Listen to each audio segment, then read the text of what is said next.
Morning, ma'am. Good morning, sir. Good morning. Welcome to the show. We are really delighted to have you here. Thank you so much, sir. Thank you so much. Thank you for the honor, sir. Good Honor morning. is ours, Good ma'am. morning.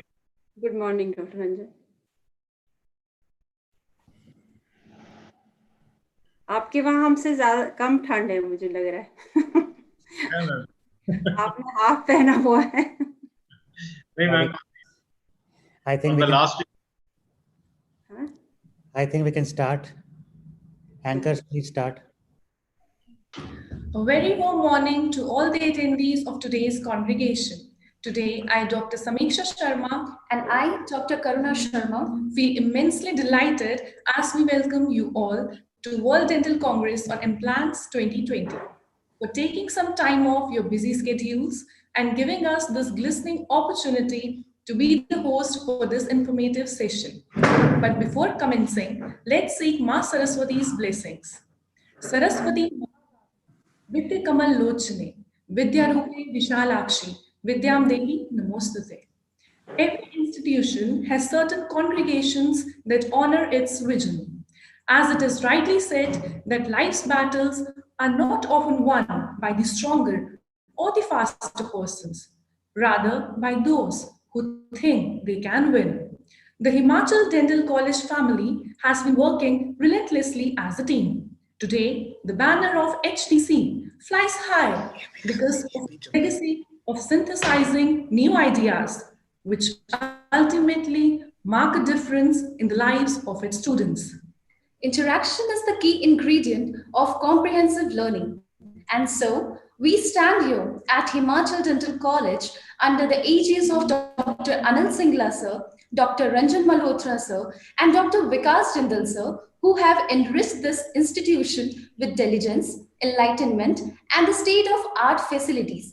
Believe that team spirit is the hallmark of fruitful learning and rendering exemplary services in the field of quality education is the best way to work for the welfare of the students' community at large. And thus, the college has blossomed manifold because of their selfless, dedicated services.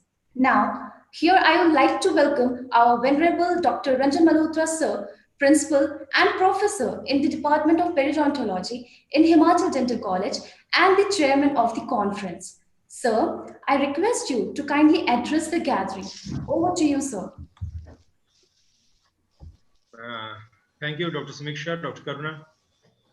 A very good morning, and I welcome all of you who are present today. So on behalf of the HDC family, I welcome you all to this World Dental Congress on Implants 2020. I, from the bottom of my heart, welcome all the eminent speakers, Dr. Jose Calvo from UPenn University, Spain, Dr. Mrs. Nimpia Pandey, Dr. Ashish Jain, Dr. Bajit Singh, and our own Dr. Divya Malhotra. I also take this opportunity to welcome our moderators, Dr. H.S. Grover, Dr. D.S. Kalsi, Dr. Anil Malak, Dr. Ashutosh Shinola, and Dr. Sanjeev Jain. I also welcome the faculty members, my own members from the faculty from my department and from other colleges, the postgraduate students of odontology, of other colleges also, and of our specialties also, whoever logged in, and the undergraduates also. So, well, today's time is being overshadowed by, we all know, by the COVID-19 infection. So the classroom teaching has taken a backseat. So I think these type of platforms are filling the gap up to the time the classroom teaching comes into place again. But anyway, the process of learning, the process of imparting knowledge, the process of gaining knowledge, the imparting education, and also putting those knowledge into actions must go on. The show must go on, we all know. So as it is well said, that without knowledge, actions are useless. And knowledge without actions is even more better. So I welcome you all once again, and thank you, whoever had logged in and who are about to log in. Now, without taking much of the time, I hand over the proceedings to my senior director, Dr. Vikas Jindal, our superhero. Sir, please take over. Over to you, sir. A very rejuvenating morning to one and all. Mornings, as always, have a revitalizing element, but your twinkling faces and heart winning smiles make it even more pleasant. Today, my heart feels immensely delighted as I welcome you all to World Dental Congress on Implants 2020. Although video conferences are no compensation to your physical and remarkable presence, since the conditions are not hospitable and times are not friendly, we still devised a way through the ripples to reach out to you and to all and make a red letter day filled with interactive sessions and take back with us a package full of energy and positivity. Himachal Dental College believes that the participants are spectators and spectators undoubtedly make a good judiciary.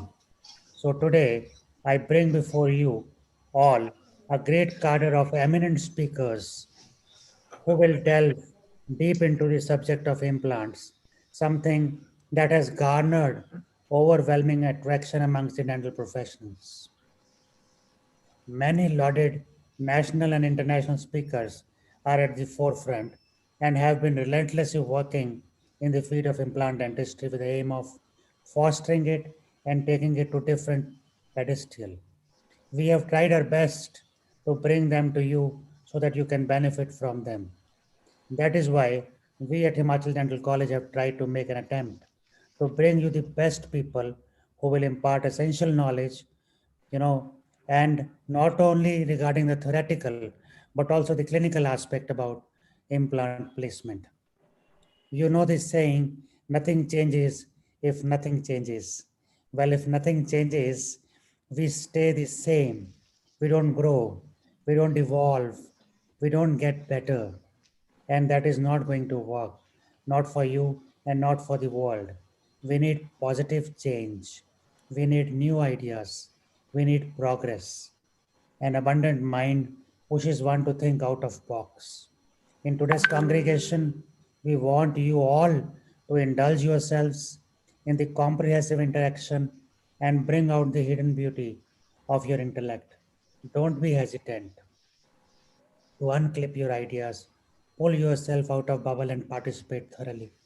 Besides, you may wonder what the special streak in today's edition is. It is perhaps the cross pollination of ideas, allowing your ideas and queries to take the fore instead of sitting back with them. So, before commencing today's erudite destruction and discussions and enlightening conference, I would take a moment once again to thank you all for your virtual presence, which is an impetus for all of us, and thank the speakers and moderators who have taken out time out of their busy routine to be injecting us with an inextinguishable spirit to work even more hard and present the best of the best before you all. I wish inspiring and successful ideas. I hope you enjoy the learning session. And now I would like to hand over the dais to the anchor so that we can start the program and listen to our eminent speakers. Thank you very much. Anchors, please. Sir, you definitely set a great example for everyone around you. And thank you so much, sir, for your kind words and sharing your pearls of wisdom with all of us. Without further ado, now I would like to introduce our first moderator for today's congregation. Respected Dr. Harpreet Singh Grover, sir, who is Secretary in Indian Society of Periodontology. Sir did his bachelor's and master's in 1985 and 1988, respectively, from King George's Medical College. Sir has been felicitated with gold medal for his outstanding academic achievements. Sir, we feel honored and request you to please moderate this session. Good morning. Am I audible? Yeah. Good morning, all. Let me begin by first congratulating the organizers, respected Dr. Jindal, Dr. Singla, and my good friend, Dr. Ranjan Malhotra, and of course their team for conceptualizing such a wonderful implant congregation and the galaxy of fine academic minds they have managed to rope in. The first lecture, of course, will be taken by my president, Dr. Nifya Pandit, on the topic factors for implant success. There is a whole gamut of it, ranging from technical, such as implant design and surface characteristics, to biological, like bone quality and quantity, to surgical, like asepsis, to medical, such as comorbidities, so on and so forth. I am sure Madam's enlightening lecture within the next 1 hour will help to unravel many mysteries. And of course, we will be open to some questions at the end of the session. So with this, I would like to hand over the dais to Dr. Nifya Pandit. Most welcome, ma'am. Thank you, sir. Thank you for a nice introduction. I would like to share the screen first, and then I'll go ahead.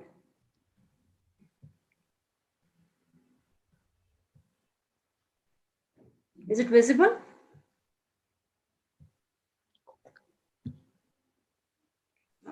Yes, ma'am. Visible. Am I audible? Yes, ma'am. A very good morning to all of you. The words are short when I think about Dr. Vikas Jindal.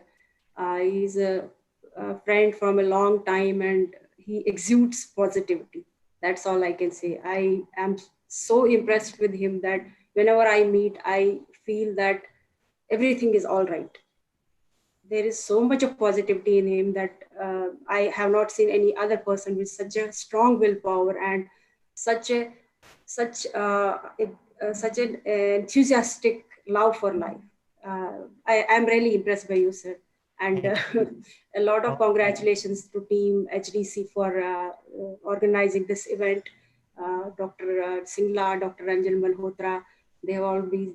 Dr. Ranjan Malhotra is also a very good friend of mine. I know he's a very gentle and a very nice person. Thank you for inviting me. Thank you for giving me this opportunity. At the outset, I would like to say that I am not a very, I have started implantology very recently, not for a long time. I don't know how much justice I would be able to do to this subject because I believed more in saving the teeth rather than putting implants for a long time. But then there are some opportunities, there are some cases where you can't do anything else. I am a hardcore periodontist and I don't really like putting implants in the places where I could save the tooth. I have been working a lot with the bone grafts and trying to save the bone around the teeth rather than pulling them out and putting the implants. Not that I am against implants. There are situations where you have to put implants. But as sir said, it's an order for me, Dr. Vikas Jindal.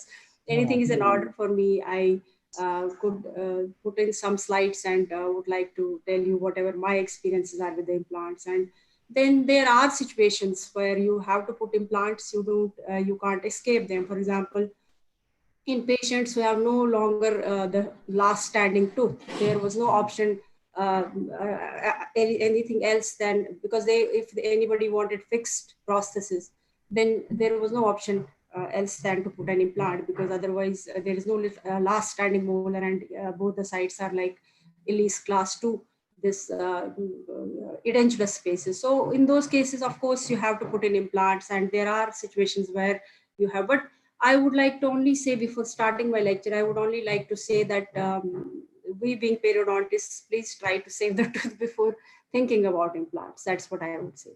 And about my lecture, I would be talking about a few things. Like in the first few slides, I'll be talking about what are the different terminology is given, how we place the implants first, and how we first thought that this is the ultimate answer for anything in the dental thing. And over a period of time, how these definitions of success and survival have changed. And we have been thinking again about that. And we have been looking at the points, how we could improve our success of the implants. Because initially, there was 100% success because we did not have a long follow-up. And in those cases, we thought that all the implants we placed were osseointegrated and we were getting the best results from our implants. But over a period of time, we have to rethink about these. And that's where this factors affecting the implant success has come from.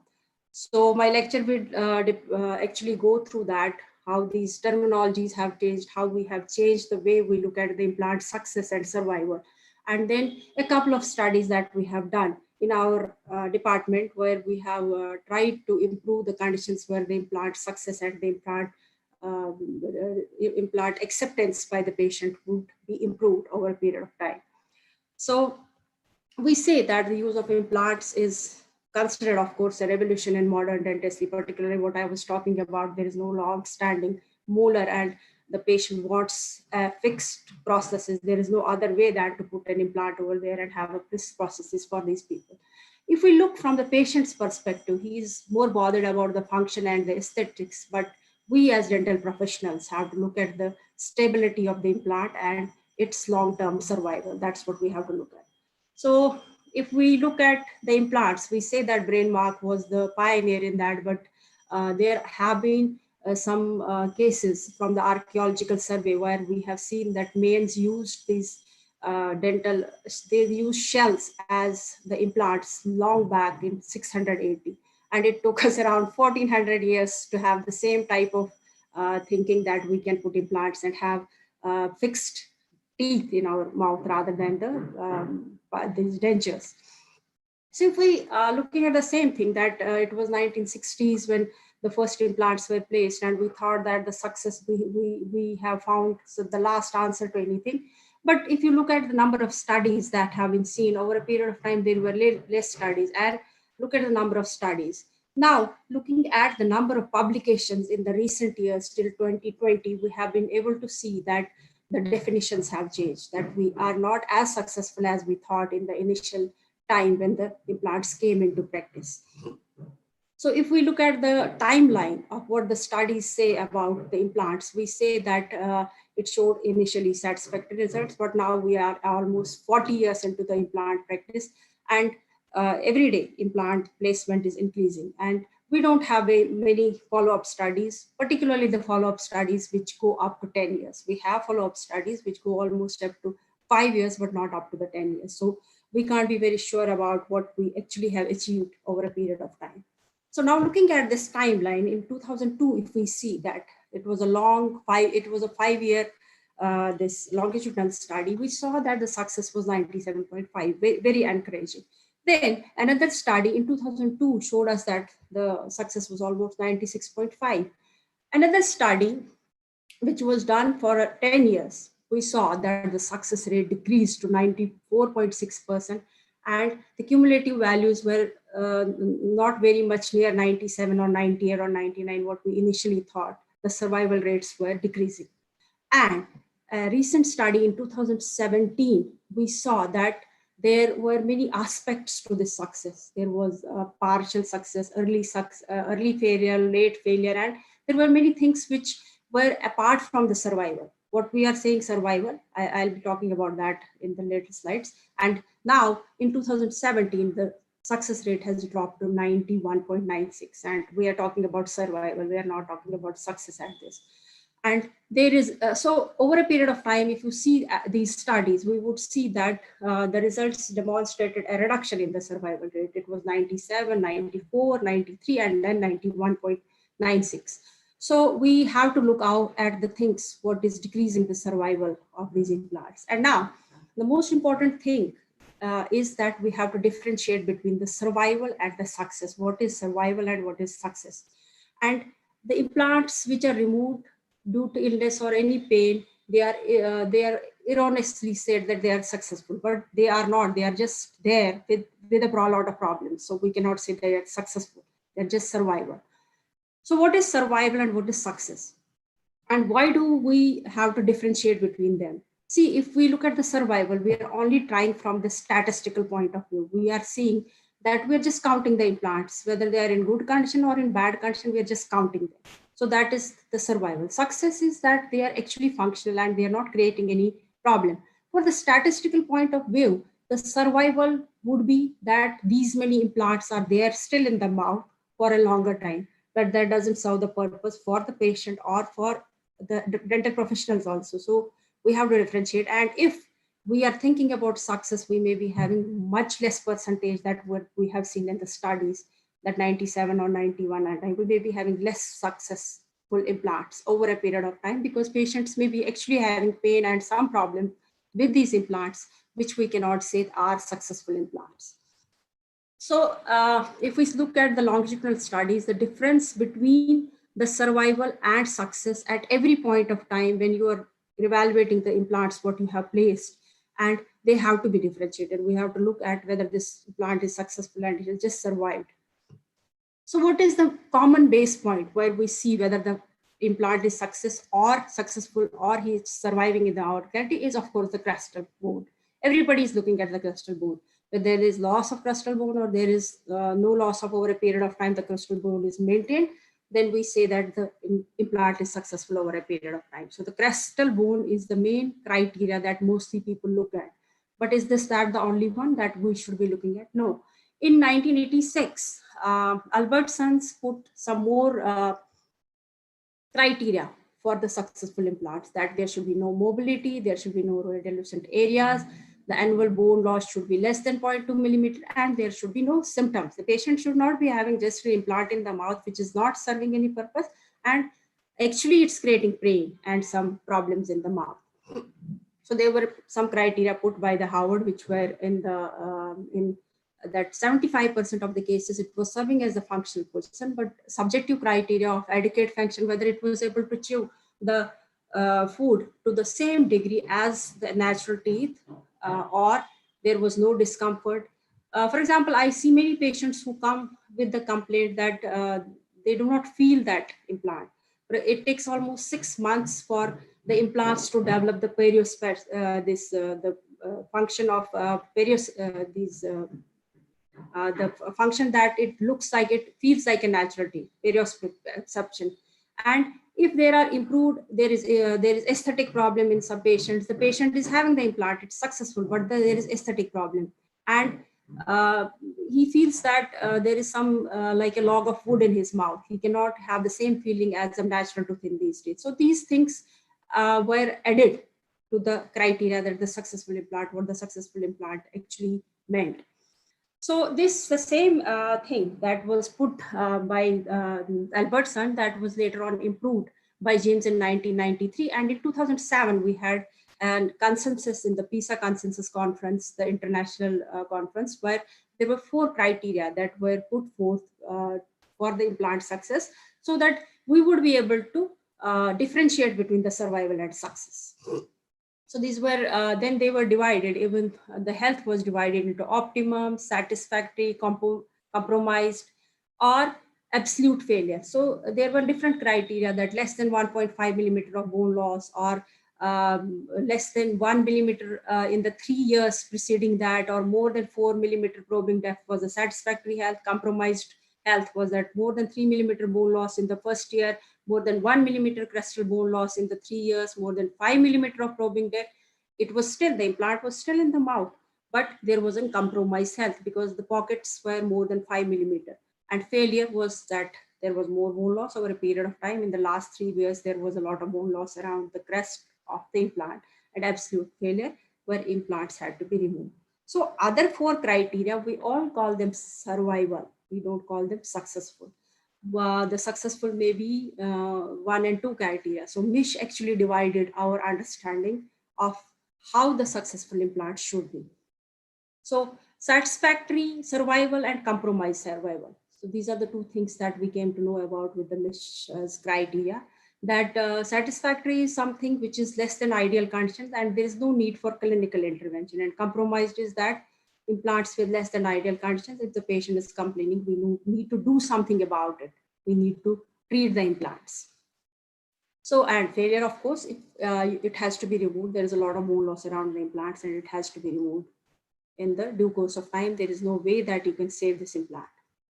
And in fact, if you wait for a long time for such implants to be removed, there may be more bone loss and they may preclude the placement of implants in the near future or in the coming years. So if we look at the actual success, then that may be only 74%, which is really not a very good figure for us. And impaired success is 26%, and that doesn't make any advantage for the patient because patient is still having problems and every month he's visiting you, and every time you are expecting that he will be coming with the more complaints. We have been seeing the such patients that one day there will be pain, another day there will be inflammation and all that. Those things are not called absolute success. They may be partial success, but they are not absolute success. So absolute success has been found only in the 74% of the cases. And there's another term which is time-based. Early success, for some years it may be successful for, but usually if we think about implants, we say that if it's successful for the first year, then the osseointegration has happened, and we think that we are sort of safe over a period of time, and the implants will be there in the mouth. It may develop mucocytes or periimplantites, but otherwise it's osseointegrated and it's fine in the mouth. But we have to differentiate in later cases also there, if the maintenance is not good and the patient is not coming for regular visits, then there may be long-term failures also, and long-term success is actually considered when it's longer than the 7 years. And the patient doesn't have any pain, mobility, radiographic bone loss, probing depth, and peri-implant disease. These are all evaluated, and if there is nothing like that, then only we call it as a long-term success. So we have to differentiate in the timeline, and then we have to differentiate the type of criteria we're using for the success of the implant. So there were some old concepts which we have improvised over a period of time, and we have come up with the more criteria. So we are absolutely sure about what success means. If we look at the old criteria, we see that radiography that doesn't demonstrate evidence of peri-implant bone loss. What I was telling you in the first few slides, that most of the clinicians go about having the crestal bone loss. If you have a crestal bone loss, then the implant is not successful. Attached implant that is immobile when tested clinically. If it's mobile, even degree 1, that also means that there is some periimplantites or there is some mucocytes in that. Mucocytes would not cause mobility, but periimplantites would cause. No persistent pain, discomfort, infection. Bone loss is less than 0.2 millimeter annually after the first years of service. And by this criteria, a success of 85% was found in most of the studies. The new things that were added over a period of time were the width of the attached gingiva, sutures, how we give sutures, how does it affect the success, associated medical conditions, smoking, width of the implant, genetic and immunological markers. These were the new criteria that were added, and on those criteria we evaluated whether our implant was functioning properly in the oral cavity. So what are the different things that depends upon? This may be implant related factors, planning stage, professional care, and oral home care. I have put these professional care and oral home care because, of course, this is the most important criteria for the long-term service of implants, the professional care and the oral home care. How serious we're about explaining these things to the patient will decide the success and the failure of our implant. So keep that in mind, that professional care and oral home care are one of the key factors for the long-term maintenance of implants. So what are the implant related factors? There have been a lot of, I don't think that I would be able to do justice to all these factors, but I'll give an overview of what all factors are there. I cannot go into the details of how the implants have been manufactured, what are the different surface characteristics. I'll just go about what are the different things that we see from the clinical point of view. So what is the durability, whether it's aesthetic, functional, what is the effect on the adjacent teeth, what is the pocket depth, gingival health, bone loss, all these things, they are from the implant point of view, which will decide whether it will be there. And the most important thing, osseointegration, biocompatibility from the titanium surface. There are different grades of titanium from which the implants are manufactured. And the most basic thing about the implant is that it should be biocompatible, that there should be an inert material which does not react, which does not cause any antigenic reaction in the body. So there should be no rejection of the implant. That is the most important. That is where the type of implant or the implant company comes into picture, because we have been seeing that many cheap implants are also available, but we have to be sure not that all the expensive implants are all successful and all the low cost implants are not successful, but we have to really first look at its literature and see whether these implants are having the titanium structure which is compatible with the surrounding tissues and which is accepted by the tissues. So anybody who's putting implants, if a new company comes and you see that they're low cost, not that you should outrightly reject it, but try to evaluate what is the experience of other clinicians about these implants. If they have been putting these implants for a long time and they have not caused any problem in that, and in India we know that the cost is a basic factor. So look at those factors and look at the experience of other clinicians who have put the implants, and then decide which implant to put. And not that everybody can afford very expensive implants. So look at all these criteria. The implant material should be inert and it should not cause any reaction in the oral cavity or in the bone surrounding. So depending on that, we have to look at the materials, how they were made, machining conditions, what is the surface finish, what is the type of bone that receives the implant, surgical technique. So we have a control over the fourth and the fifth one, which we can see. Others, over a period of time, we will be able to see whether the material, machining condition and surface finish of a particular implant is fine or not. But the type of bone that receives the implant, that we can evaluate. The surgical techniques we can have a control over. The design of the processes we can have ourselves, whether the prosthodontist is doing it or you are doing it. See that the occlusal loads are properly distributed in the axial direction rather than in the horizontal direction. And of course, the patient care that should be there not only for the implant patient, for the periodontitis patient also. That's very important. And these are the basic things that are required for osseointegration, that there should be no trauma, there should be presence of the good bone around the teeth. And these are the pillars of osseointegration, which we have to look at closely. Looking at the implant design, we should have a clear-cut idea about what is meant by the pitch, what is meant by the helix angle, and what is the thread depth. And different companies claim that their implants are they are successful because of a particular design and all, but we should be from our own end very clear about how these different design criterias affect the way the osseointegration takes place. So what is the pitch, what is the thread angle? Usually we say that the pitch should be reduced and the implant angle, it should be half of the single threaded implant. So look at closely at these factors and see what the literature about that particular implant says and whether it goes with the scientific evidence of how an implant gets osseointegrated in a particular bone, type of bone. So there are specifications from the manufacturer's view that they do additive and subtractive processes. By particularly, the basic idea of doing all this is that we're trying to increase the surface area. The more the surface area of the implant, the more the interaction with the surrounding bone and the more the bone formation on that, and better osseointegration is that. The basic scientific reason behind having more irregularities on the implant is that more surface area, more wettability of the implant, and more osseointegration in those implants would be possible with these processes. So we can add something on it and increase its surface area, or we can subtract something and make some pores and increase the surface area of that.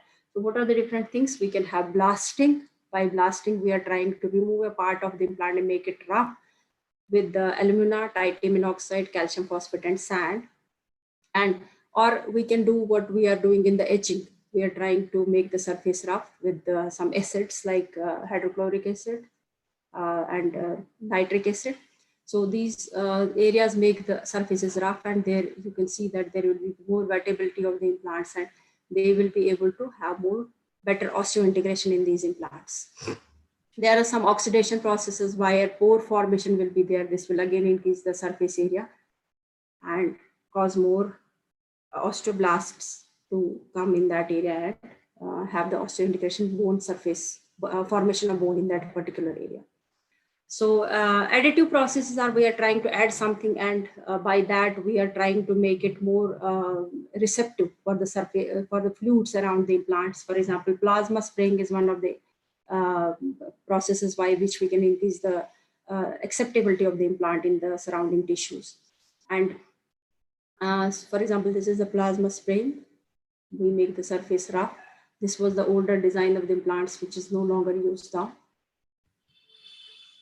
So what I was telling you is that that we have a control over the surgical process. So what we are doing about the surgical process, that is important from our point of view. That the bed preparation is important, that the temperature should not exceed 47 degrees, we use coolants, and sometimes we should, like in Perio surgery also, they recommend using cooled saline. We can use the same cooled saline in our this physio dispenser also, and that will definitely try to control the temperature to a better degree rather than using the normal room temperature saline. So try to cool the saline before using it in the physio dispenser. Implants, shorter implants. There have been a lot of studies related with whether the shorter implants will have the same success rate as the longer implants. And there have been controversial statements about that. But a systematic review said that there is not much difference in that, in the shorter implants as compared to the longer implants. So in situations where you don't have bone and you don't want to go for augmentation, you can definitely use the shorter implants. And these implants have almost a similar type of outcome as the other implants. Initially, they were saying that shorter implants don't have, but a systematic review proved that the shorter implants have almost the same success rate as the longer implants. So about smokers, of course, that is one thing we all know, that we should not put implants in a smoker. Sometimes just because the patients insist, and we may accede to their these requests. But I think what my personal experience is that I have seen 100% failure of implants in the smokers. Even some recommend that the patient should leave smoking for some time and then we can go for the implants. But I personally feel that smoking is one of the biggest risk factors, and try to avoid putting implants in the smokers. And these conclusions that smokers have less than a optimal success rate have been proved by a lot of studies. Particularly, I have seen in some of my patients in the anterior implants, because the smoker is actually using that cigarette in the anterior ones. Anterior ones have more failures in the smokers as compared to the posterior, maybe because just the smoke is affecting first the anterior teeth as compared to the posterior teeth. So this is my, and systemic disease, of course, you is a contraindication to use implants in the diabetic patients and in patients with any other systemic history like glycemia and other metabolic problems. In those patients, try to get the patient to the controlled state of diabetes and then only go for the implants. In those cases also, wait for some time even after the control of diabetes and then only go for.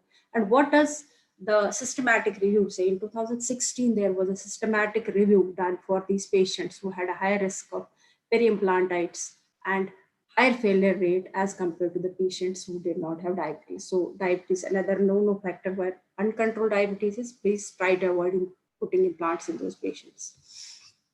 Age. A lot of studies have concluded, there are a lot of studies, and 10 years of retrospective study was done in these patients. Try to avoid implants in greater than 79 years of age. Not that there is an absolute contraindication for that, but in those patients, the regeneration is less and the success will be definitely hampered in these patients. So the age of 79 years was put as age beyond which the implants will not have as much success as we are expecting from the younger patients. And type of bone, for example, we know that type 4 and type 3 bone quality is there in the maxilla, posterior maxilla, and we have less success in the posterior maxilla as compared to the anterior. In those cases, I would suggest that go for an implant design which is more conducive to health. I am not promoting any type of a brand, but which has a better helix angle and which has a better lower pitch. Go for those, and maybe the patient, ask the patient to spend a more if you are going for a higher quality and the patient wants successful implant. In those cases, particularly in the posterior maxilla, do consider using implants which have a higher success rate. And because we have type 3 and type 4 type of bone. So in study by Romeo et al., they said that their loss of implants in type 4 and type 3 bone was more as compared to the type 1 and type 2 bone. And in spite of being like we believe that these bones types are not very conducive for the osteointegration, and particularly we should avoid having the less than ideal conditions in the posterior maxilla. For example, there is already, we are using shorter implants and we are using in patients who are diabetic and all that. The failure is multiplied many times when the bone type is not ideal in those cases. So try to have at least what is under your control, have a better bone over there, and then only go for implants in those cases. And we have a lot of studies about immediate and conventional implants. Although initially a lot of studies were done using the conventional type, that we waited for some time and then only we placed implants.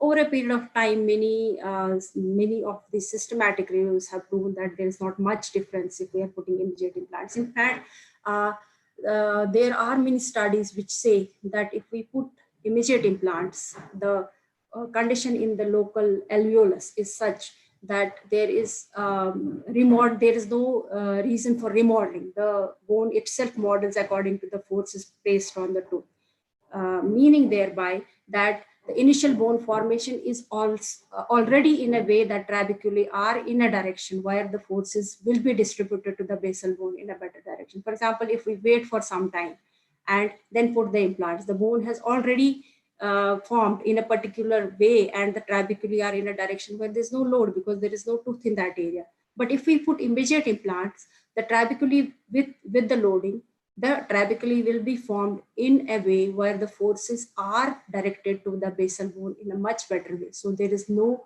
delay of remodeling. The remodeling takes place, the modeling takes place, which is actually the ideal type of trabeculae that is conducive for the distribution of forces that are put on the implant. So in that way, immediate implants may be at a better position as compared to the conventional type, where the body has to wait and then remodel the bone as compared to the immediate implants. So if we look at the type of insertion, the use of antimicrobials, like we are going for the normal surgeries and periodontal surgeries or flap surgeries, and we don't have a clear-cut idea whether we should use antimicrobials or antibiotics. The same waits for the implants also. If you're doing a aseptic technique, then maybe you may not give antibiotics, but we are not 100% sure of the conditions where we work, then you may go for the antibiotics. But this thing over with the studies seems to be a controversial issue, where we don't know for 100% whether we should be using the antibiotics or we should not be using the implant. Another thing from the surgical aspect is micromobility. While doing implants initially, the way you hold the bar and make this implant site, prepare the implant site, that is very important. There should be no shaking.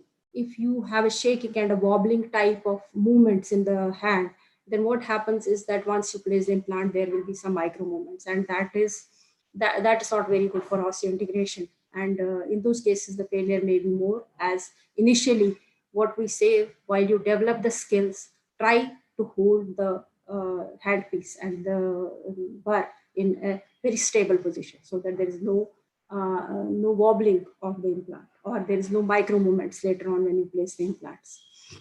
That is one. This is so I would be talking about two studies that we did in our department.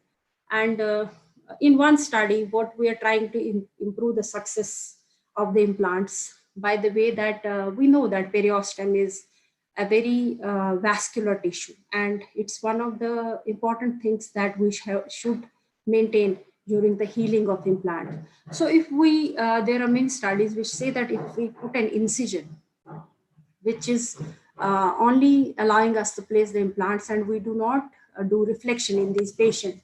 So this was a study where we did on one side, we did not do an extensive incision. This was on one side, we did an extensive. In the same site, we were evaluating the two different types of incisions. So here we did not do the extensive reflection, and here we reflected the flap. As you can see from here, the periosteum is still attached. So In the distal side, we can evaluate as compared to the mesial side. The mesial side, we have stripped the bone of the periosteum.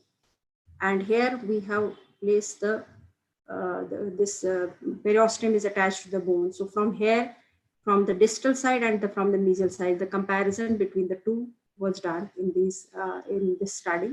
And what we found out was that its effect on the width of atagingiva, thickness of tissues, and the type of crestal bone loss. So what we found out that the height of keratinized eyes, what I was telling you, on the mesial side, we have that extensive flat where we have reflected the tissues, and in the distal side, we have not reflected the tissues. Of course, it was divided equally between the different patients. In those cases, we found that there was a decrease of the height of the keratinized tissue because we were reflecting the periosteum, and the healing conditions, or it was not very vascular in that area, so the healing conditions were not ideal in the extensive flap areas. So in the sites where there was no reflection of the flap, we saw that the keratinized tissue was maintained in the same width as before we placed the incisions. And if we see the mucosal thickness between the two places, and over a period of 6 months, we saw that in the areas where we had not reflected the flap, we had a better mucosal thickness as compared to the areas where we reflected the flap. So this was over a period of time. And the most important thing, what was telling me, the crestal bone loss, it was initially in the extensive flap, it was initially 0.21, then it increased and then it decreased. But in the areas where there was this, the crestal bone loss was much less at 90 days as compared to the crestal bone loss, because over there, the periosteum maintained its blood supply, and it definitely contributed to the initial stoppage of the initial loss of the crestal bone. So in this study, we have seen that not stripping the of the bone of the periosteum was an effective way of improving the success of the implants in these cases. So there was another case where we tried to use LPRF in the immediate implants, and how it affected the width of that atagingia, and how it affected the surrounding tissues, and how it affected the crestal bone loss. So there were two cases where we were done. So this was one group where the teeth were extracted and the implant placement was done. This was the conventional immediate implants. And another case, and this is how the implant was placed, and this was the processes placed over a period of time. In another group, we had the extracted teeth. We prepared the LPRF, placed the LPRF membrane over there, and then the comparative evaluation was done. So this is the comparative evaluation of the probing depth. Definitely, it was much better. The probing depth was much less in the implants where we had placed the LPRF. So it really helped in the healing. What has been already proven in the many studies. So in our study also, we have seen that. And marginal bone loss was much less in the implants where the LPRF was placed in a period of 6 months. It was not a very, as you see, thesis, we cannot go for more than 6 months. So in these cases also, we could only follow the patients up to 6 months, not beyond that.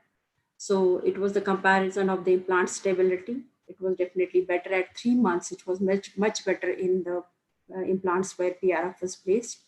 And it is the tissue biotype, which was also statistically significant in the patients where the implants were placed with the PRF. So this was the comparison between that. And these were the two studies that were done to improve the success of the implants in our department. And with a limited number of patients that we do in a thesis, we did see a difference in modifying our techniques and improving our technical ways, that we have better incisions and we have additives. Those did help in those patients, and we did prove that it was an advancement, and we can definitely improve the success of our implants. Sutures, usually they recommend that silk sutures are better than the polygalactic sutures because they minimize odontogenic infection, and there was no difference between the monofilament and braided ones when these were compared when they were used in the implants. And the main important thing that we as periodontists are seeing is the mucocytes and the periimplantites. So what does the literature say about that?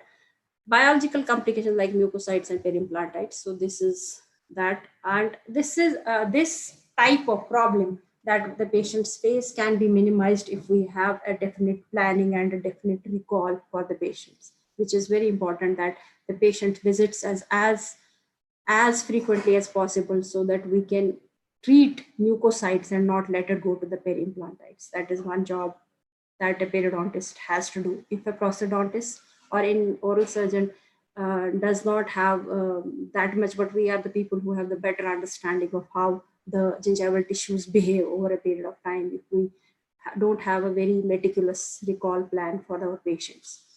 So if we look at the rate of failure in the patients, we see that perimucocytes and periimplantitis is one of the most important factors that leads to the failure. And that is definitely in our hands that we can improve the success by having a meticulous planning for that. And we see that 21 in the review, 21% reported some mucocytes. And if we can control it at the mucocytes position, we can definitely have a better outcome. So width of attached gingiva in these patients, what I was telling you that we two studies we did, we measured the width of attached gingiva. Usually studies have shown that if there is 2 millimeter of attached gingiva, generally we have a lot of discussions in our periodontal specialty about the width of attached gingiva, and a lot of theories have come, Hall's theories and so many theories. We say that the amount of the width of attached gingiva is not important, but over here, when we are using prosthesis, it is important. If it's a normal tooth, then a minimal amount of attached gingiva may be adequate. But in the patients with prosthesis, minimum of 2 millimeter of attached gingiva is important from the prosthetic point of view, because then it puts more pressure on the surrounding tissues, and then we have to take care that width of attached gingiva is there. So this was increased with the PRF in these patients. And what does it say about the studies say about that is that what I was telling you, that 60 to 80% of the studies say that most of the failures are due to leukocytes or periimplantitis. That is a study of 5 years of longitudinal studies.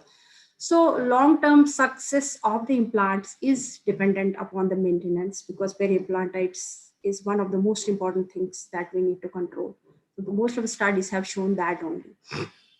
And a study that was almost 10 to 16 year follow-up was done, which very few studies have done such a long type of that. They have shown that the patients with periodontitis, initially when we took periodontitis, we also say that periodontal patients are not a very good candidates for implants. Already the bone is compromised, and the patient's susceptibility to periimplantitis is mostly increased in the patients who have had periodontitis before they went for the peri-implant surgeries.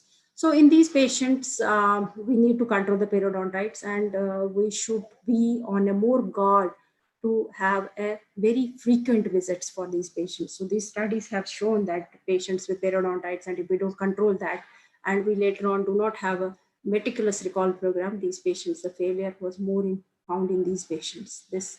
And where are we as the periimplantitis thing is concerned? The World Workshop, Consensus Workshop said that the maintenance is the most important thing.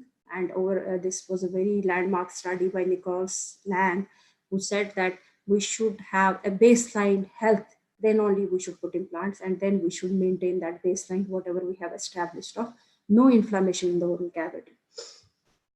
So probing depth, it's influenced by a series of factors. For example, the level of bone, how we place the implant, depth of implants, if we have placed the implant supracrustal, subcrustal, or at the crustal level, emergence profile, how is the prosthesis placed. All these factors, they affect the implant probing depth, peri-implant probing depth. So these should be maintained over a period of time, and this should be evaluated at every visit when the patient visits the dental clinic.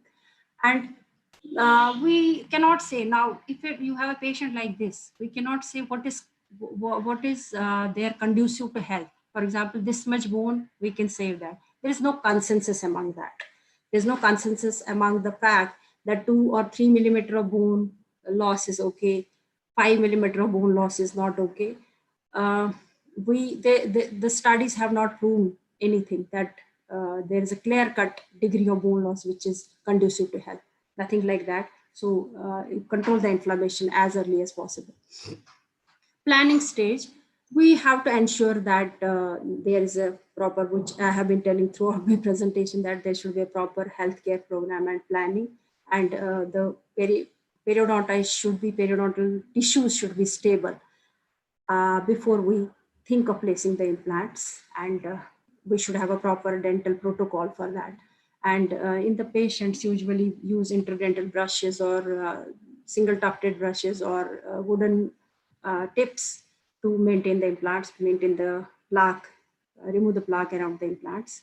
And these electrical brushes, I have seen, we have done a lot of, a couple of studies with the water pick.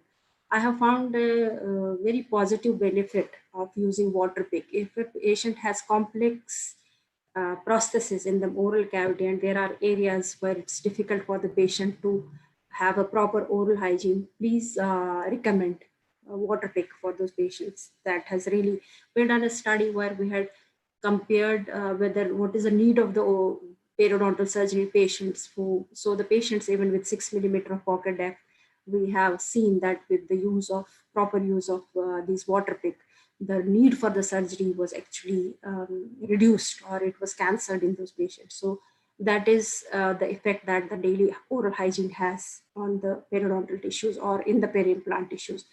So try to include on those complex patients, try to include some water irrigation methods, maybe a pair professional or at home methods. So those will definitely have a better outcome in these patients. And in the patients where I was telling you, is there a complex anatomy or the complex system of prosthesis, and a toothpaste containing 0.3% diclosan has been recommended, and the use of oral rinses with the chlorine, chlorhexidine gluconate. So professional care, what I was telling you, periodontitis should be controlled and as quickly as possible. And when there is proper health, then only go for the implant placement. And I want to conclude by saying that the successful implants are not the ones which are just in the mouth. They should be fully functional and healthy within the oral cavity. Peri-implantitis is one of the diseases that affects the implants, and we are the ones who need to control it. We understand the disease and we should be able to control that. And assessing risk factors and stabilizing it before we go for the implants is one of the ways where you can control the failure. Strict follow-up regime, every month call the patient. There is nothing like calling the patient too frequently. There's a term called, which is called the calling the patients not too frequently, but too frequently is nothing like that. As frequently as possible, the patient should come, and perimucosites should be controlled at the first site, and encourage the patients. Early diagnosis and elimination of implants will definitely lead to a better success. Thank you so much. Thank you for patient listening. I think I was on time. I was asked for 45 minutes.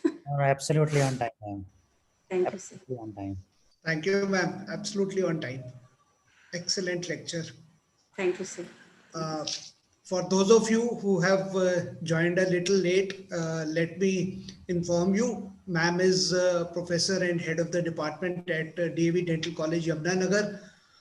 Madam, today I have also understood why you have been best graduate, postgraduate, and of course a gold medal winner.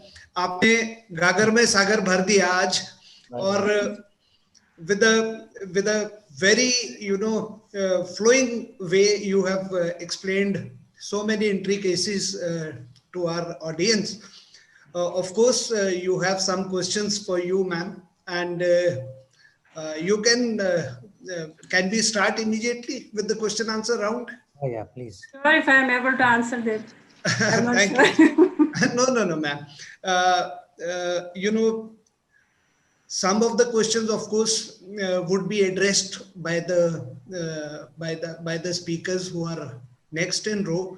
So we would basically take questions which pertain to your lecture only. So the first question asked by the audience is, what are the criteria for determining the clinical success with the osseointegrated dental implants? What are the criteria for determining that you have achieved a clinical success in the implant you have put? See, we have to look at that from different perspectives, in the short term and in the long term. In the short term, of course, apart from looking at what I was telling you, the crustal bone loss only, we have to look at how the patient is with the implants, whether he's having any pain or any mobility, or he's having inflammation in that area, is uncomfortable or not feeling that the tooth is his own tooth, that it's feeling like a logged up tissue. So apart from looking only at the crustal bone, of course, we have to look at the conditions in the oral cavity, and from the patient's perspective, whether he's comfortable with the implants and whether the implant is functional also. That's important. And the patient should also be asked about the aesthetics, whether he's happy with the aesthetics of the implant. So that these criteria should be added to the ones which were there in the old concepts. Excellently explained, ma'am, because obviously it cannot depend on one factor. There are a number of factors which tell us whether our implant has been successful or not. And you've rightly pointed out some of them. And the next question is, ma'am, what are the risk factors affecting the dental implant survival? The systemic factors, one of the most important things, smokers, I would say the risk factor was implant, and the initial presence of periodontitis. These are the three main things that should be evaluated, and the type of bone, of course. Very well, ma'am. Very well said. Thank you. The third question is primary stability a predictable parameter for loading implant? Yes, studies do say that primary stability is one of the most important factors, because if there is some amount of micro movement, then the fibro which is integration will be there rather than the osteo integration. That's one of the most important factors. Very, very true, ma'am. Very true. And the next question is how to prevent peri-implantitis, that you of course have explained, and what is main role of periodontist to handle peri-implantitis in routine practice? Very frequent recalls, and of course you have to explain to the, if you are doing processes yourself, see that the processes is very conducive to the plaque removal by the patient on a daily basis. That's one important thing. And if the prosthodontist is doing, is kindly guide him in giving a prosthesis which is conducive for the routine use of these measures by the patient, so that the plaque can be removed on a daily basis. That is one of controlling. And if the perimucocytes or periimplantitis does occur, it has to be handled in the first way. As I was saying, there is no consensus about that some millimeter of bone is conducive to health. There is no consensus on that. So we need to see that the first signs of inflammation should be treated at the first time that the patient comes to us.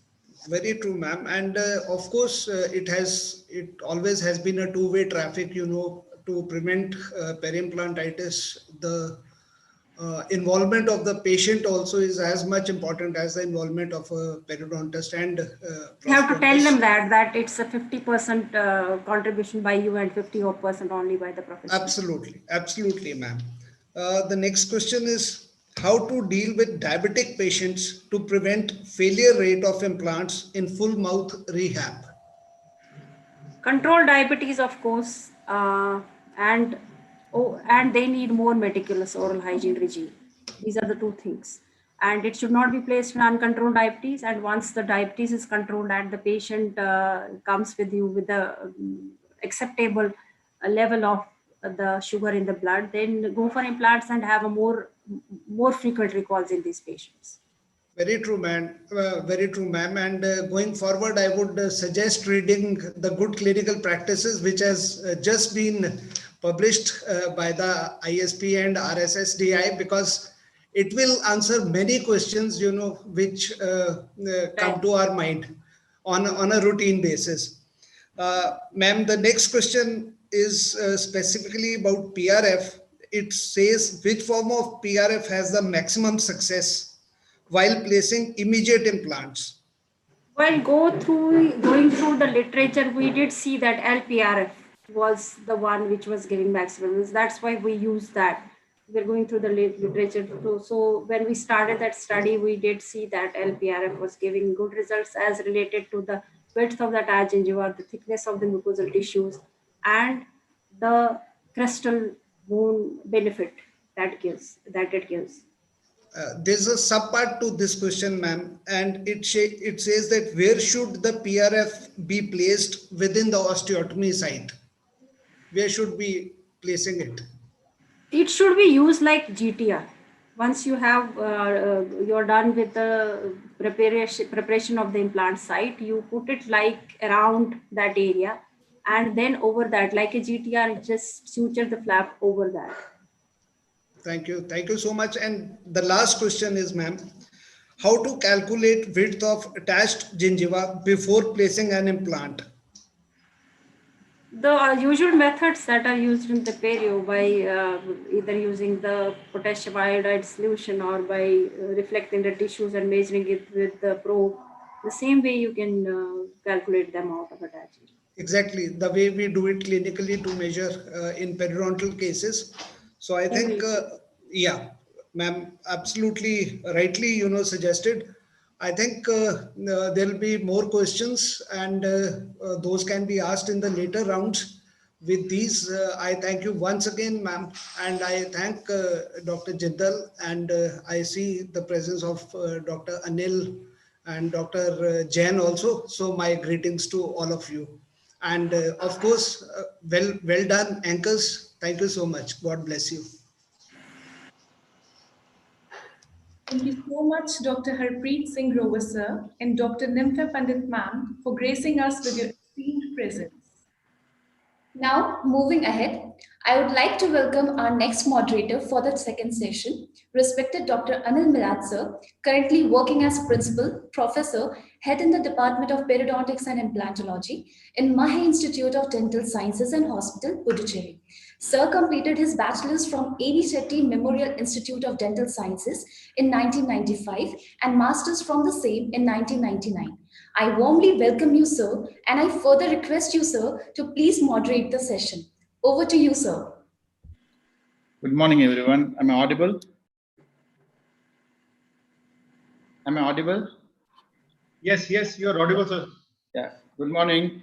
Let me first take this opportunity to congratulate Himachal Dental College, especially Vikas Jindal sir, Ranjan Malhotra sir, and the entire organizing team for hosting this webinar.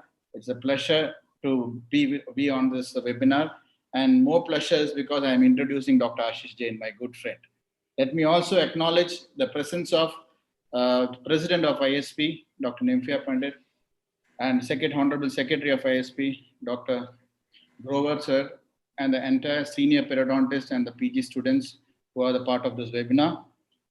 So today's topic, the second topic, will be on immediate implants with or without jumping cap, emerging technologies. And it will be by Dr. Ashish Jain.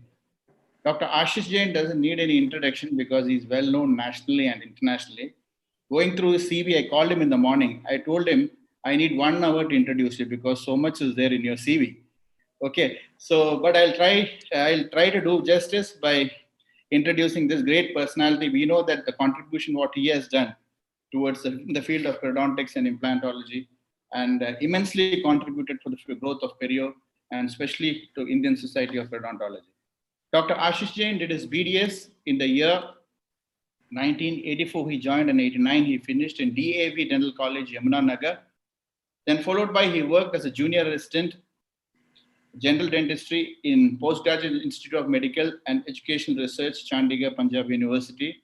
And then followed by, he did his MDS in the year 1996. He joined in Naya Dental College and Hospital, Mumbai, and then finished his postdoctorate fellowship in periodontology and oral implantology in Goldman School of Dental Medicine, Boston University, USA.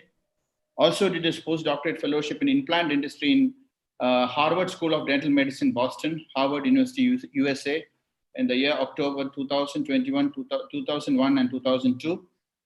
His academic honors and fellowship awards and patents. He is a fellow of International College of Dentists, Colgate Oration 72nd Indian Dental Congress, Indo 2019, Scholarship International Team of Implantologists, Switzerland, Colgate Oration Award, ISPPG Convention, Lucknow, Dr. M.L. Soni Award, International College of Dentists, 2004, provisional patent filed as 3D printed customized dental implant. Career details: he was a former principal of DHSJ Institute of Dental Sciences, Punjab University, Chandigarh. He was a principal for 6 years from 2012 to 2018 and working as a professor and head in the Department of Periodontology in the same institute since 2010 and is an adjunct associate clinical research, Forsyth Institute, Harvard University, USA, 2014 till current date. Adjunct associate professor, general dentistry, Tufts School of Dental Medicine, Tufts University, USA, 2007-2009. Adjunct clinical associate professor, periodontology and oral biology, Goldman School of Dental Medicine, Boston University, USA, 2006-2008. Director, Clinical Research Center, Darshan Dental College, Udaipur, Rajasthan University, 2004-2007. Director, Clinical Research Center of D.Y. Patil Deemed University, Pimpri, 2006-2008. He is a Faculty of Medical Sciences, Punjab University, since 2012 to 2016, followed by 2019 to 20. Program Coordinator, MBA Hospital Administration, University Institute of Management Sciences, Management Sciences, Punjab University, from 2012 till current date. Professional industrial positions held. He is a key opinion leader for oral care. Anil Bhai. Yeah. No, you have to wait for 5 more minutes. I'll finish. He was the president of Indian so Society nice of you. I think that's more He was the than enough. president of Indian No, Society. don't embarrass me. Don't embarrass me any further. That's okay. Yeah, Please, thank you very much. 5 minutes. Let him The continue. president of Indian Society of Periodontology, 2013-14. Who gave him this CV? First, let me know, please. Vice President, Professional Academy of Oral Implantology, 2004-5, and is a key opinion leader of Colgate Asia Pacific region. He has got so many number of publications, and I'm not going into detail. And he has actively got a lot of grants, which the long list is there with me. And more importantly, we know that he has hosted a lot of conferences, and he's been a key leader for Indian Society of Periodontology. A wonderful leader, which we all look into, and more importantly, my good friend and a great personality. With this, I'll simplify. Actually, I'm not going into detail. Let me take this opportunity to welcome Dr. Ashish Jain, the past president of Indian Society of Periodontology, for the session on immediate implants with or without jumping gap emerging technologies. Thank you so much. Thank you, Anil, and thanks due certainly for embarrassing me so much. Okay, you actually picked up the CV, which should have gone for a job rather than introducing it. But thank you so much. I'm really humbled. What Anil is a big liar. All of us know that. So half of the things that he said were not true, really. But really, thank you very much for saying such good words. I mean, we go back a long way, and we enjoy each other's company all the time whenever we meet. So thank you very much, Anil. Thanks a lot for introducing me to this August gathering. Thank you, sir. Faisal, Dr. Jindal, sir, very I say it every time whenever I get an opportunity. Me and Dr. Vikas Jindal go back to the times when actually we were growing up, what you call as study friends. That is what me and him are. Pretty much because we are actually schoolmates. And Dr. Vikas Jindal had been senior to me by 3 years. 3 years, 3 years in the school, which was Kundan Vidya Mandir, Ludhiana. And if I have the courage of being here facing all of you in the camera, or being on any platform and talking to the larger crowd, and if you would like what I say, how I say, a lot of that credit actually goes to Dr. Jindal, because if I am able to speak publicly today, my inspiration had always been him. I don't know how many of you have heard this story, because I have repeated it quite often, but I know a lot of you have not. So all of you need to listen it again, those who have, and listen it for the first time, those who have not. This is required, because I also need to, kind of ease myself out after all that pressure.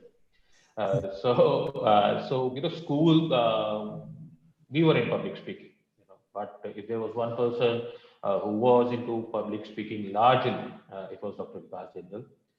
At the end of the year, whenever you would have that prize distribution, so People like us would have one prize, two prizes, three prizes all throughout the year, and then you are given those two trophies or a single trophy or a medal, and then you come on the stage, you take that solitary medal, and then you walk off.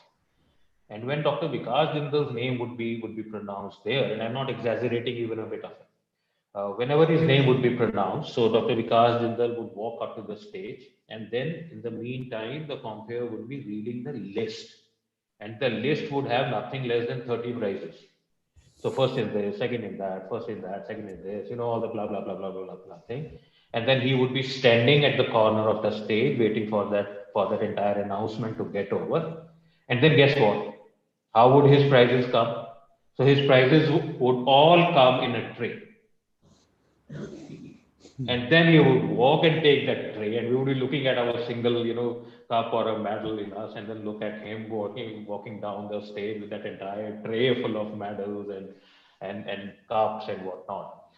So whatever I say, by here, it's all because, and honestly speaking, so I did my schooling till ninth in KVM, and then my dad got transferred, so we moved to another town, and then there was no contact with him at all.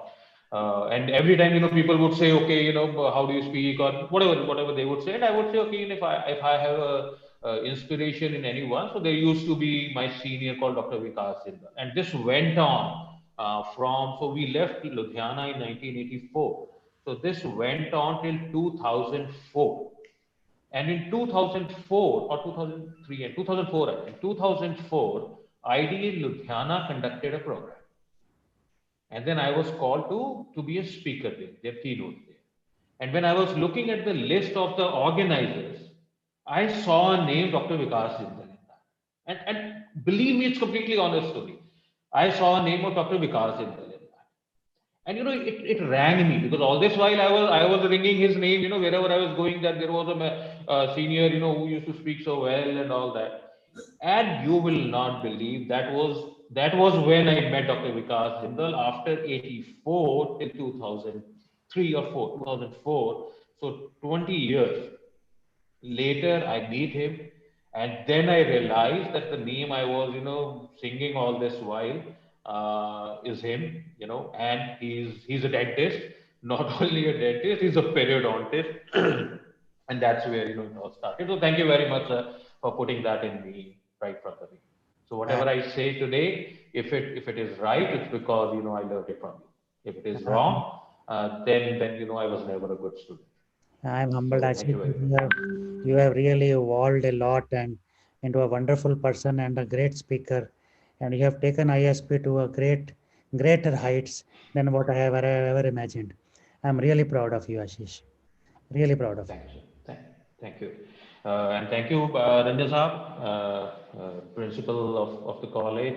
And I see so many friends sitting here, Dr. Baljeet, with whom, we are actually taking the exam right now as we are speaking, and, all others. So thank you very much for being here. And if the chairperson, Dr. Anil, allow me to start the lecture, then I can start sharing my screen, sir. Yes, Ashish. Yes. Yeah, thank you. Thank you very much.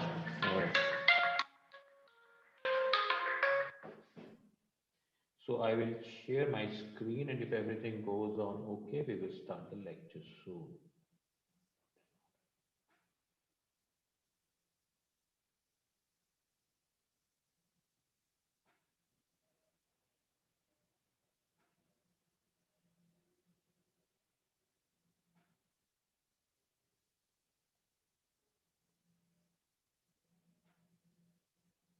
It is not coming.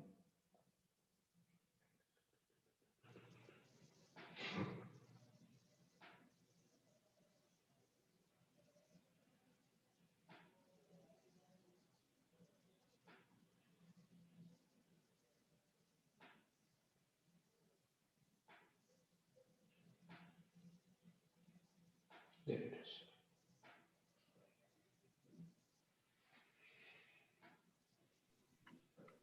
So is it visible? Yes, Ashish. Yes. All right, friends.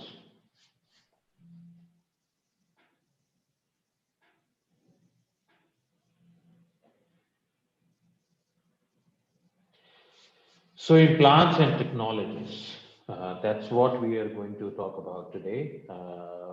I'm sure few of you have gone through this lecture earlier, so they are free to leave unless they have pending questions from the past lecture. Those who are not. So what we are going to talk about today is about implants, ever evolving, ever involving, and ever moving field. This is probably one of those fields in dental literature, in dental sciences, which probably is seeing the whole inputs in terms of innovations, in terms of new technologies, in terms of new techniques and everything.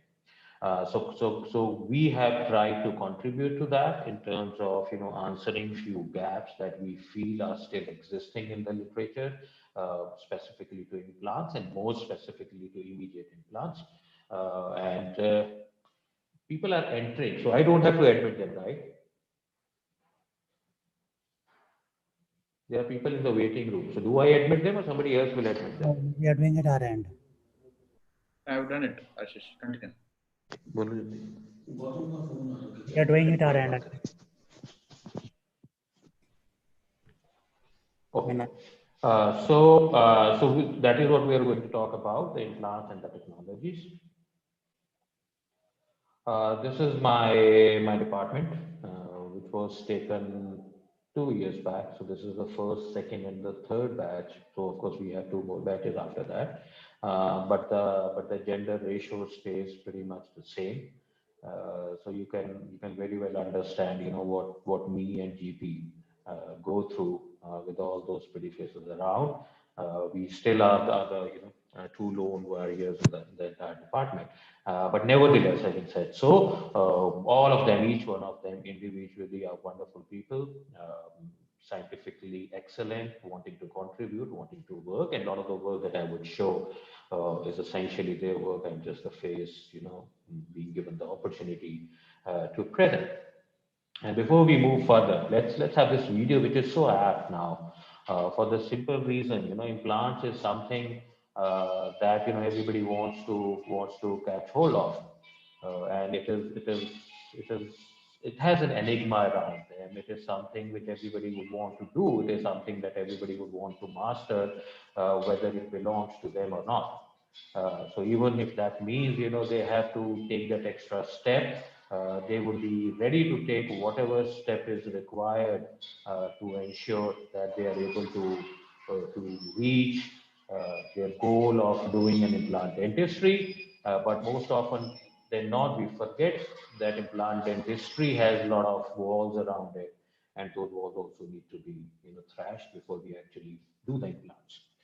So for few cases, just to set the ball rolling, implant dentistry is pretty simple, so as to say, along with the complexities attached. Yet I would say it's simple only if you know how to do it, only if you have understood the science behind it, rather than the actual procedure of drilling the hole and tapping the implant in. So once you have done that, then I think it gets a real simplified procedure. And then we can always say that many people would want to say about implant dentistry is that it is nothing but just putting a nail in the wall. A lot of people draw that corollary. I would say yes, but only if you know how that nail in the wall stays there, or what are the factors which are required for that nail to stick into that wall and not come out.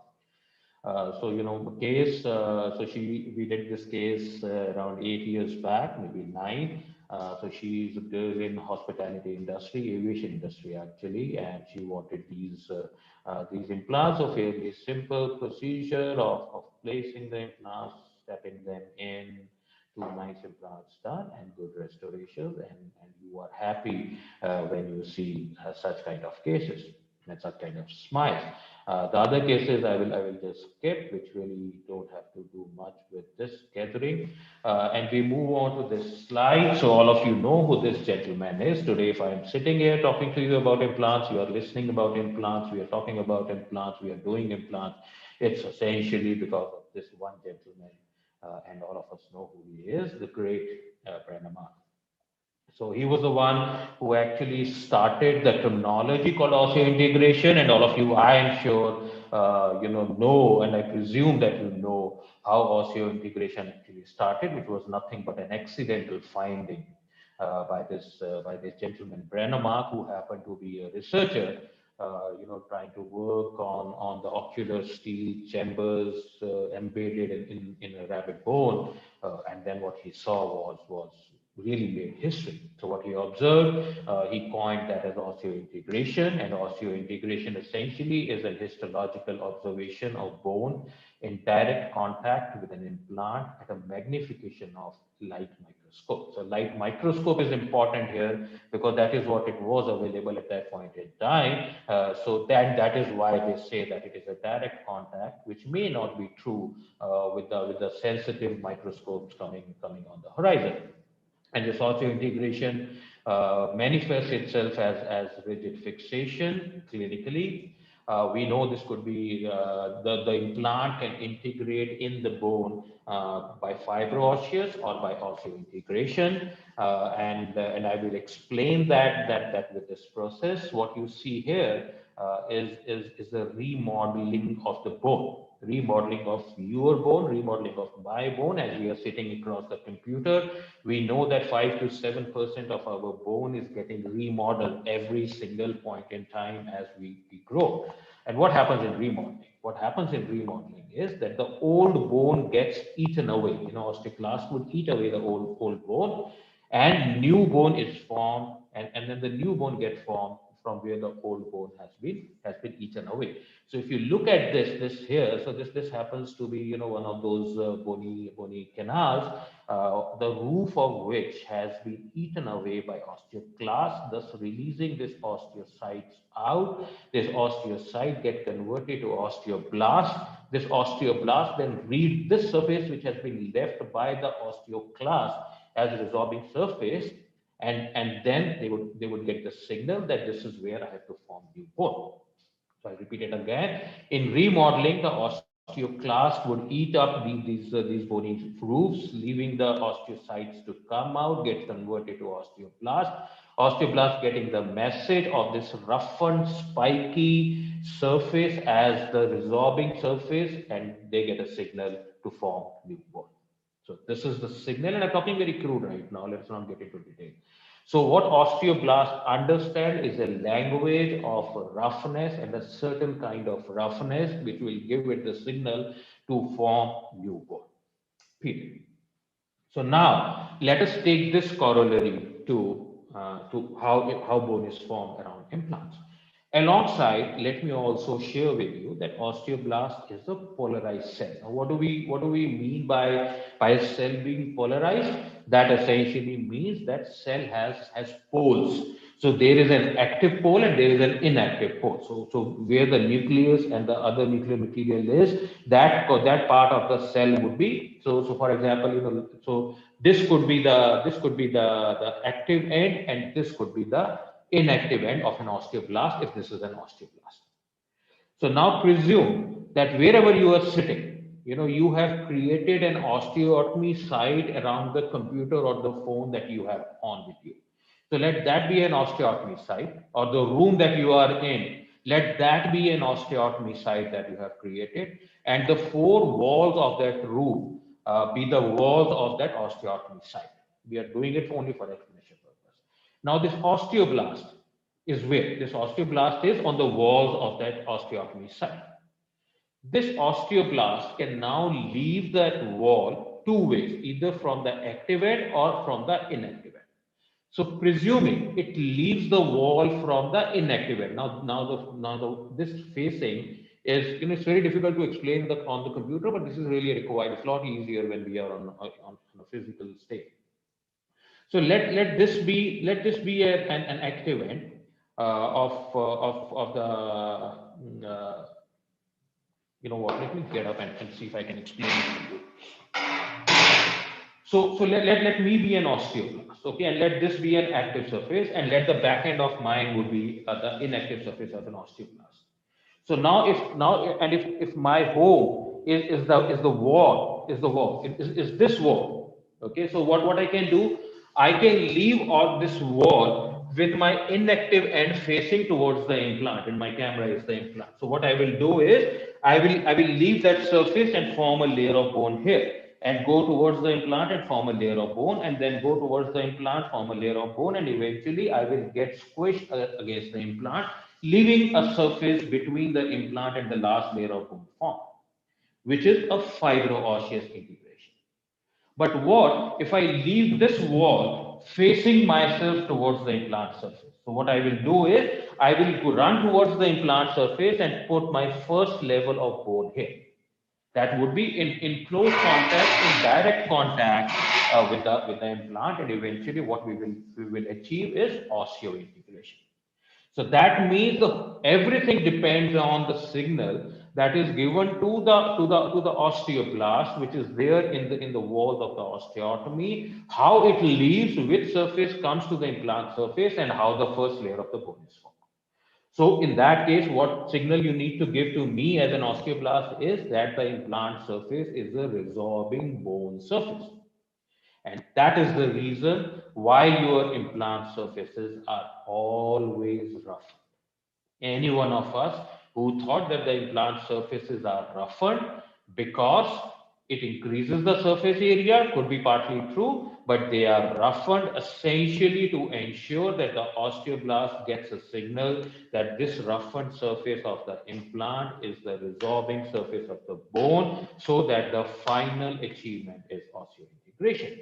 And these two kind of organic purposes, the one wherein you get fibro-osseous integration is the distance osteogenesis, and the one where you get osseointegration is the contact osteogenesis. So you have different kind of implant surfaces, implant textures, and you can, okay, now you can have roughnesses, which could be, what kind of roughness should be there on the implant surface? It could be macro, it could be micro, it could be ultra. Now, macrostructure roughnesses are these kind of roughnesses. Do they have any role in osseointegration? I don't think so. Literature doesn't think so. These kind of roughnesses are, if they are important essentially for the mechanical interlocking, are important. If you remember, or if you have seen in the literature, the earlier implants which came after Brennemark discovery of osseointegration had nothing like screws on them. They were parallel wall smooth implants. They, of course, they were then roughened. The surface was roughened, but it was quite a while when the screws actually came on board. So, what is the role of the screws on implant fixture? I mean, nothing much, but probably they help you in giving that primary stability, not the secondary stability, the primary stability. The second is the microstructural roughness. This is what it is. So microstructural roughness, the idea is to create a roughness which is closely mimicking the roughness on the surface of the resorbing bone. So you can either create that roughness by adding a surface, which is plasma spraying or hydroxyapatite coating, or you can actually roughen the surface by taking that surface off from here, which is sandblasting or acid etching. So subtractive way or additive way. And if you, one of the studies actually looked into the different kind of roughnesses and its response onto the cell function, the metric, the cell differentiation, and the other cellular functions. What they found out was that the roughness between 25 to 75 micrometer is what actually stimulates the cells, osteoblasts in this case, to do their job. Anything less, anything more does not mimic the bony surface, so they really don't give the signal enough to the osteoblast to start forming bone. And logically, why? See, if the roughness is between 25 to 75, osteoblast would pick up that roughness, would pick up these spikes. If it is as big as 250, for an osteoblast, it will simply slide through. So for that, it's not really a roughness. It's a smooth valley for it. That is why you really need to look at the roughness of the implant surface that you intend to use. If anybody walks into your clinic and say, my implant is rougher than his, so it is better, probably not. So you really need to know about this concept when you are making the decision of what osseointegration is and what are the other factors which affect osseointegration. One of them is the implant surface. Of course, there are other factors, and we are not going into the details since this is not about osseointegration topic per se. So we'll move on to the topic in question, and then we'll build up a story to talk about some of the technologies which we are working on, and that is immediate implant. All of us know what immediate implants are. There are primary immediate implants placed immediately after extracting the tooth. Secondary is you give few days of time for the soft tissue to heal. Delayed is you give further few days of time for the bone to actually take advantage of the healing bone. And then it's the conventional implant wherein you actually place an implant in a virgin bone. So we all know that 6 to 12, earlier it used to be that 6 to 12 months healing is recommended following tooth extractions prior to dental implant placement. But you know, that's a gone story now. Everything, we are talking of a single day solutions. You know, you come in without a tooth and you go out of the clinic with a tooth implant placed. So the times are such, an immediate implant, an immediate placement, an immediate restoration of the implant is such modality. The advantages are there on your screen. It reduces the treatment time, minimizes the treatment cost. The psychological advantage to the patient is immense. You don't really need to do multiple surgical procedure. You actually maintain the rich contour, which you would otherwise have been losing because of the healing phenomena of the bone, because of the because of the new bone formation process. There is a increased osteogenic potential. Processes get simplified most of the times, but not always, and I'll share a case with you. And then there's of course optimization of aesthetic and the functional results. So what are the indications? These are the indications for placing an immediate implant. More importantly, these are the contraindications for placing, and we'll read them because you know we have questions in our mind that probably immediate implant is not a good case scenario uh, in all the cases. I would probably argue against it. The contraindications as listed in the literature are inability to develop mechanical stability, either in the width or the height, proximity to adjacent teeth, placement outside alveolar envelope, and the presence of infection. Now, each one of them is also a contraindication for placement of conventional implant. So these truly are not contraindications for the placement of an immediate implant, but this is a generalized. This is a surgical technique that we will be talking about. So rather than reading, let us go through the technique. So since it is an immediate implant, so that means it has to be immediately after an extraction. That means it is preceded by an extraction. So we have to be very careful right from the word go if we want to replace the tooth with an implant. So there is not enough room for a blind extraction if it has to be replaced with an immediate implant. So what you need to do is it has to be an open extraction. You should certainly raise the flaps so that for buccal and palatal, buccal and lingual, so that you see what you are doing, so that you know what you are doing, so that you are able to visualize what is happening and what is present there. After having raised the flaps, you know, you do a atraumatic extraction. Now, here is a little issue that I have with the word atraumatic. When we say atraumatic extraction, if you have to replace the tooth with an implant, does that mean that we are conveying that if you don't want to replace this tooth with an implant, you can be as traumatic as possible? Which is certainly not true. So you have to be gentle in by saying atraumatic extraction. What I mean to say is try to avoid luxating the tooth too much for the fear of the elastic bony envelope around it changing its dimension. You don't want to do that.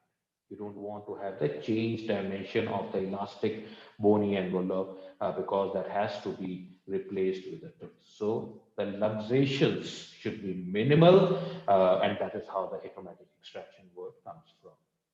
After having done that, you thoroughly degranulate the socket, which otherwise probably you would not have. And after having done that, then you look, once the bleeding is controlled, the degranulation has been done, the socket is clear, then there is an assessment of socket architecture.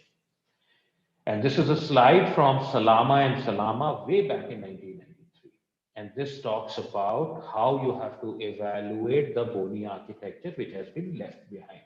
What it says is A, that you should be confident of a 4-socket wall. That means none of the 4 walls, buccal, lingual, mesial, and distal wall, none of those walls should be compromised. Otherwise, it will go into that contraindication of placement of implant outside the bony envelope, okay, and becomes a contraindication.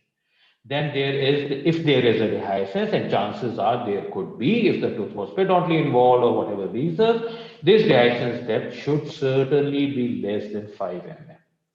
Anything more than that, do not go for immediate implant. The bone crest within the coronal 1/3 of the extracted root.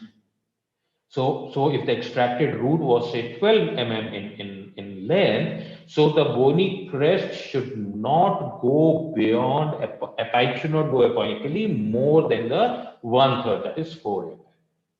The distance from the CJ of the adjacent teeth to the fixture head should be between 3 to 5 mm in order to maintain the biological width later on. But the most important is D, which says that there should be availability of 4 to 6 millimeter bone beyond the apex. Why? Because in an immediate implant, you always place that implant 2 to 3 millimeter in this apical virgin bone. And that is where you get your primary stability from. Why? Because in pretty much all the cases, and I would repeat it again, all the cases, you will not have a close adaptation of the alveolar wall and the implant wall. There is going to be a gap here. There is no way you can actually have both of them, staying together with each other. And this gap is known as jumping gap, HDD, whatever name you want to call it. But this gap stays, and this gap does not let you have primary stability, of course, unless you have an implant which is inserted 2 to 3 millimeter apex into this virgin bone. Okay, remember that because this is going to be important later. So after having looked at the architecture of the implant socket, you widen, you deepen both, widen and deepen the osteotomy, and then you simply place an implant. Now, being periodontist, we tend to be little fleshy around it, so we did connective tissue graft with it, and then kind of covered it up, and that's how it is. So when you remember in indications, I said that it is easy in advantages. I said that it is easy to replace a tooth with an implant from the point of view of aesthetics and functionality, not always. This case. Then long back, Harvard days basically. So Sean Louis, I still remember his name, French gentleman. So we had to extract this tooth, non-restorable, nothing could have been done. So this tooth was extracted, bony envelope, degranulated, architecture assessed, and this used to be one of those ITIT implants those days. And the implant tap inside, and this is what I meant. You will not be able to have a close adaptation of the implant surface and the bony envelope around it. You would always have this gap, and this gap is known as jumping gap. And this gap does not let you have good primary stability. So the primary stability comes from 3 to 5 millimeter apical. Wouldn't it be nice to have an implant which would take primary stability from these walls? Won't it be nice? I'm putting a question to you, and we'll come back to that question. So now if there is a gap, so something needs to be done. So we put some bone graft, bone powder actually, and there's a reason I'm saying bone powder. So we put some bone powder here and cover it with a membrane, suture it, few weeks down the line, impression taken, and this is what happened. So placing an implant from where the tooth was taken does not always lead to a ready-made solution. So the path to the insertion screw was labial. Anyway, there are ways and means to overcome that. So, we sent him like that. And then he came back again. We did an open tray impression, and then we gave him a prosthesis with a transfer screw, and he was happy.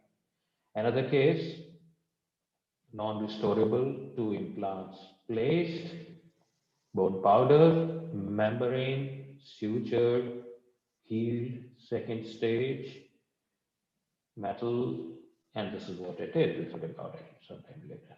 So the prosthesis play, and she's happy. So what are the questions? Questions are, what is the threshold gap distance between implant and bony wall to warrant the use of regenerative? We know that there is going to be a gap distance, a jumping gap, a HDD.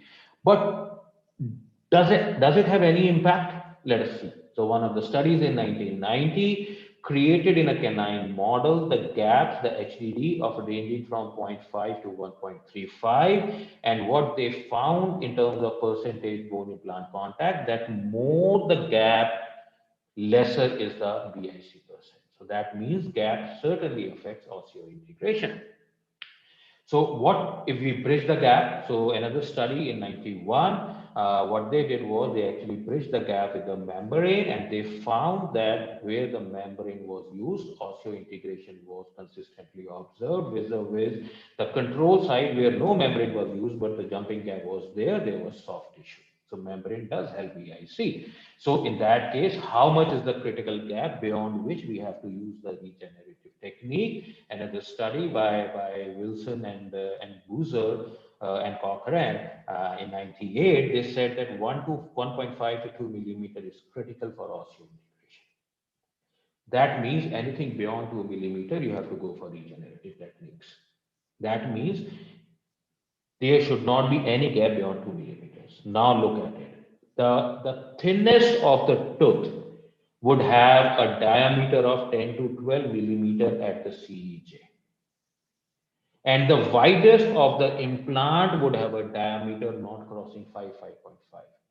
So that means in most of the situations, 95% of the times, you would actually lead to a situation wherein HDD would be 1.5 to 2 millimeters.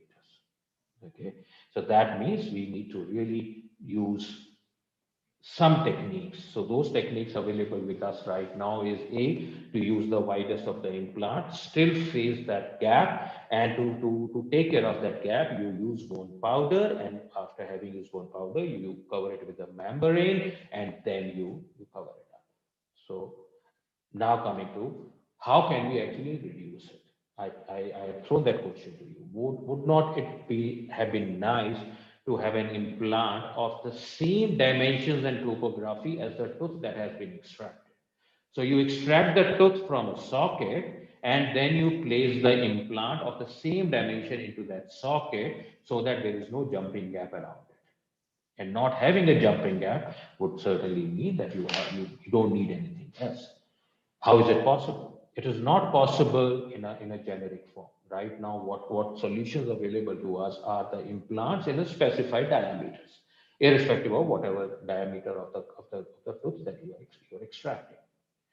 The solution lies in 3D printing. And that is what we started our mind into. So we hypothesized that if somehow we are able to know the exact topography of the root of the tooth that is going to be extracted pre-extraction, then probably we can print an implant in the same dimensions pre-extraction, and after extracting the tooth we can then place that same implant in the socket without any osteotomy required. So we started working on it, and we used the 3D technology. You all know about this 3D technology. The steps were, and I'll cut it short. So what we did was we took a pre-extraction CBCT. Now this CBCT, which was in DICOM, was actually transferred to the computer to a software, and from there we did segmentation. And after having done the segmentation, we did a virtual extraction of the tooth. A 3D construction was done, and the tooth was virtually extracted.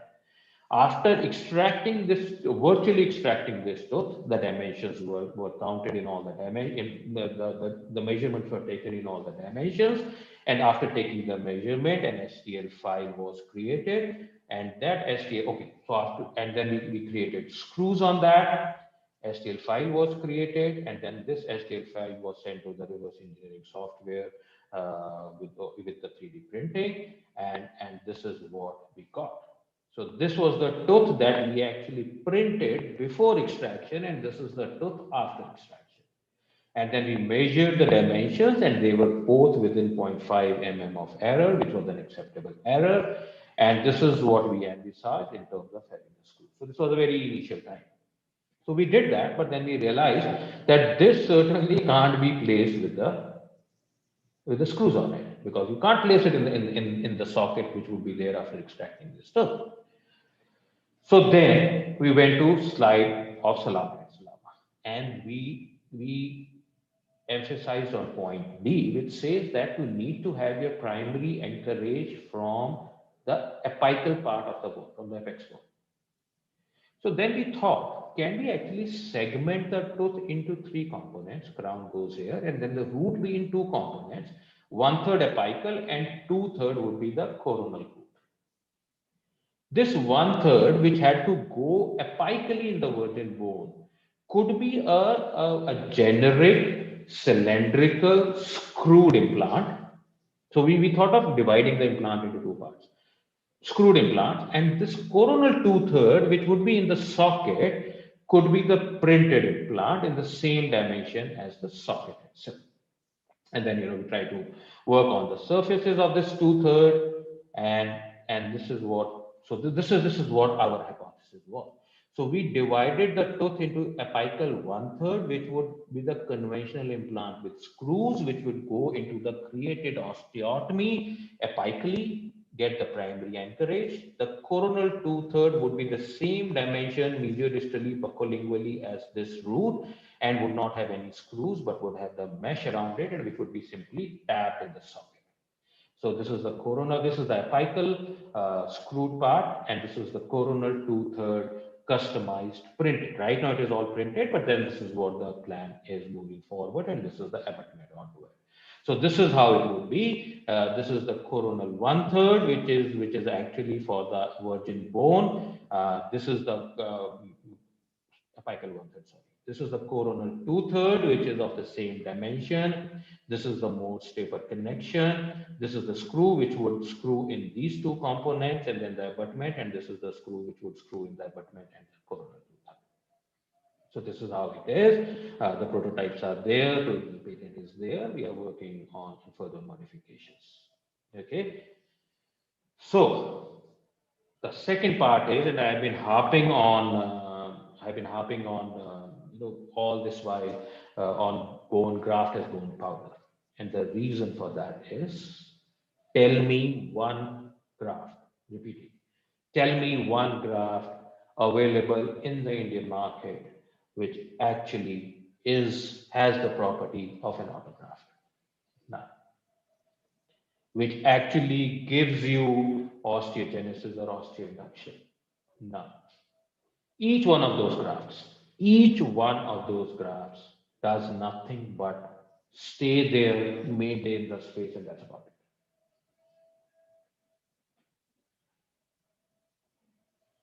These are all different classifications from the based on the source, on the all those kind of classifications are there. All of you know about this classification, but what I am trying to say is, what is the best, what is the gold standard? It is the autogenous bone.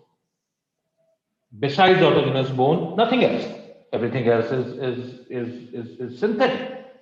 Everything else does not give you osteoinduction. But my dear friends, there is one thing else which is as good, and it's a bold statement I'm making, as good as an autogenous bone, and that is the autogenous tooth, the autogenous dentine, demineralized or mineralized, irrespective. And in an immediate implant case, what you always have in your hand is a tooth. And also, on the other hand, you need to have that powder, because under the present circumstances, you need to put the powder to cover the jumping gap. Whereas in this hand, you actually have probably the best graft which could be available, which is the autogenous tooth graft. But we take that tooth, throw it, pick up the powder and place it, and spend another 4,000, 5,000 into the implant. So friends, if you allow me to say why autogenous tooth is a good graft, because it has BMPs. The BMP may not be the same as bone matrix derived BMP, but they are very similar and exhibit the same type of action in the body. Human tooth is a rich source of stem cells. The ratio is pretty much same as that of bone. Dentin contains growth factors and some proteins also, all of which aid in its osteoinductive property. Different types of this. So, if you, these are some of the studies. A lot of Korean studies have gone into it, wherein they have shown that the dentine graft is a wonderful, non-inflammatory, non-immunogenic reacting, and it's a resorbing graft. What is available in the market right now to have this tooth into graft is unfortunately just one machine, which is an excellent machine, but it costs more than 2 lakhs. Not only that, it comes with these disposable containers. Each container probably costs around 4,000 rupees, and it cannot be used again. So that means right now it is too much of cost intensive. So we started working on that, and we developed a device, a machine, which we named as Autograft. It went through different stages of designing and trials, and this is what it is. The beauty of this machine is that each and every component used in this machine is autoclavable. So you invest one time into this machine. It is not commercially available though right now, but I'm just saying. So you invest one time in this machine, and then you autoclave each and every component of it. And I will run it through the video if it is visible. So this is a tooth which will explain a lot of things that I want to say.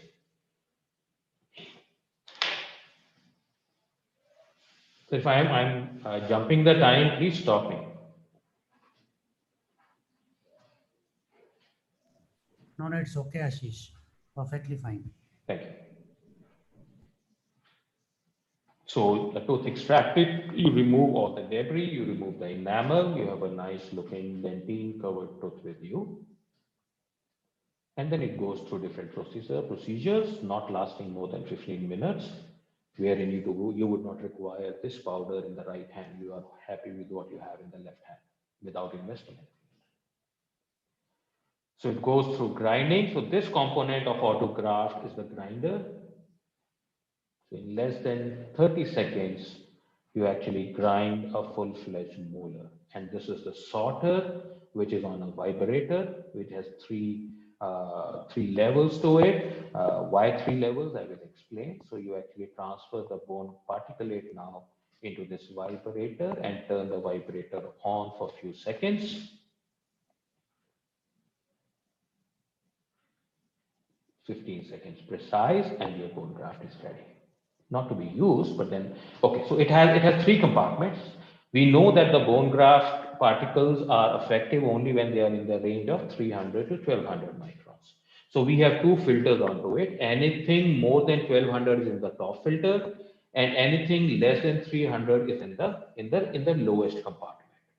What is there in the central compartment? So you can keep this fine powder less than 300 if you need more of graft. This central compartment has bone powder, has the bone graft in the range of 300 to 1200 microns. And this is the bone graft that you will process. By processing, I mean it goes to 3 steps. In the first step, you actually put the cleanser onto it.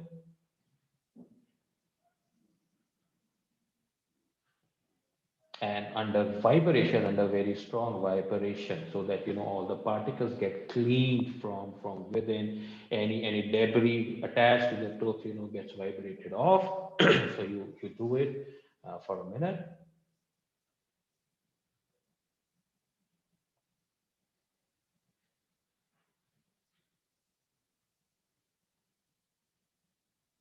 And then with this dropper, you suck the entire liquid off. Then you process it through EDTA because you want to partially demineralize it.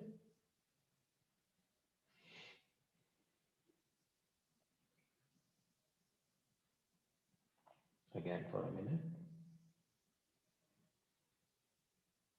So now your bone graft is partially demineralized for all the BMPs to come out, for all the proteins to come out, for all the growth factors to come out. and then you wash it with PBS twice.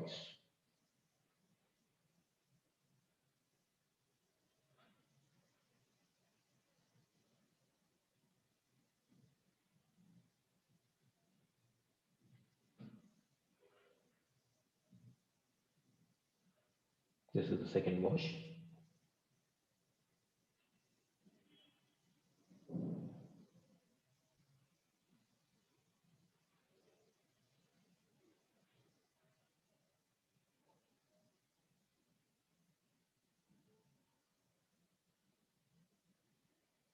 And then you tap it dry with sterilized water or gouge.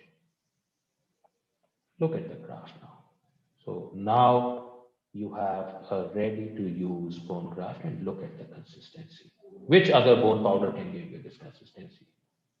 And this is an autogenous graft. Easy to place, wonderful handling, and to top it off, it's an autogenous bone graft. So you place it, cover it with the membrane, sit with it.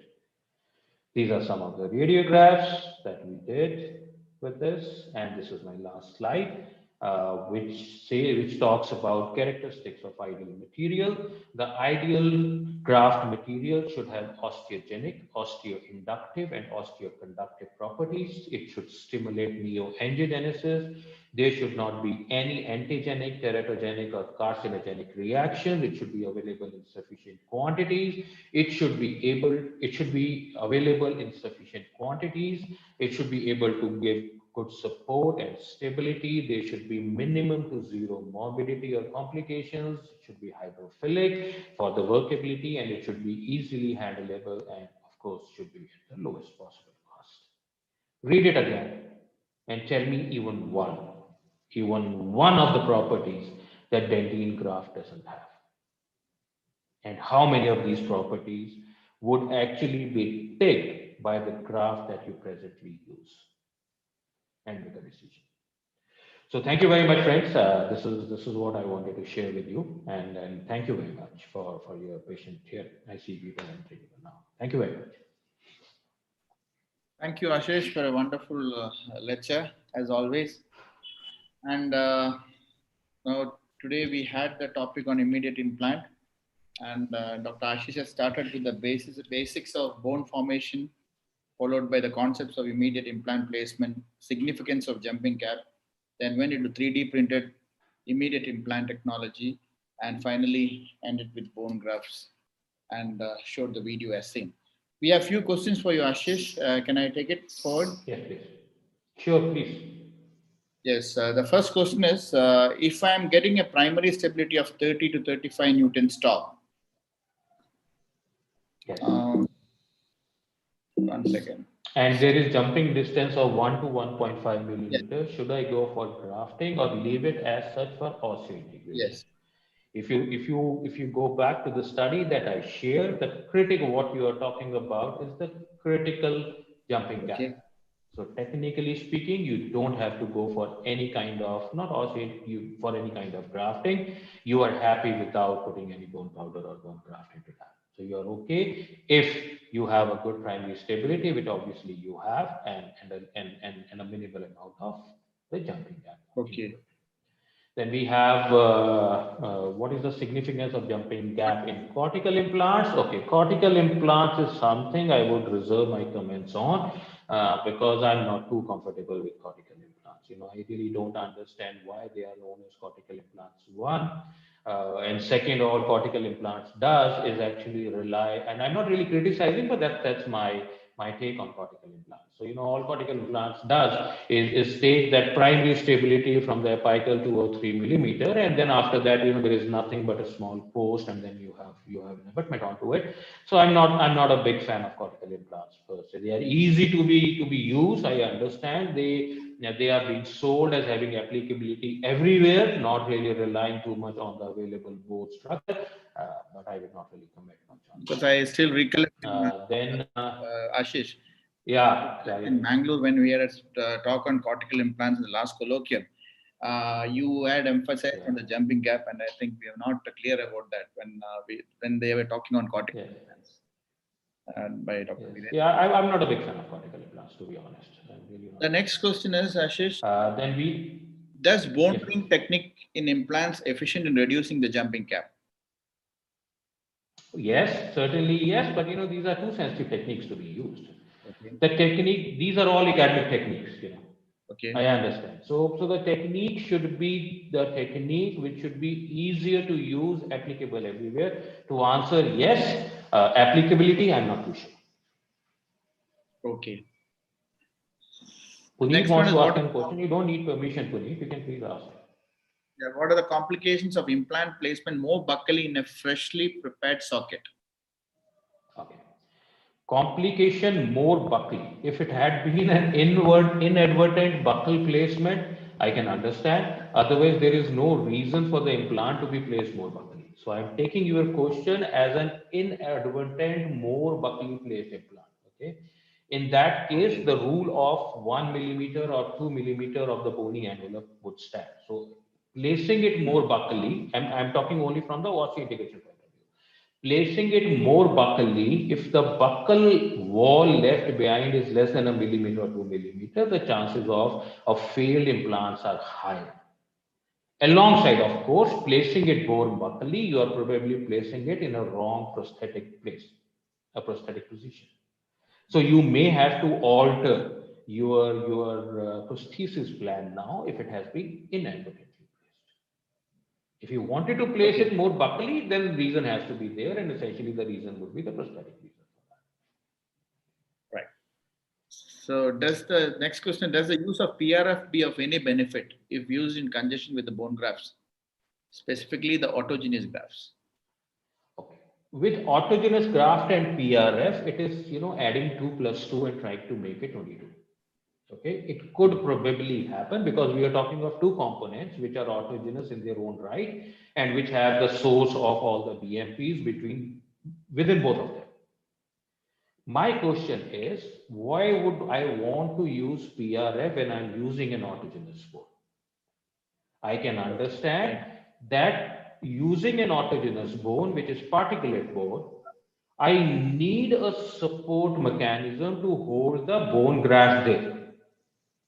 If any one of us have ever felt that without using a membrane, we will be able to hold the bone graft wherever we have placed just by suturing it, a good primary closure would hold the bone graft inside. I have my doubts onto it in terms of complete retention.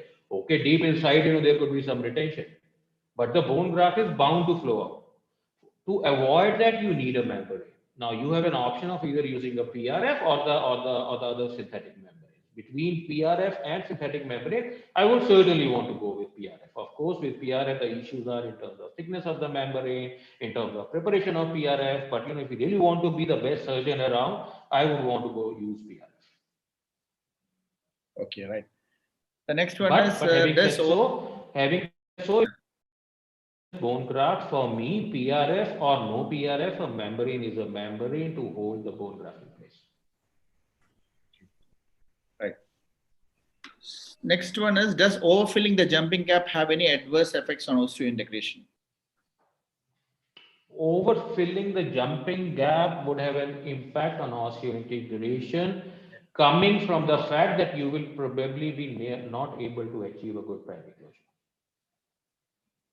And any overfilling essentially means that the bone graft that you have used, bone powder or the bone graft that you have used, is actually hanging out without any envelope around it.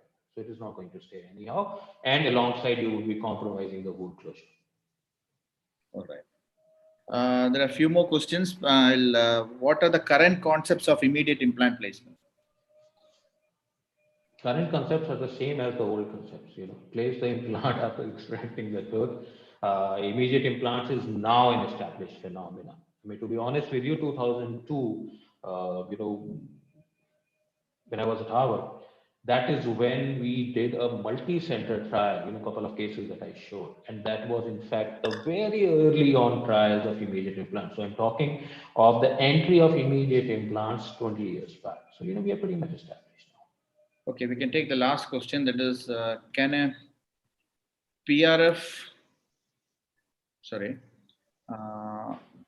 Can a PRF placed within the osteotomy site And is it beneficial? Of course, yes. PRF has its own advantages, and PRF certainly is a good thing. The only thing is, how much, what kind of advantage you have to actually have a cost benefit ratio. What kind of advantage you get after putting the patient through all those breaks and all those blood withdrawing, and then having that blood drawing and processing it.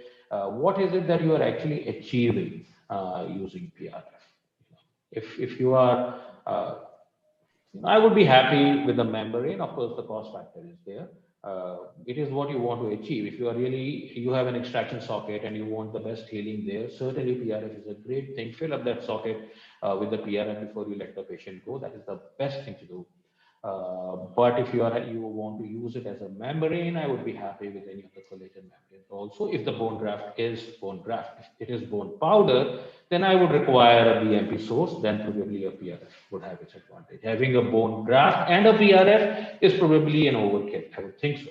Maybe non-scientific right now, but probably an overkill. Thank you so much, Ashish. We are perfectly on time, 1 hour, 12 o'clock. And thank you, Vikas Jindal sir, thank you, Ranjan sir, and the entire team of Himachal Dental College, especially the postgraduate students, because they have coordinated it so well. So many times they have called and messaged, and the day has come today. Thank you so much for giving me a chance to moderate the wonderful session of Dr. Ashish. Just one thing I would like to add, Ashish. Our international speaker, Dr. Calvo, is using dentine as a BMP material in a big way.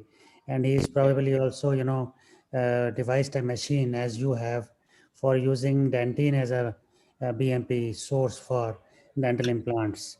My question to you is, when will your machine be ready for commercial use? Because it seems to be very effective for the practitioners worldwide. Sir, actually, we are ready. We are ready to roll it out. We are ready to, in terms of doing the tech transfer. But there are not many takers. We actually at one point in time wanted to commercialize it, get into production at our end, but then that is not our field. So we did talk to a few people around. So I really don't have an answer to it. But if anyone around knows anybody who's an entrepreneur who has these kind of skills and facilities, will be ready to do the tech transfer immediately. I will also take 1 second. For you, I can certainly have one made at our end and send it across. Yeah. I'll be really obliged. Let me take 1 second. Absolutely, sir. Anytime. To welcome Dr.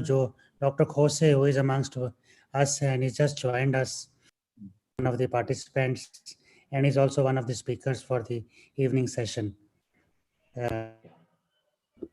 Bienvenida, Dr. Jose. This is, welcome in Spanish to Dr. Jose, who has just joined us as one of the participants. Welcome, Dr. Jose. Welcome. Thank you so much, everyone. Anchors, please. Thank you, Dr. Anil Milad sir and Dr. Ashish Jain sir for elevating us with such wisdom, experience, and such a personable presentation. Thank you so much, sir. Thank you. Thank you. Now we have with us our next moderator, respected Dr. Sanjeev Jain sir. Sir is Principal, Professor, Head of Department of Periodontology in Guru Nanak Dev Dental College, Sunam. Sir did his bachelor's in 1993 and master's in 1997 from Government Dental College, Patiala.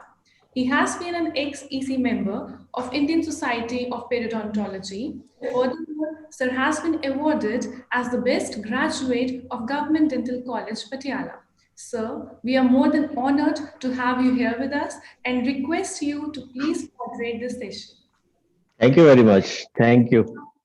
Thank you, sir. Thank you, Dr. Vikas Jindal, sir, for inviting me to be a moderator for one of the sessions. I am highly obliged, sir. Thank you, Dr. Ranjan Malhotra. Hello. It's our honor, Sanjeev, to be with you here today. No, sir, you are like an elder brother to me, sir. Anytime, anywhere, sir. So today's session is on tilted implants. It will be taken up by Dr. Divya Malhotra, who is heading the Department of Oral and Maxillofacial Surgery at Himachal Dental College, Sundarnagar. He did his graduation from Himachal Dental College only, and his post-graduation from College of Dental Sciences, Davangere. He has taken some special training in oral oncology from Bangalore and reconstructive surgery from Hyderabad. He has also completed an advanced course in aesthetic dentistry from the University of New York at Buffalo. Along with his academic duties at HDC Sundarnagar, he is a visiting consultant at Himachal Head and Neck Hospital, Hamirpur, and is also a project director of Smile Train Hamirpur for cleft lip and cleft palate surgeries. He has performed more than 1,500 cleft surgeries and more than 5,000 implants, apart from head and neck cancer surgeries. So, as for the topic of Dr. Divya is taking up, it is on the tilted implants, which is an interesting and important topic. As per WHO annual report, since the life expectancy has increased, so the elderly population has increased in our society, thereby increasing the edentulism, the problem of edentulism. Patients who are wearing the complete dentures are often unsatisfied because of the instability of the prosthesis, particularly the mandibular dentures.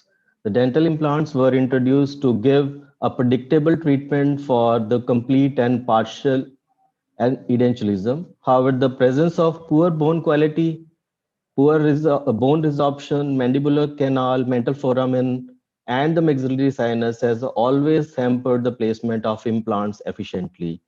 To overcome these limitations, the concept of tilted implants was introduced in 1990s, and Dr. Divya Malhotra will be taking up this topic for us. Dr. Divya Malhotra, over to you.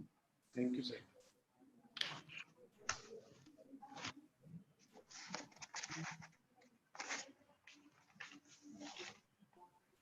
You can start your topic, Dr. Divya Malhotra.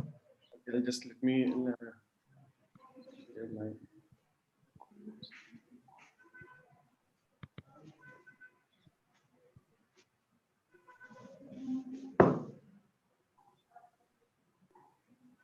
Okay, so screen is visible. Yeah.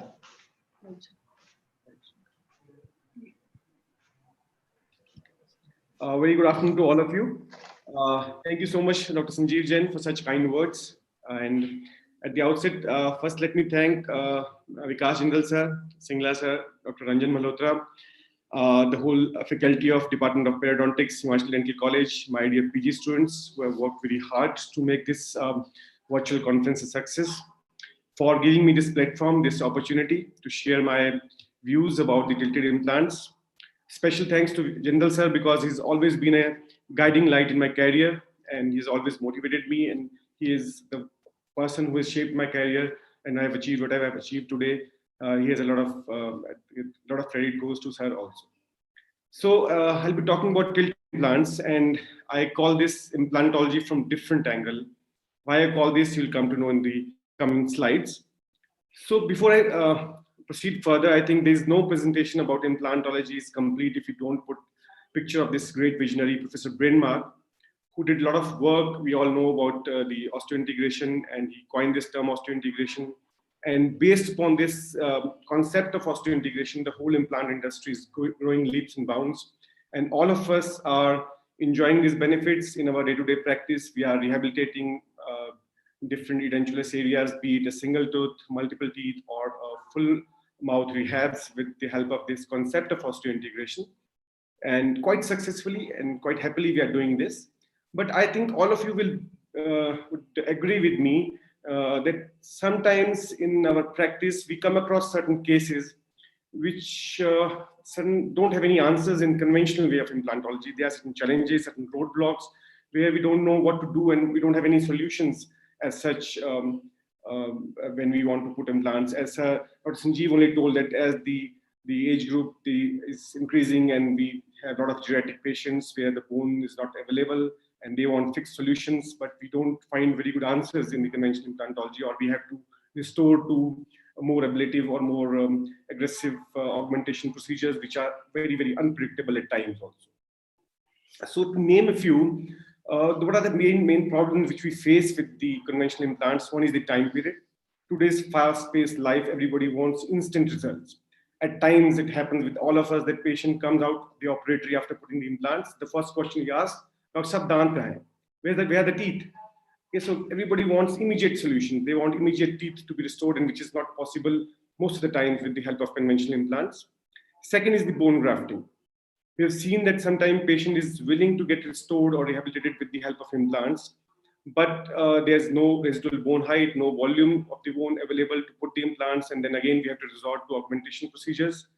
We all know that the biomaterials available are quite expensive, and the procedures are quite unpredictable at times also. In spite of doing all these procedures and waiting for a longer period of time, sometimes we don't get the desired result, and again it is back to square one kind of situation, and we are not able to do the procedures.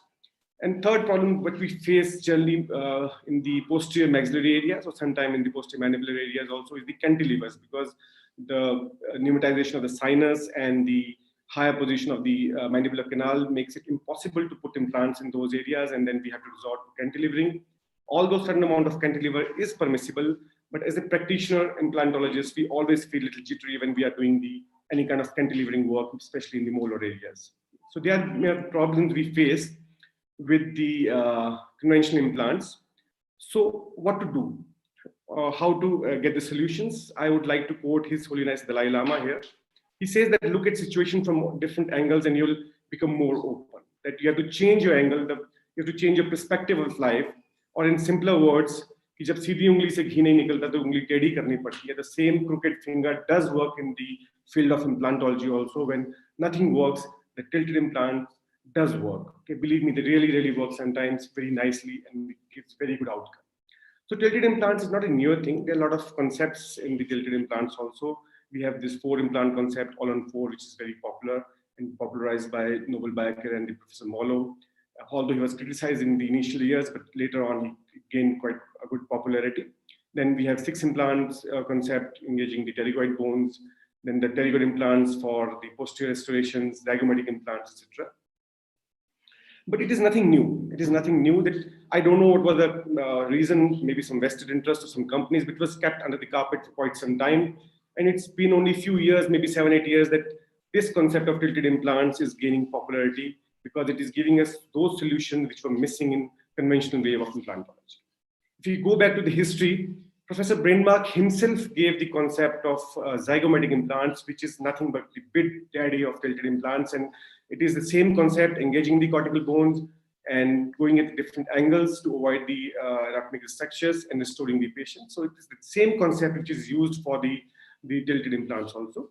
And excuse me, nowadays we engage this pterygoid area, the nasal floor area, and the whole length, maybe in the anterior region, premolar or the molar region, or in the mandible, we engage the basal bone in the anterior region, or in the this cortical ramus areas to get good stability and to place implants where the bone volumes are not available otherwise.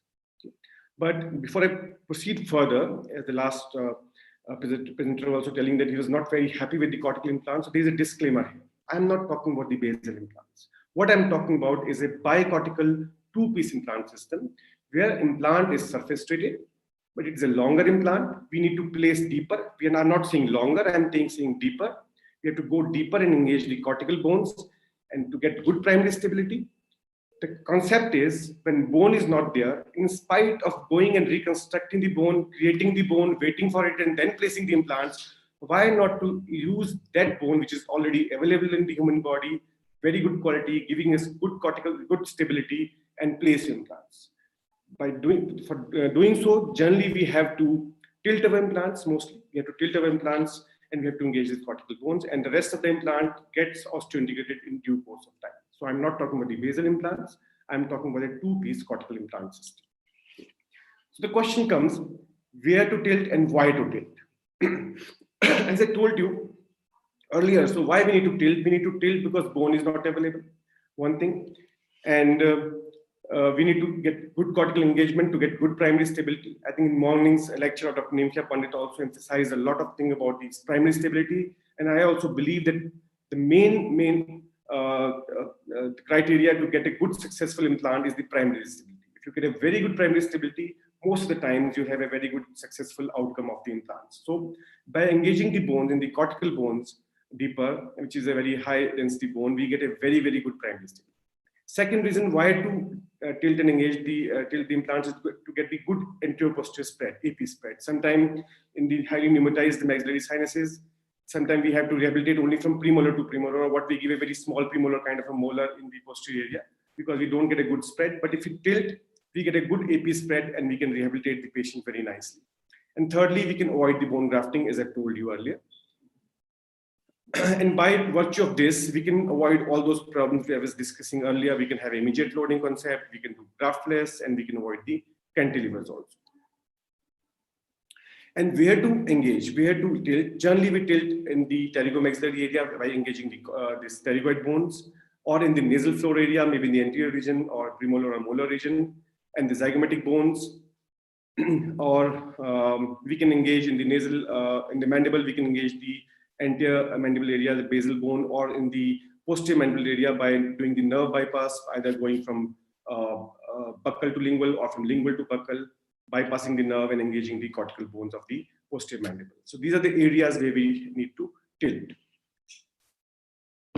But having said this, it is easier said than done, because most of us are trained in a conventional way of implantology, where we've been told that you put your implant straight, the load should be on the head of the implant, there should be no load from the sides, it will lead to the bone losses. So when I talk about the tilted implantology, there's a lot of criticism and there are a lot of doubts and questions crop up in the mind of practitioners that how it is going to work.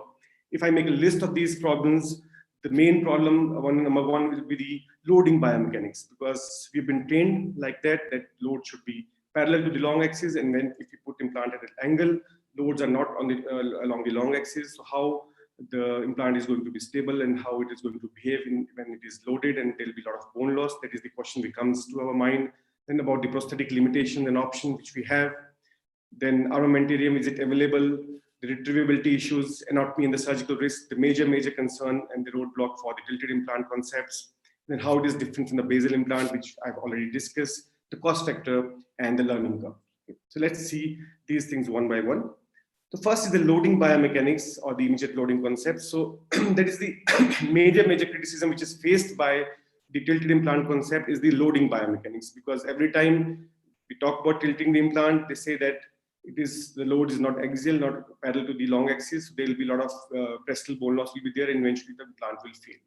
But now there's enough literature, and both the clinical literature studies are also there, and research is also being done on this, and there's enough literature available which suggests that the bone losses along the crestal bone loss of the tilted implants is, if not more, it is not more than the same as in the conventional implants. We have seen in the all or four concept also given by Professor Molo, where we put the conventional implants at an angle, but then we have to splint them. By splinting them, the stresses are distributed and we don't see any stresses and strain in the crestal area, so there is no bone loss seen, and it is very popular from early 2000 when it is given by Professor Molo, and it's been becoming very common now, and it's been in use for so many years now, and it has shown very good results.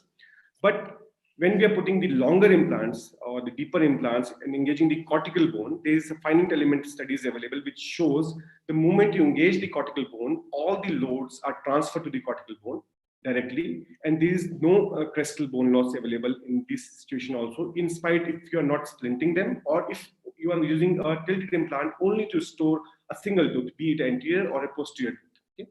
You can see in this picture also, it's a case done by me 4 or 5 years back, where we have there's sinus is pneumatized, patient is not ready for the sinus lifting kind of procedure, so we place one pterygoid and one sinus bypass and engage the nasal floor. You can see 3 years or 4 years post-op also, it's very stable bone at the crestal area, because when we engage the cortical bone, the loads are directly transferred to the higher up into the cortical bones, and there are no stresses and strain in the crestal area. So this has been, I think, done and dusted with, and there's a lot of literature which says that there's no issue of the crestal bone loss with the tilted implants. Second is the prosthetic limitation and options. Yes, earlier, most of the companies, they used to come with only 30-degree multi-node abutments or these angulated abutments. And at times we have to place the implants at a steeper angles to get good spread and to sometimes to engage the cortical bones. And then in those cases, it is sometimes becomes difficult to rehabilitate or give the prosthetic options to these patients. But nowadays, as this concept is becoming popular, a lot of companies are coming with more and more treatment, these prosthetic options where the angulated abutments are available up to 50 degrees also. But it is the advent of multi-unit abutments which is a game changer as far as the tilted implantology is concerned, because this multi-unit abutments, it gives a lot of credibility to the concept of tilted implants, because by virtue of these multi-unit abutments, we could give the screw retained prosthesis, the question of retrievability was answered, and the maintenance issue was also answered. So these tilted implantology concepts owes a lot to these multi-unit abutments. Before I move further, I'll just share one of my cases with you. This lady who was given these 2 implants and was told that she'll be given an overdenture, but she never wanted a denture. She wanted something fixed, but at the same time, she wanted immediate and without any graft. So see, in conventional way of implantology, it was very, very difficult to rehabilitate these kind of cases. And we generally see these kind of patients in day out in our practices, where patients are a little skeptical about placing the bone grafts and for the sinus lift procedures, okay, and they want something immediate restorations. So this case was very easily managed by this concept of tilted implantology. We just placed 2 pterygoids and 2 into the nasal floor area and the molar premolar region. 2 were already there, so we splinted them and gave her the provisional immediately, and later on restored her with the good prosthesis. So by virtue of this concept of tilted implantology, we could give her what she wanted. We gave her immediate, fixed, and without bone grafting, all the solution which she wanted. Okay. So yes, we have to take that leap of faith sometime to grow in life. And so that is same with the tilted implantology also. But still, the major question still looms in your mind, that is the surgical risk. That I think that is the main roadblock again for most of the practitioners, that what about the surgical risk, and that too mainly the hemorrhage during the placement of these implants, because we know that head neck area is so much vascular. And then we are going into the certain areas, mainly in the pterygoid implant placement, there is a sense, or there is a fear of unknown, because it is a kind of a blind procedure, I agree, and there is a learning curve, definitely. So in placing the pterygoid implants, there's a lot of fear among the practitioners, and there's a lot of these kind of myths are also there, that if you put a pterygoid implant, you will injure the carotid vessels, and there'll be a lot of major bleeder, and you might lose your patient at the table. Believe me, till date, not a single case has been published in literature which says that there is a massive bleeding during placement of pterygoid implant. Reason is simple, because you should know your anatomy well. If you know your anatomy, you know the orientation where you want to go, then you have to master this technique. And once you've mastered this, believe me, your life is sorted. You'll get so many good options and easy options for your patients, where you can restore those difficult cases also, which are very, very challenging in a conventional implantology. Okay. So let's see the anatomy part a little bit. I've divided into the maxilla and mandible part. In maxilla also, generally we are engaging the 2 areas, the pterygomaxillary area, the pterygoid implants, and the nasal floor area. Nasal floor area, we can engage anywhere in the anterior region, in the premolar region, in the molar region also. Then the zygomatic implants, I'll just brush up briefly about the zygomatic implants. It's a huge topic in itself, so I'll just won't be able to do justice to this topic. So I'll talk briefly about the zygomatic implants. Main anatomy, I'll be discussing about the pterygoids and the nasal floor, and then the mandible. Okay. So when we're talking about the pterygoid implants first, in the pterygoid implants, we are placing the implant and engaging the 3 bones. One is the tuberosity part of the maxilla. Second is the pyramidal process of the palatine bone. And third is the pterygoid plates of the sphenoid bone. Okay. So when we place the pterygoid implants, we start from the maxilla, alveolar process, then we engage the pyramidal process of the palatine bone, and then we go upward and engage the pterygoid plates, somewhere between the fossa of the middle and little pterygoid plate, more toward the middle pterygoid plate. We have to go inward, upward, or backward, upward, inward, same as we go for the posterior superior alveolar nerve block. Okay. So this orientation is very, very important when we're talking about the pterygoid implants. Okay. Yes, it is a blind procedure, because the area you are engaging, it's not surgically visible. You're not exposing that surgical area. So you should know your anatomy. Then you have to imagine and visualize that anatomy in your mind. And then you have to have certain landmarks, palpate the hamular notch, put a thumb there, and then you should know the orientation that we have to go at certain angles, and then slowly start engaging these cortical areas. Talking about the pterygoid implants, we should first visualize this bone area with the help of CT scan. At the axial views, you can see this in this cut. You can see that there is a lot of bone volume is available on the medial side, where this middle pterygoid plate and the pyramidal process of palatine bone and the tuberosity is meeting. There's a lot of hard bone is available, a lot of volume of the bone is available. So that is the target area where we want to go and achieve the anchorage from for our pterygoid implants. And as I told you, we have to go upward, backward, inward. And there are two angles involved here. One is the inward angle, that is 18 to 30 degree to the sagittal plane. You can see in this third picture where we are going inward and we have put our thumb or finger on the hamular notch. So that gives us an idea of the target area. And this is the inward we have to go. But the second angle is very, very important. That is the posterior and the superior angle. At what angle you need to go here? Because see, there is a pterygomaxillary fissure, and that is the area we are much fearing of, because this is the area where the maxillary artery, third part of the maxillary artery enters and gives its branches like sphenopalatine artery, etc.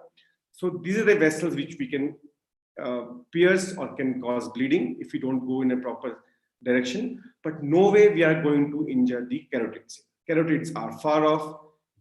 It is same, like if you want to injure the orbit by giving the infraorbital nerve block, nobody can help you. Same if you want to injure the pterygoid vessel when placing the pterygoid implant, nobody can help you. But if you know the anatomy, there is no way you can go and injure your carotids.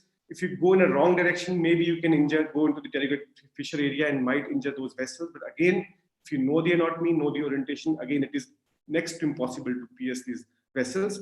The catch is, in spite of going from 8 region, we start our implant placement from the 7 region. There are two benefits from this, because in this 8 region, the tuberosity bone is not of very good quality. Secondly, to engage the pterygoid plates, you can see the red arrow there, you have to go at a steeper angle, more toward the fissure, more toward the vessel, more chances of bleeding. But if you start from 7 area, your angle is little flat. The bone quality is better in the 7 as compared to 8. Secondly, you'll go away from the fissure and no chances of injuring those sphenopalatine vessels or other vessels, branches of the maxillary artery. Okay, you can see in this picture also the third part of the maxillary artery, which gives branches in the fissure. They are the infraorbital, PSA artery, greater palatine, pharyngeal artery, and the sphenopalatine arteries. But if you again see the picture there, the area we want to engage, it is quite below and the arteries are quite higher. And if you go in the right direction, no way of injuring those vessels.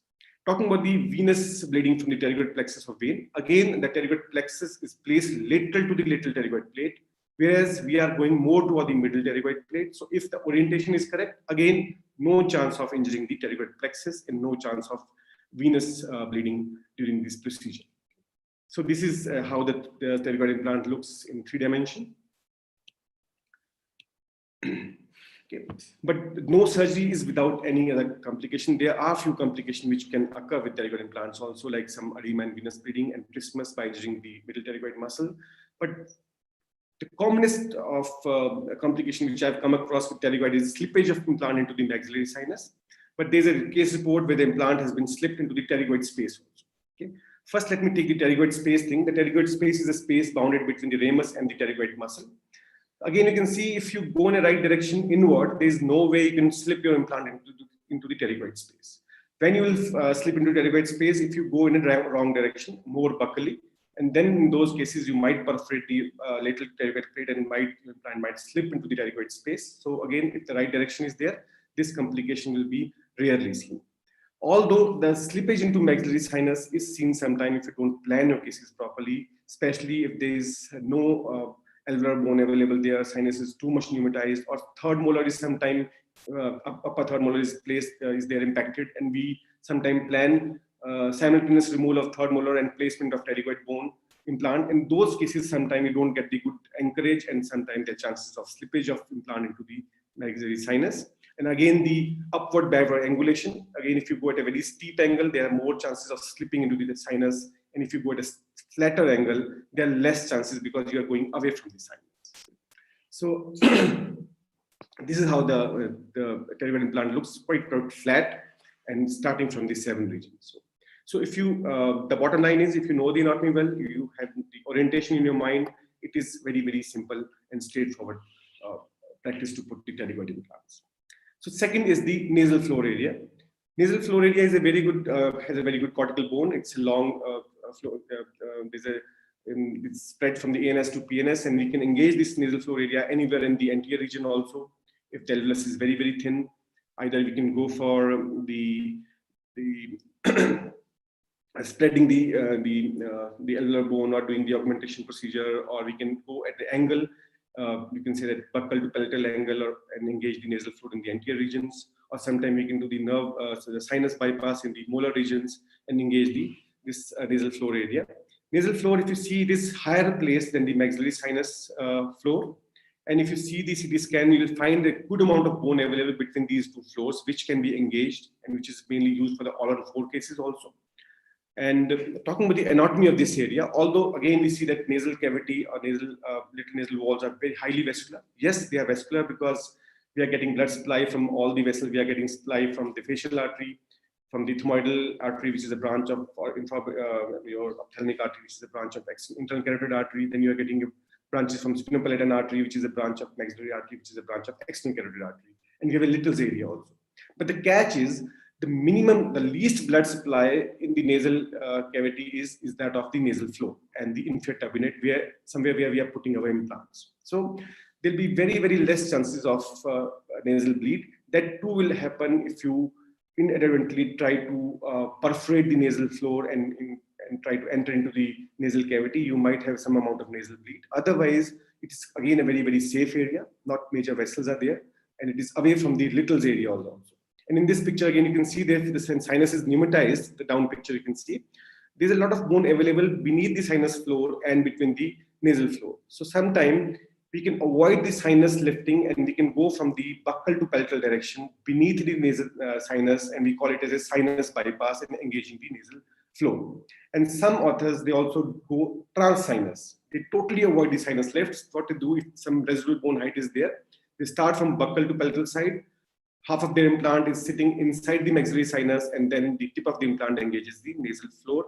The same concept which is used by Professor Brindmark for the zygomatic implants, where half of the implant is sitting in the maxillary sinus. So we can go trans-sinus also and totally avoid the sinus lift in these cases by engaging the nasal floor area.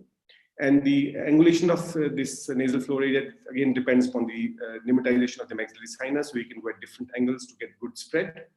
And this endoscopic picture, you can see a tip of the implant is visible in the nasal floor area. Actually, it should not happen, but if it happens also during your initial years of practice, it is not a big issue because there's a small nasal bleed, that's all, which can be easily managed with the help of these tampons or the antinasal packing, and that's it, or some styptic agents can be used. So that will take care of your nasal bleed and nothing much to worry about. And this is how we can restore these kind of cases where the sinus is totally pneumatized.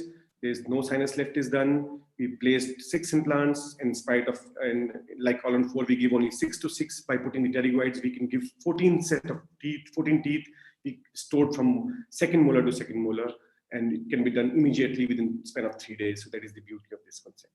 Okay. But yes, there's a learning curve. Learning curve, we have to know the anatomy well. It is both art and science. To know this, master this art, you should know the science, the anatomy part also, and always keep trying and training yourself until you get it right. So that is the bottom. Now coming to the zygomatic bone, as I told you earlier also, zygomatic implants is a big daddy of these tilted implants, and Professor Brindmark himself gave this concept. And there's a lot of things that have also changed in this concept also. I'll just briefly discuss about the zygomatic implants. So what are the indication of zygomatic implants? When we want to put the zygomatic implants, there's a classification given by Bedrosian et al. Say zone 1, zone 2, zone 3. He divided the maxilla into 3 zones. Zone 1 is premaxilla, zone 2 is premolar region, and zone 3 is molar region. So roughly you have an idea that if there is no bone in zone 2 and zone 3, you are bound to go for a zygomatic implant. So that is the rough idea I can give you. Okay, and then some contraindication could be like acute sinus infection or some pathology in the zygomatic bone or hypermobility disorders because the patient has to open wide, and there could be some other malignant conditions like for other things also. So there are some certain contraindication for zygomatic bones. Anatomy, you know the anatomy parts, nothing much important vessels are not there. You should know the volume of the zygomatic bones. You can see in picture, then the maxilla is removed after maxillectomy. The bone which you are seeing in the second picture, that is the zygomatic bone. So this volume of the zygomatic bone has to be assessed before going for the zygomatic implant. So we need to have a CT scan. CT scan helps us to detect the pathology of maxillary sinus and to evaluate the zygomatic bone volume. And then accordingly, we can place the zygomatic implants. Different techniques are there: extra sinus, trans-sinus, the channel techniques, or the Zaga, which is the zygomatic anatomy guided approach, which depends upon the concavity of the maxillary wall. So if it is more concave, we go extra sinus. If it is flat, we go either the trans-sinus or making a channel. So that's how we can do the zygomatic implants. There's a new concept of mini zygoma also, where we want to engage the buttress area with the help of the zygomatic implants. Few complications with these zygomatic implants also. But believe me, if you ask me which one is difficult, I'll say pterygoid implant placement is difficult because it is a blind surgery where you have to totally rely on your knowledge of anatomy and your orientation and your sense of I can say that how you feel the structures, then you place the pterygoid implants. But whereas in the zygomatic implants, it is little ablative to look. Surgery looks quite ablative because surgical exposure is more. But the good part is that you can visualize the area where you are putting your implants, so that makes your life much easier. So this is how we can restore. So in a nutshell, by these tilting implants, we can engage the nasal floor, zygoma, or the pterygoids, and we can restore certain cases which are very, very difficult to restore otherwise. Okay. Coming to the mandible, in mandible, mostly the cases can be easily managed by placing these long implants into the anterior mandibular area by engaging the basal bone, which gives a lot of stability, and we can immediately load. But sometimes if you want to restore till second molar, or sometimes if you want to restore only the posterior segment, then the nerve is high up, we have to go for the nerve bypass techniques, and we have to engage the cortical bone.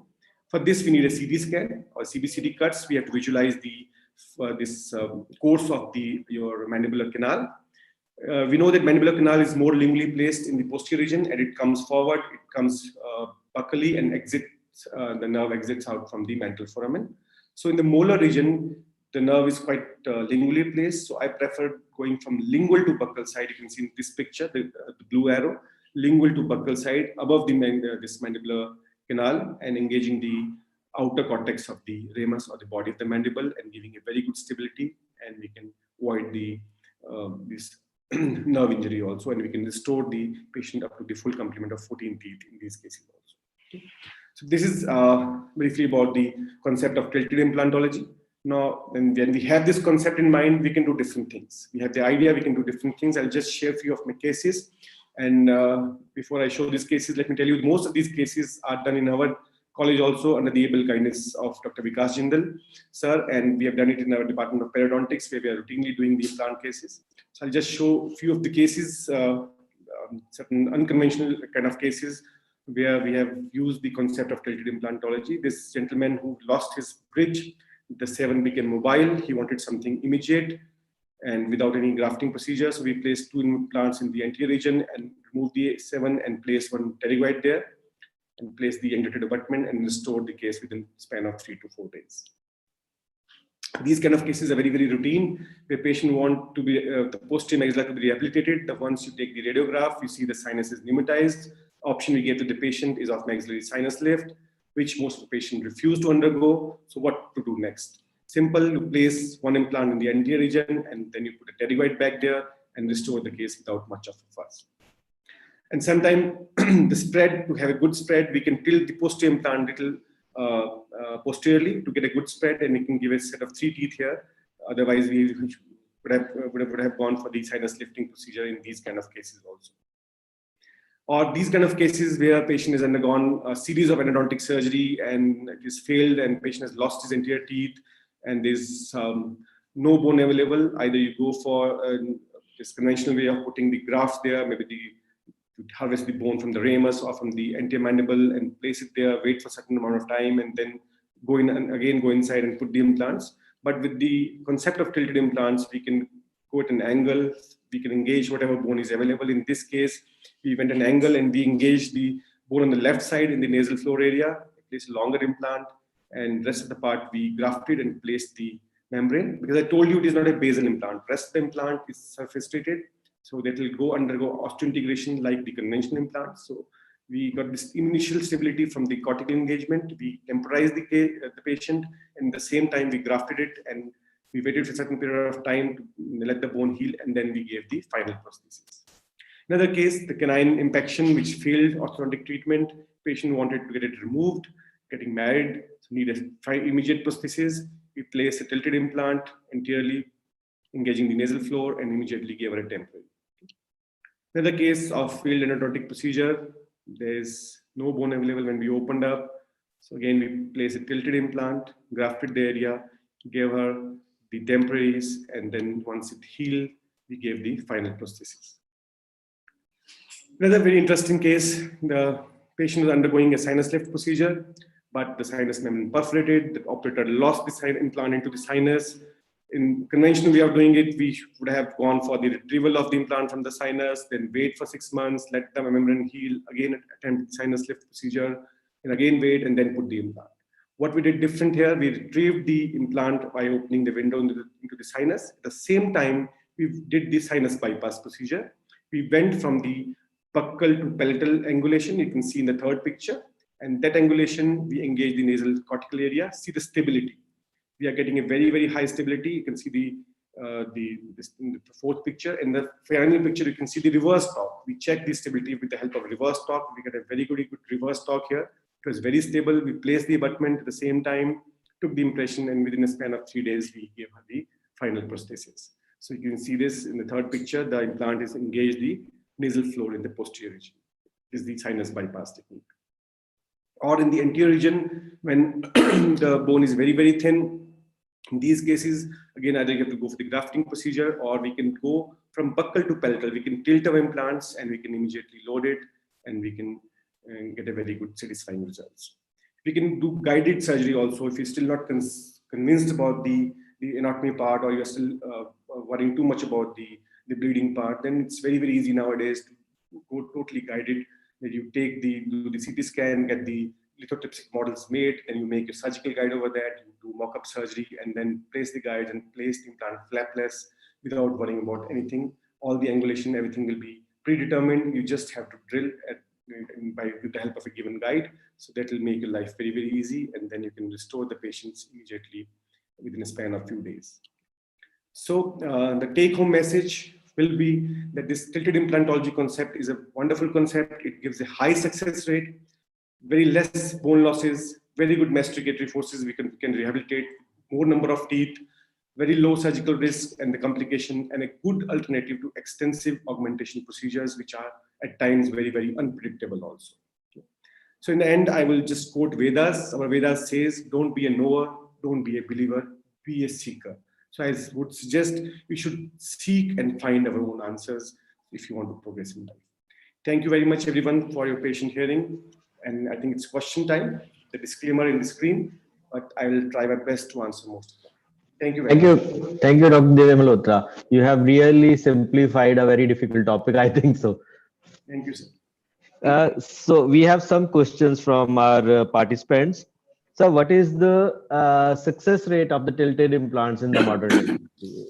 Sir, the success rate of tilted implants is very, very high. Why? Because we are engaging the cortical bone, so we are getting a very, very high primary stability. And I think the primary stability is, if you ask me the one parameter which tells us about the success of implant, I think it is the primary stability. Everybody would agree with me on this. So if we are getting such a high primary stability, that's why the success rate is also very, very good for these implants. Okay. So the other question is, like, which is the most complicated side to manage in the tilted implant placement? Like, which is the most complicated side? It is the pterygoid area. So the reason being, it's a blind procedure because we are not seeing the surgical site clinically. So it's just the orientation or the knowledge of the anatomy, and then we have to go and we have to follow certain landmarks and the tactile sensation. We have to feel whether we start drilling. We have to feel that okay, we have reach the cortical bone. So yes, it's the most, I can say it's the most complicated site to operate, and it has a learning curve, steep learning curve also, that we have to learn this and have to master it, and then only you can go ahead with the pterygoid implant. So no doubt pterygoids. Now, a question from a periodontist point of view. So can we manage these complications of tilted implant in our day-to-day practices? Like Yes, sir. you are a maxillofacial surgeon, so we are a periodontist. So this So can question a is, general periodontist and a general dentist can manage all these complications? Like, so there will be no believe me, sir, there will be no complication, only because this question is asked time and again. Every time I give this presentation, this question is asked that you as surgeons we can manage. So believe me, there is going to be no complication. Only thing you have to first master the anatomy and the orientation part, because there going to be no bleeding. Only some nasal bleed very easily can be managed. The tampons are available in the market. Just put those tampons inside the nasal cavity, put few drops of saline, it swells up and takes care of nasal bleed. That's all, sir. Otherwise, there will be no bleeding at all from the pterygoid region or from the only complication I've come across when placing the pterygoid implant is not achieving the good stability. So you have to abort the procedure. That's all. You'll never injure the vessel if you go in a good direction. Sometimes what happens, because the angulation is not good, sometimes bone is not good, so you don't get the stability. So in that case, you have to just abort the case and you have to again replan it and redo it. But there will be no major complication which will be occur during the placement of these tilted implants. so then what is like is it cost effective to have tilted implants, or is it Definitely, like, sir. You're a periodontist. I think you know, sir, the cost of biomaterial. If you want to have a good reconstructive procedure, you need to use very good biomaterials, the grafts and membrane, and the cost of these grafts and biomaterials is sometimes 5 times the cost of implant. So we can always avoid all this cost of these biomaterials and implants, and it's definitely very, very cost effective. And even the prosthesis can be given very early to the patient, and the patient is very, very satisfied with this concept of tilted implants. so one question more from my side in, like, should we go for tilted implants in regular practice, or should we go for those, like, the diagnosis should be a specific for the tilted implants? I think it's more of a personal choice, but I practice both tilted and conventional implants. But that's the time I started doing tilted implants. I am tilting more toward the tilted implants. The simple reasons are we can rehabilitate the patients early, and I think there's no more satisfaction a patient gets when he gets the teeth in the same day or maybe in 2 3 days.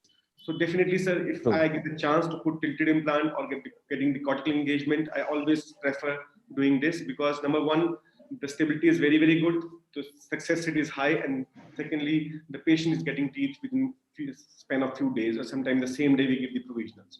So that is a very, very plus, and from the patient satisfaction point of view also, and from the operator satisfaction point of view. So thank you very much. Thank you, Dr. Deve. Thank you. Thank you. Thank you, sir. Thank you, Dr. Vikas Jindal, sir. Thank you very much. Thank you, the PG students of HDC Sundarnagar. Thank you very much for cooperating with me. Thank you very much. Thank you so much, Dr. Sanjeev Jain, sir, for being a big support, and Dr. Divya Malhotra, sir, for such a fascinating and insightful session and letting us explore the implants from all the possible angles. Thank you so much, sir. Now, we will slip into a short break of an hour and will resume again at 2 o'clock with our next batch of anchors. Thank you so much, sir. I would take this opportunity to welcome Dr. D.S. Kalsi, one of the coordinators who is heading Baba Jaswant Singh Dental College as principal and director. Dr. Kalsi, welcome to the congregation, and I hope to see you in the next session as the moderator of one of the great speakers from Spain, Dr. Jose Calvo.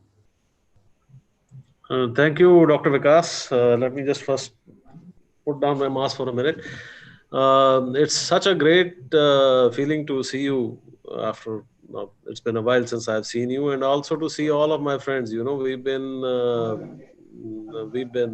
sort of ਆਪਾਂ ਇੱਕ ਤਰ੍ਹਾਂ ਨਾਲ ਜੇਲ੍ਹ ਚ ਹਾਂ ਨਾ we've been so it's really nice to see all of you. And I have been listening to the lectures since morning, though the video was off and on in between. Believe me, the concepts that the speakers have shared are really, some of them are phenomenal. And although all of us might have been introduced to them, they certainly needed revision at my end. I had forgotten about so many of them. How to go about it, how to do it. You know, Dr. Ashish did such a wonderful job. Dr. Nymphia spoke about so small little things which can, you know, actually make the practice more fulfilling. So it's a huge effort on your part, getting so many people together, and it's very, very praiseworthy. I really appreciate the effort, and I really congratulate you for a very successful endeavor. It's going very well, and I really pray we end the day without any technical glitches. I So hope good so. luck. Thank you Thank very you. much. Thank Almighty. you. So let us see each other again at 2 o'clock. Certainly we will. We will. Thank you very much. Thank you. Okay. Good luck.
Stay here, then.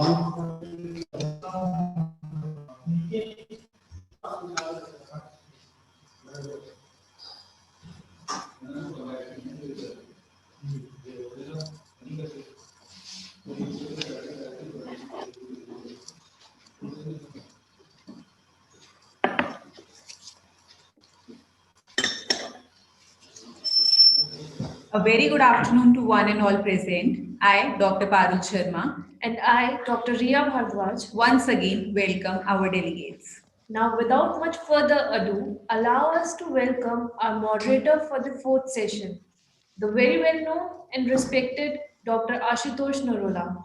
Currently, Sir is working as a principal, professor, and head of the Department of Periodontology in Lakshmibai Dental College, Patiala. Sir did his bachelor's in 1989 and master's in 1996 from Government Dental College, Patiala. As an जिससे has बच्चे रखते हैं मायने रखता students for the last 24 years. We feel elated to welcome you as our moderator for this session. Kindly allow us to hand over this flame of knowledge. Over to you, sir. Hello, colleagues. My senior colleagues, students. I hope all are listening. Yeah. Hello. May I introduce you, Dr. Baljeet Singh, for this session as speaker and for the topic of maintenance of the plants. So Dr. Baljeet Singh is a good friend of mine. I've known him for the last 20 years, and he graduated from Karnataka University from Dharwad, and he did his post-graduation from Baba Free University of Health Sciences in Government Dental College, Amritsar, uh, Punjab. He's a gold medalist in final year BDS and topper in all subjects. And he's the author of book Perio Scan, a famous book, MCQs in periodontology. And he also contributed in some section of medicine advanced review. He has several research papers to national and international publications in various journals. And he has attended and being a guest speaker at national and international levels and state conferences and CD programs also. Uh, he has chaired many scientific sessions as chairperson and arranged also in many conferences. He had been associate editor for Dental Journal of Advanced Sciences. He's a member of editorial board, Advanced Drug Review. He's a member of editorial board, Journal of Himachal Indian Dental Association, member of Indian Society of Periodontology, executive member in ISP, uh, Indian Dental Association Himachal State Branch, and he's honorary secretary for IDA. He's a I know him for last 20 years, and he's a very dedicated and good speaker and masters in all the aspects of periodontology. So I introduce you to Dr. Singh again. So I hope Dr. Muji starts again. Thank you so much.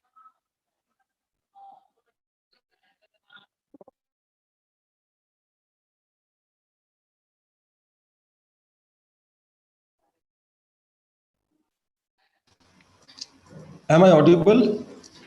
Yeah. Yes, sir. Okay, okay. Thank you so much. Thank you. So, a very good afternoon, ladies and gentlemen. My elder brother, Dr. Ashutosh Nerola, gave a very nice introduction of mine, but missed out one particular part that should have been sufficient for me, and that is that कि Baljeet is younger brother of mine. Isn't it, sir? Ashu, sir? Yes, Am I definitely. right? Yes, Huh? yes, yes, definitely. Yeah, okay, okay. So Right. I have been allotted 45 minutes for this presentation. Presentation is a bit lengthy. I'll try to justify my presentation within that stipulated time. So before I begin with my presentation,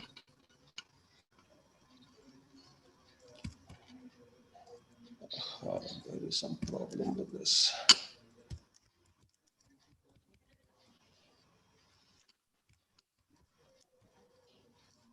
Can you give me just 3-4 minutes? I think I'll have to go offline. There is some issue with this hand.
So am I audible now?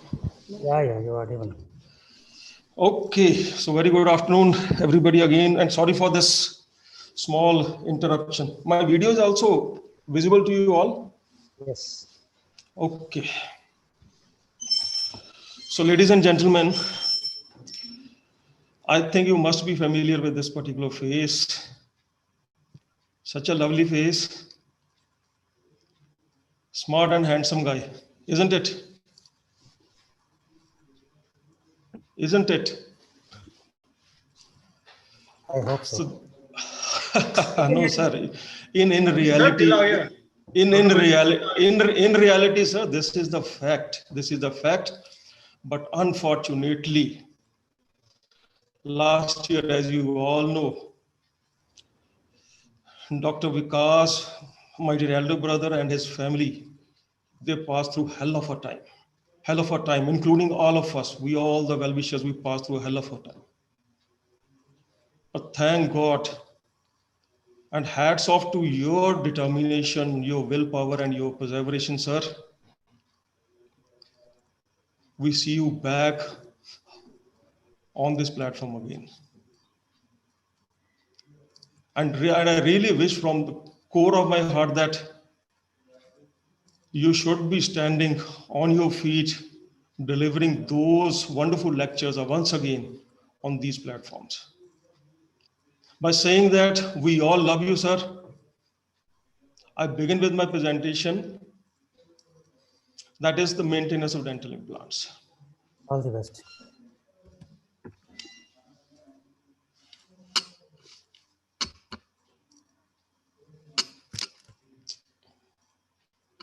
There are some issues.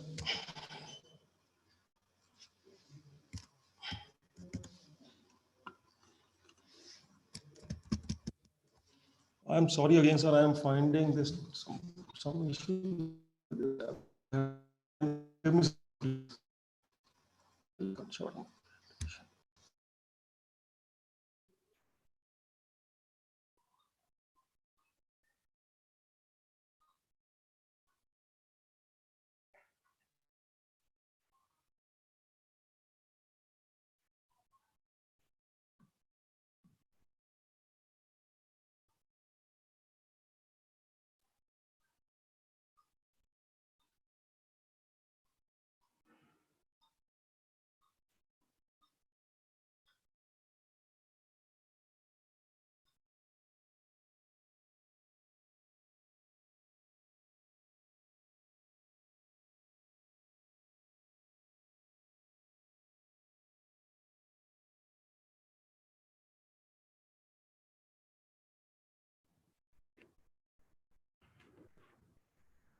Baljeet unmute हो जाओ.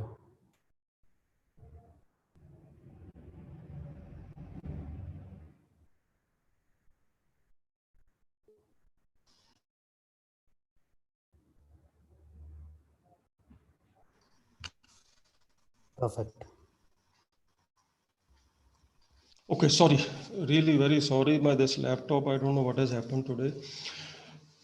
So I begin with my presentation thanking all the organizers, especially Singla sir, Vikas Jindal sir, Ranjan sir, Dr. Amit Goel, and all the lovely postgraduates of the Department of Periodontology from SDC, Sundarnagar. Okay. Now see, in the year 1969, when this gentleman, Brainmark, along with his co-workers, he coined this term osseointegration.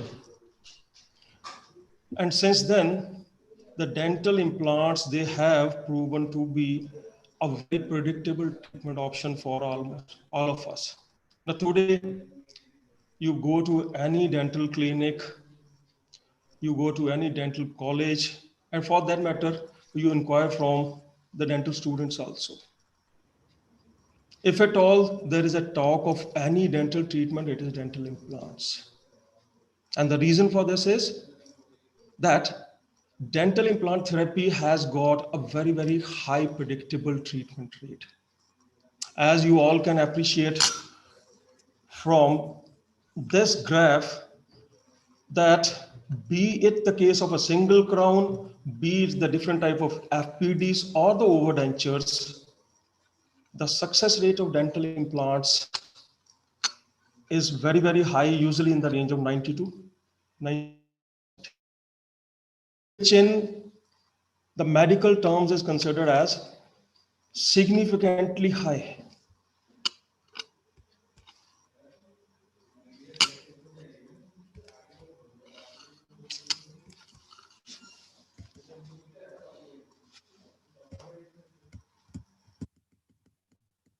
Sir, I am sorry, I'll have to change this laptop. I'm sorry.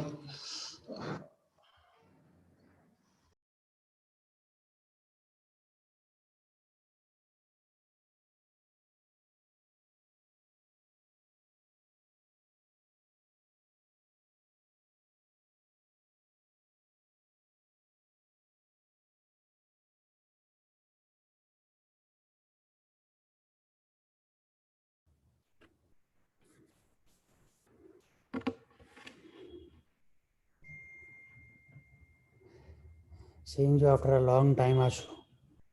Ashu. Hi, Vikas. How are you? Long time, for a long Yeah. time, I'm witnessing a great friend of mine. Yeah. Yeah. Are you in Patiala or outside? I'm in Patiala only. I'm in college. So I'm studying my study. Great. How is everybody? Fine? Perfectly fine. Things are going well. Yes, sir. You've done a great job by connecting us all at this platform, and we hope to continue for longer times. I hope students will benefit from today's congregation. Oh, yeah, definitely. We have the best yet to come in the last Fantastic. Yeah. Fantastic students.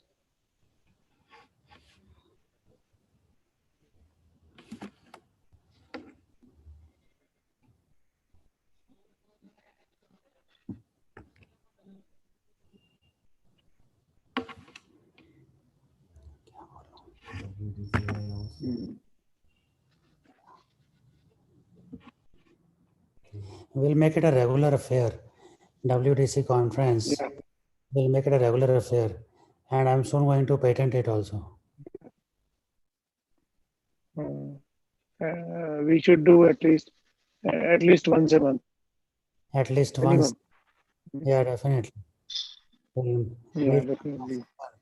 and bring all the implantologists on one platform and make the World Dental Congress as one of the best in the time to come.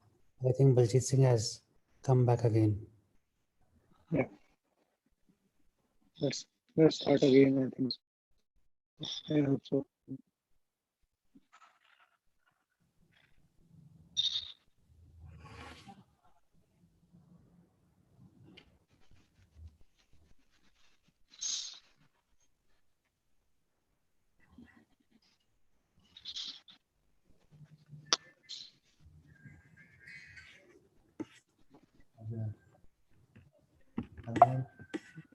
Networking issues, maybe.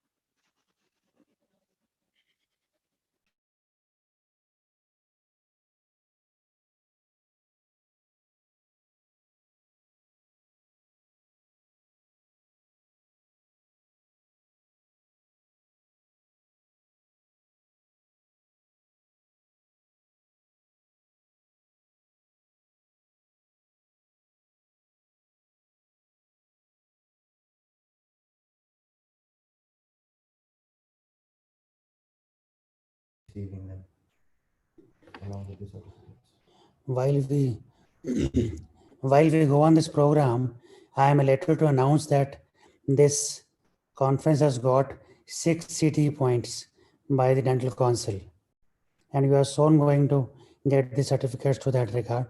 Kindly convey your DCI numbers and your father's name on the WhatsApp group so that we can give you the user ID and you can download the certificates.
I think Brijesh should be ready in another 2 to 3 minutes. Yes, sir.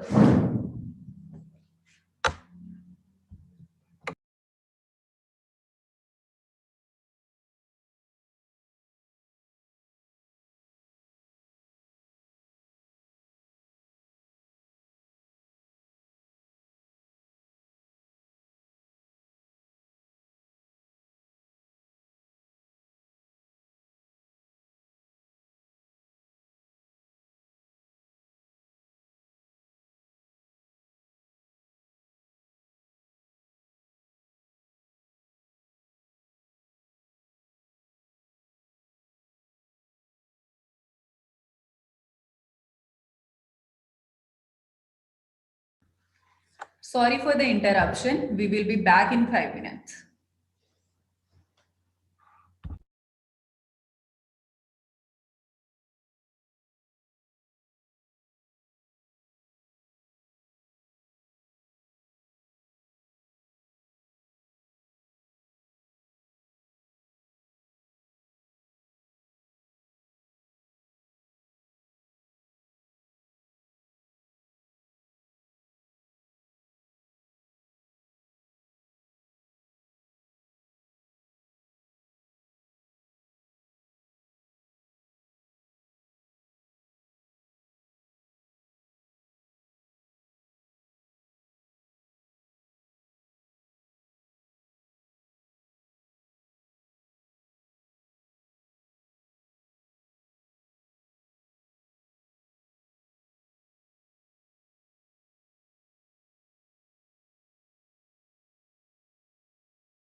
Okay, so thanks for bearing with me, and I'm extremely sorry. Extremely sorry, sir. Okay, so now what we were discussing was that regarding the success rate of the dental implants. Now, why they are so popular? Because of their predictability rate. See, that is one aspect of the dental implants. That means when you talk about success rates, everybody is attracted that yes, dental implants are successful, so we should go in for dental implants. But the $1,000,000 question is that everybody thinks about, be it the patient, when the patient comes to your clinic, and when you tell them the cost of the dental implants, you say them that this is 40,000 rupees, 50,000 rupees. The most popular question that is asked by the patients from the dentist is that, doc, for how long this dental implant is going to last in my mouth? And the dentist inside himself usually is thinking that, if you look at his dentition, at the age of 26 years, he has lost his tooth, natural tooth that was God gifted, and now he is asking about a dental implant, how long it will stay. But quite naturally, when somebody is paying this huge amount for his or her teeth, this question is genuine. Okay. And when we talk about this particular question, the answer to this is that along with the success of the dental implants, the other side of the coin of the implant therapy is that it has got the failure rates also.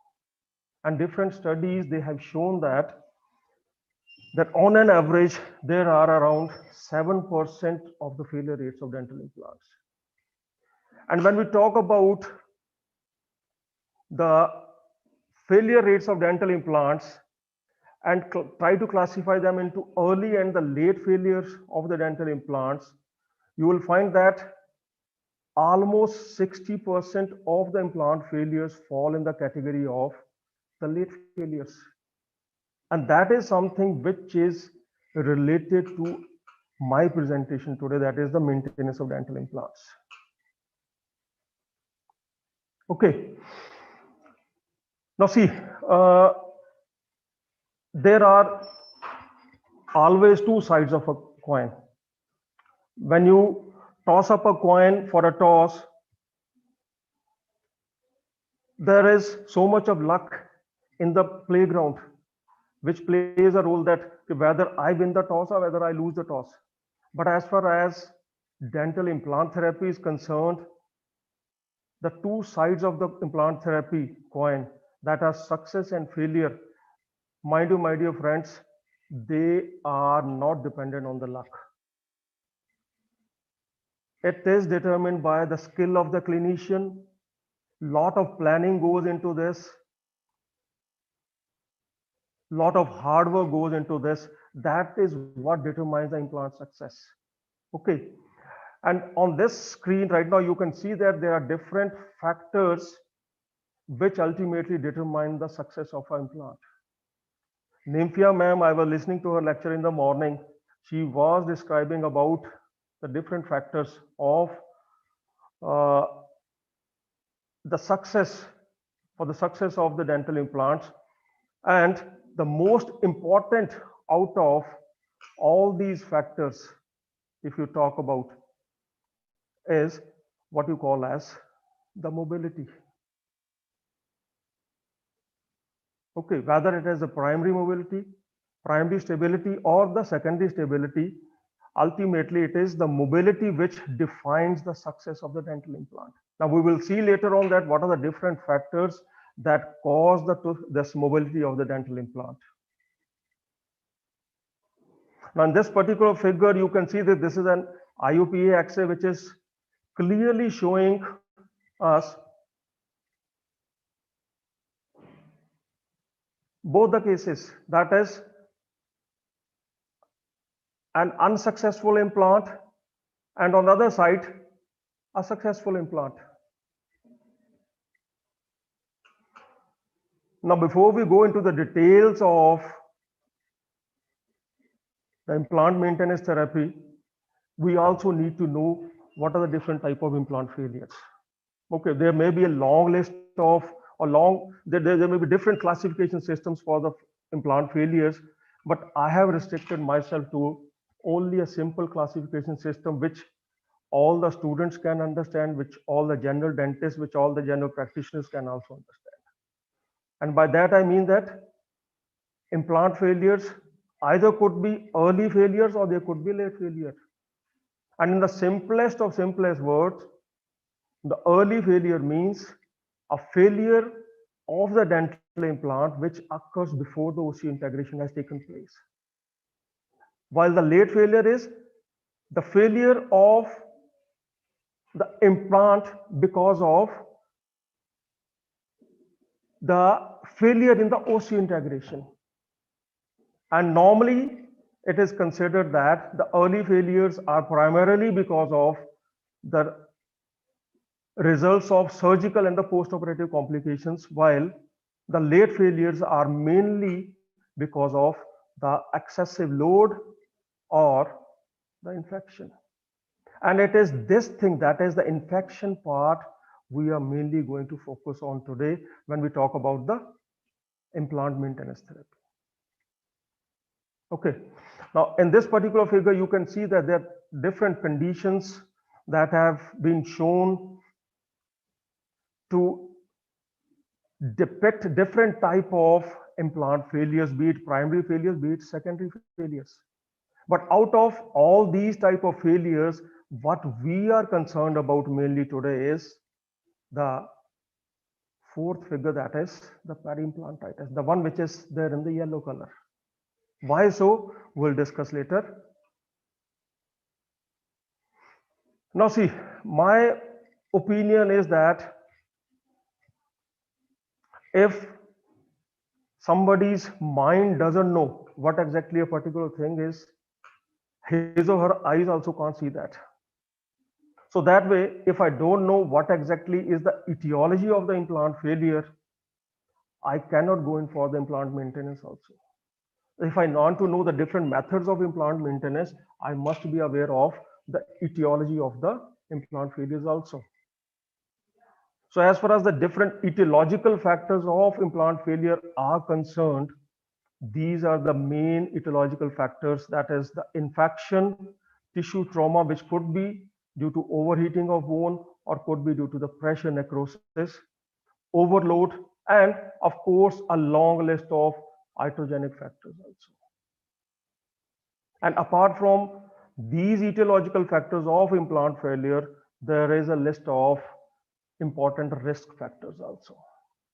These were also, I think, discussed by Dr. Nimfia in the morning. Important risk factors are the poor bone quality and the quantity. A person who is a heavy smoker, he can be a big risk factor for the implant failure cases. Bruxism, of course, certain general health issues like diabetes mellitus, osteoporosis, various type of medications that a person is using or taking, radiation therapy, etc. But the point which I would like to highlight here is that the major risk factor which an implantologist, which a general dentist or a dentist who is going to place an implant should give due consideration to the history of periodontitis in the person, the patient you're going to place the implant. A reason being that different studies, they have shown that a person who is suffering from periodontitis and will be undergoing implant, that person can experience almost 6 times more incidence of periimplantitis than a normal person who is not suffering from periodontitis. Right. Now, I carry forward the quote I gave earlier, that is, what your mind doesn't know, your eyes can't see. Same can be applied here also. That we all know that there are different type of implant-related diseases which have been mainly classified into two groups, that is the peri-implant mucositis and peri-implantitis. But if I don't know what exactly peri-implant mucositis is and what exactly peri-implantitis is, I won't be able to going for the maintenance therapy. I won't be knowing what is the etiology. So now you all know that dental implants also are hard and non-shedding surfaces like our natural teeth. So being in the oral cavity, the dental implants also do attract a lot of dental plaque. Okay, in fact, studies have shown that as soon as an implant is inserted into the oral cavity of a person, within half an hour to say around 2 hours, the microflora of the peri-implant sulcus is more or less similar to that of the neighboring teeth. So that means the microbiological profile of an implant becomes more or less same as that of the neighboring teeth. So quite naturally, the dental plaque plays an important role in the causation of the implant-related diseases. Now we are talking about the etiology of the implant-related diseases, that is peri-implant mucositis and peri-implantitis. Okay. As we all know that the dental implant-related diseases are more or less similar to that of the natural teeth diseases. So quite naturally, the etiology is also more or less similar. And the major factor which plays an important role in the causation of peri-implant diseases is what you call as dental plaque. Now, I being a periodontist, people must have expected that I will put a bookish definition of dental plaque here, but I have not put that definition. Reason being that I assume that in the audience there are general dentists, there may be postgraduate students from other specialties also. So I'll try to explain dental plaque in a simple way. Now you can compare the dental plaque to a metropolitan city. Now you all know that metropolitan cities, they are self-sufficient. Why they are self-sufficient? The reason being that they have got their own source of power supply. They have got their own water supply systems. A lot of food stores are there. They have got their own communication lines. On a similar pattern, the dental biofilm, which we call as dental plaque, this can also be compared to a large metropolitan community which has got its own power grid, its own water channels, its own food store. So that means biofilm is something which is self-sufficient, and you can say that this is a sort of consortium which is trying to grow and thrive. Fine. But one difference between dental implants and the natural teeth is that the patients with implants, they are considered to be more prone to the plaque inflammation than that to the natural teeth. In those cases where you have placed an implant and the patient was partially edentulous, and on the other hand, second category of patients who are totally edentulous. So the microflora will be different. So in case of partially edentulous people, the microflora is almost similar to that of the adjacent teeth, while the microflora in case of completely edentulous mouths is a bit different. Now looking at this grim picture,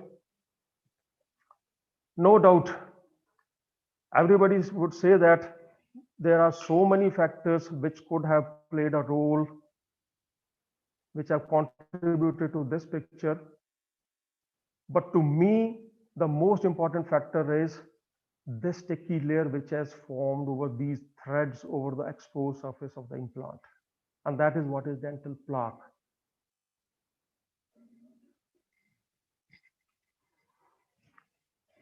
Now with this background, moving ahead. Now see, everybody is interested in dental implants. If a patient comes to a clinic with a decayed tooth, the clinician thinks about extracting that tooth and placing a dental implant. A grade 1 mobile tooth, we think of pulling out that tooth and placing an implant.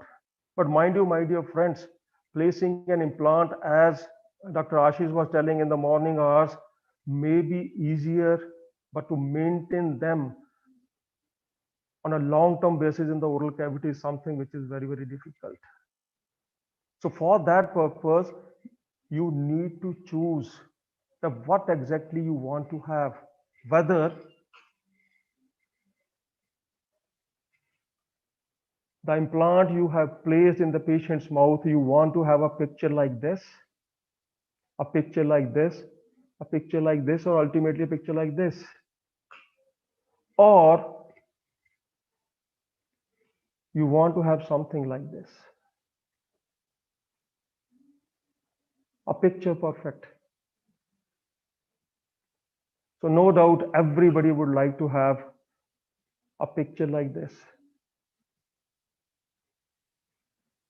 But dear friends, such charming pictures cannot be achieved merely by placing an implant in the patient's mouth. It needs a lot of hard work, needs a lot of skill. But more than that, if you want to have long-term results in case of implant therapy, we need to have something called as maintenance also. In simple terms, what you call as upkeep of something, or maybe preservation, conservation, or sustentation. Now read this definition I mentioned, definition of maintenance. Now this definition of maintenance, it says that to keep or preserve something in an existing state away from failure or decline.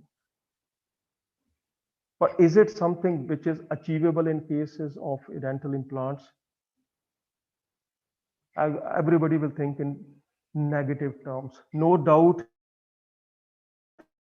we cannot achieve 100% of this definition, but we all definitely can come closer to 100% of this definition, and that can be achieved by what you call as implant maintenance.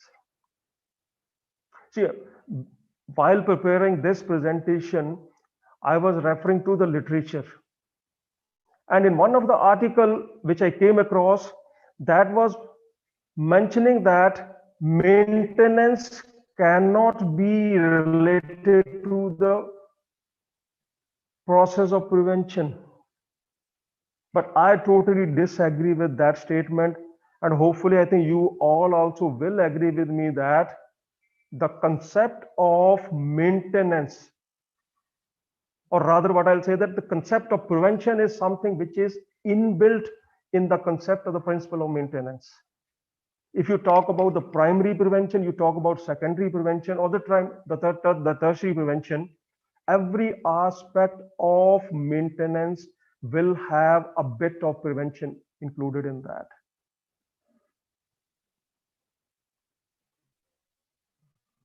So that way, what we can understand from the discussion we had so far, that the dental implants, they are the dental devices which are very high on the maintenance. And the majority of the complications related to the dental implants, they are preventable. How they are preventable, if we consider this very, very significant statement I have made in this particular slide, which says that it is dangerous to consider implantology in the absence of periodontology. I hope you all have, see, when I say this, I don't mean that if you have a periodontal problem with an implant, you refer the case to a periodontist. No. What I want to highlight here is that without periodontology, without the field of periodontology, the long-term existence of implantology is definitely a danger.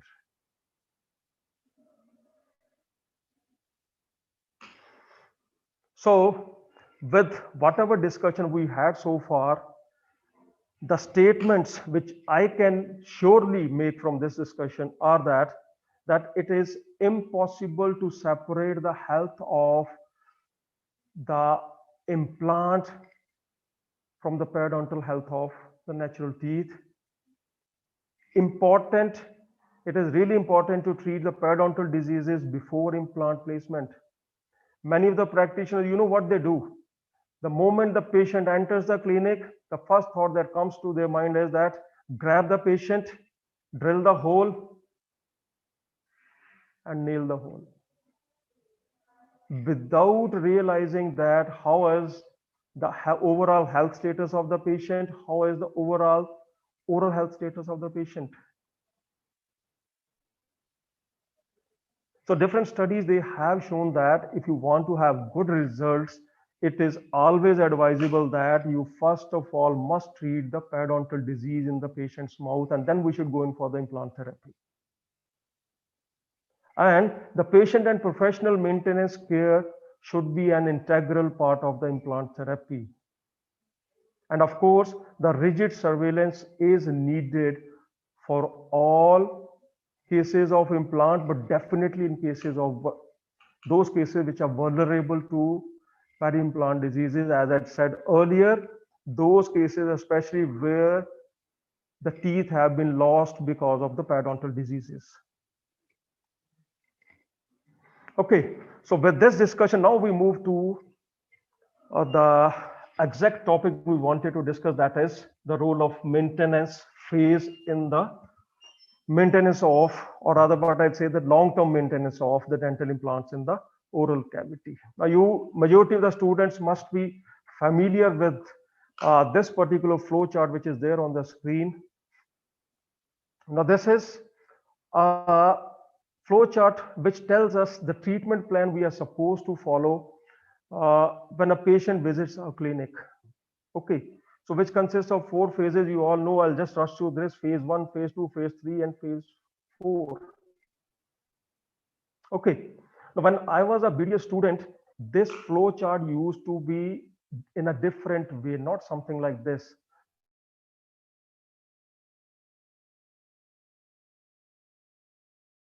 This phase 4, now it was at the end of the flow chart. Now, why it has been brought here? The reason is that this definitely has to be the center stage of our treatment plan, be it phase 1 therapy, be it phase 2, or be it phase 3. So that is how much is the maintenance phase significant to us. Now, different names have been given to maintenance phase. American Academy of Periodontology at its 3rd World Workshop called it as supportive periodontal therapy. And then another, this American Academy of Periodontology position paper in the year 2003 termed it as periodontal maintenance. The crux of this is that all these terms, whether it is maintenance phase or the supportive periodontal therapy or the periodontal maintenance phase, they are something of what you call as the old wine in the new bottle. Okay, this can be compared to that. Fine. The point, the message to carry home from all these terminologies is that it is maintenance which is mainly responsible for the long-term results of the implant therapy. And my dear friends, when we talk about the maintenance phase, usually everybody, including the patients, they think only of the dental team, that the maintenance is the responsibility of the dental team only. No. Maintenance phase is the equal responsibility of the patient and that of the dental team. But the studies, as you can see on the screen, they have shown that only a minority of the patients, they comply with all our instructions or whatever supportive periodontal care you have advised your patients, they hardly follow it. So that means that professional team, that is dental team, needs to compensate for this aspect of the maintenance phase also. Of course, that doesn't mean that we shouldn't motivate our patients to go in for the maintenance at home also. But see, there are 2 points that I mentioned here that we say that whatever best way the patients maintain the oral hygiene at home, but they do need professional care also. The reason is that the microbial challenge, which is there in the oral cavity, it cannot be eliminated at any particular time. It cannot be eliminated. For that, the patient definitely need professional care. Studies, they have shown that following the root instrumentation, the subgingival microbiota, which is there over the root surface, whenever you eliminate them, it takes several months for them to re-establish. That means when a professional person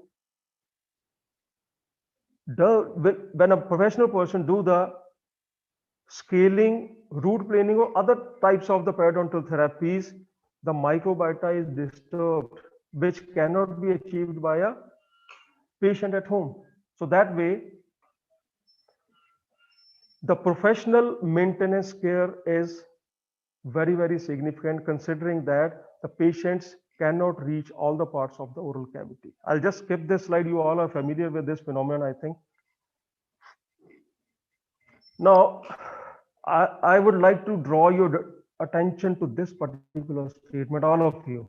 Read it carefully.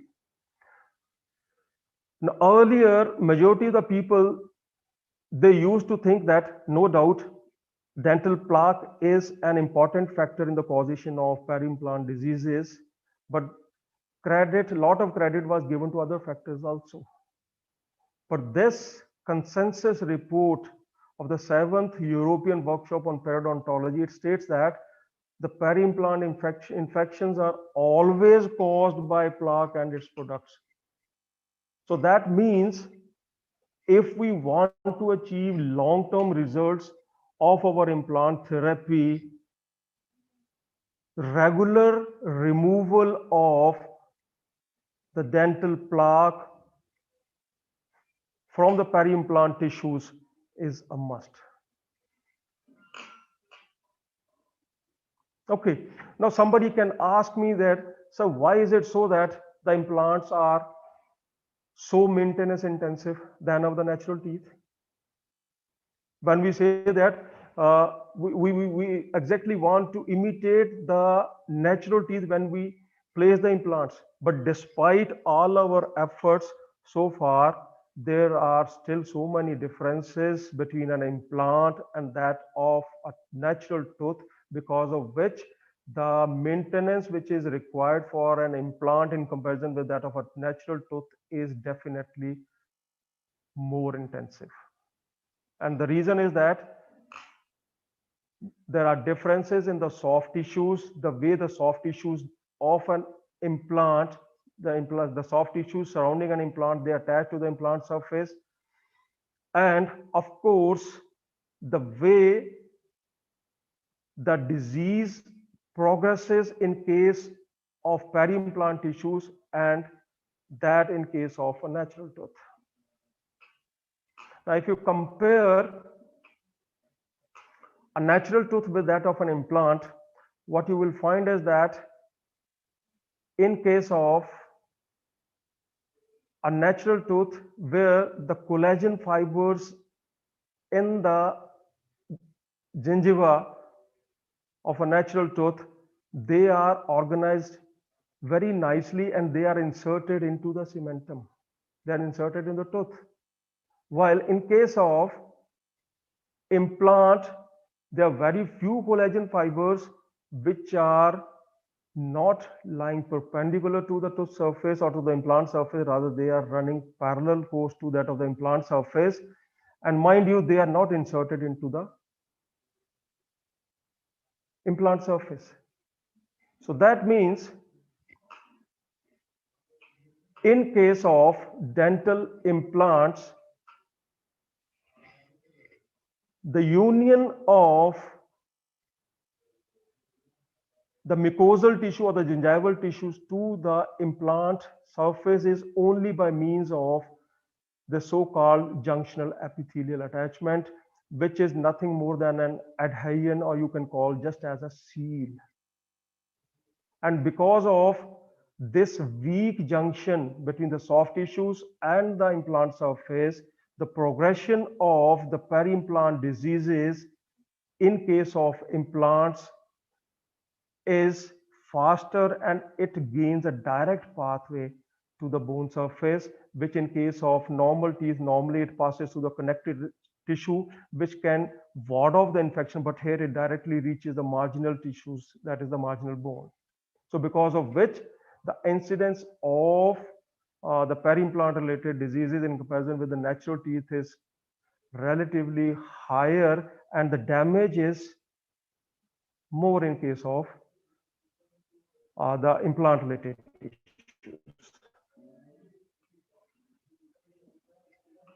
Okay, so now coming to the implant maintenance protocol. As I said earlier, both the patient and the dental team need to work together so that the implants can be maintained for a long term in the oral cavity. And maintenance care is something which is considered as the only means post-operatively of assuring the longevity of the implant in the mouth. And when we say what exactly we mean by the implant phase of the implant dentistry, you can go through this definition which says that this is the preventive care which is necessary to preserve the health and integrity of the soft and hard tissues surrounding the implant and the procedures that are required to sustain the function and aesthetics of the restoration. Okay, so what does the implant maintenance protocol say us? So normally, see, what happens is that in our practice, the focus mainly is on placing the dental implant. You place the implant and forget.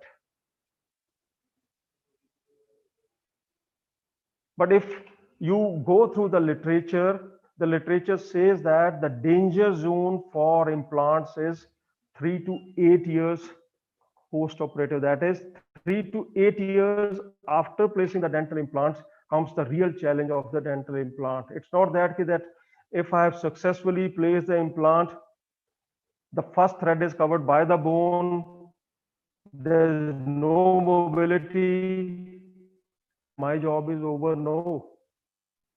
The real job begins now once the implant has been placed. If you want to see your implant after 10 years, after 15 years in the mouth of your patient, we need to focus on the maintenance therapy as well. Okay, so the first step is that whenever you get a patient for the maintenance therapy in your clinic, go in for the dental and medical review of the patient. So when you talk about the different medical aspects of the dental implant patients, these are the factors which you need to definitely consider. Important amongst them are the different type of bone diseases, give due significance to diabetes mellitus also, different type of drugs and xerostomia.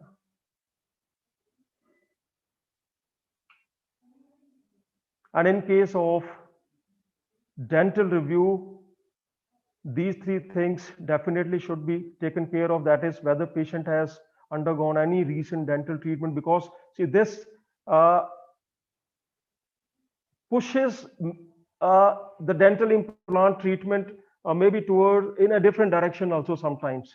One particular dental treatment may change the occlusion which we achieved in the beginning, or if an adjacent tooth has been pulled out, this also may change the scenario related to an implant. So we do need to give significance to the recent dental treatment that a patient has undergone, then changes in home care practices that a patient has undergone, and of course about any parafunctional habits that patient has gained after the placement of the implants. Now in the oral examination part, these are the important things which we must take care of when a patient is sitting in the dental chair. Soft tissue assessment is definitely important. Assessment of the home care, the probing, and when we say probing, that means bleeding on probing, and of course to assess the probing depth also. Assessment regarding the keratinized tissue which is there surrounding the implant, Now at the maintenance visit, regarding the mobility, regarding the pain sensitivity, occlusion, and prosthesis. Now we'll just briefly discuss about each and every factor. Now, soft tissue assessment, that means to have a look of the soft tissues that are surrounding the implants. So whether the soft tissues are having any signs of inflammation like this, or is there any gingival recession related to the implants, or a picture like this, that is the poor tissue quality which is due to the facial bone loss. You can, I think, appreciate from this picture that, and the case of recession, tissue recession again. So these are just a few examples to quote when you are assessing the soft tissues surrounding an implant. See, my observation is that students and the general dentists normally don't give due importance to the home care of a patient. So if we want to have long-term results, good results with our implants, we need to focus on this aspect of the implant therapy, that is maintenance therapy, and gives due respect to the assessment of the home care. We must assess how your patient is maintaining the oral hygiene, and for that there are different type of indices. I won't go through that. You can adopt any one of them. Now look at these pictures. Now here you can easily appreciate that what could have been the cause of this picture. These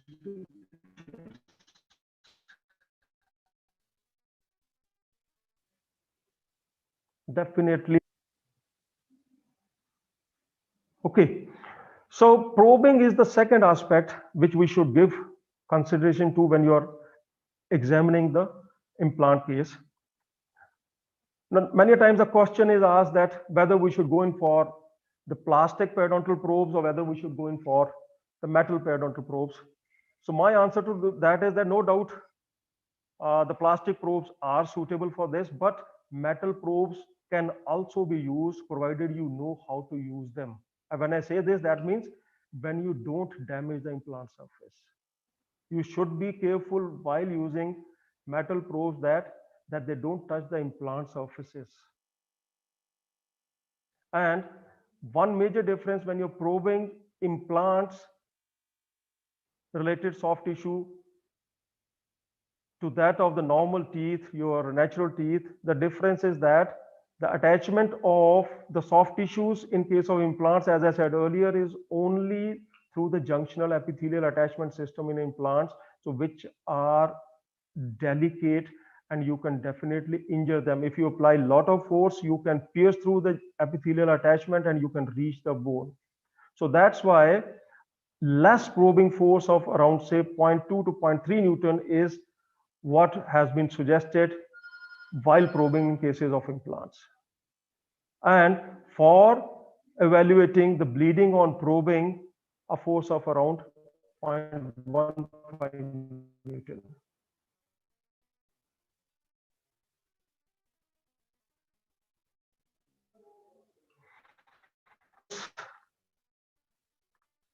To the bleeding on probes for as the diagnosis earned, reason being that this is an object can say that yes, bleeding is there, and the doctor can also say that bleeding is there. And observations from different studies are that bleeding on probing, it gives rather higher diagnostic accuracy in case of implants than that of the natural teeth.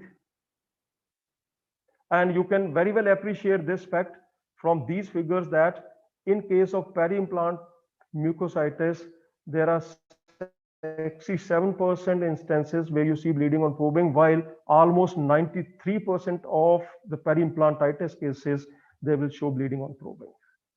And the point to be remembered while going in for probing is that we should always have a baseline record of the probing depth. The reason is that at the maintenance visit, if I find a periodontal pocket or the peri-implant probing depth of around say 5 mm, I will say that there's something wrong with the tissues. But in the reality, it might have happened that the baseline probing itself was somewhere close to 4.5 or 4, as we normally do in case of anterior implants, where intentionally to get the aesthetic results, sometimes the gingival collar is a bit, you can say, wider, and that way the probing depth is also more. And another point to be kept in your mind while probing the dental implants is that the dental probing should be avoided for the first 3 months, because this will disrupt the healing aspects of the peri-implant tissues, and of course it can break the soft tissue seal which is on the process of developing around the dental implant. So these are few of the types of periodontal probes which are advisable for probing the dental implant surfaces. These are plastic probes available easily. Probing with the metal probes, of course, as I said, can be done, but the point to be kept in mind is that the excessive pressure should not be applied, otherwise you can have results like this. This can injure the peri-implant tissues and you can reach the bone or the implant surfaces also. Presence of keratinized tissues, there are so many things, so many points. They were discussed in the morning by Dr. Nymphia also. I think I would not waste my time on these points. You can just go through them, but the point to be kept in the mind is that if we have good amount of keratinized tissue around an implant, this will prolong the life of an implant, because the keratinized tissue is the tissue which is resistant to the inflammatory processes. So that way, the development of the peri-implantitis or peri-implant mucositis will be delayed in those cases where there is sufficient keratinized tissues. Okay, this can be appreciated from these pictures where you can see that around these implants there is sufficient keratinized tissue, and look at that, there are no signs of inflammation here. And look at this picture, since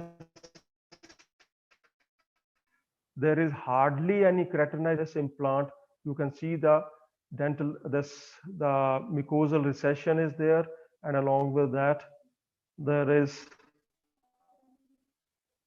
peri-implantitis. Similarly, good amount of keratinized tissue, so because of which the health of the peri-implant tissues is in perfect condition. Okay, now talking about the mobility of the implants. Now there are so many reasons of implant mobility were discussed in the morning by Dr. Nymphia. I won't go into the details of that, but we need to assess the mobility, because this is one factor, as I said earlier, which ultimately determines the success of a dental implant. If your dental implant is mobile, believe it that it is a failed implant, be it today or maybe tomorrow. That is a failed implant. And there are different ways of assessing the mobility. If you want to have a sophisticated appliance in your clinic to measure the mobility, you can go in for this RFA, that is resonance frequency analysis appliances, like this Ostel is available in the market. The principle, how to use it, not within purview of this presentation.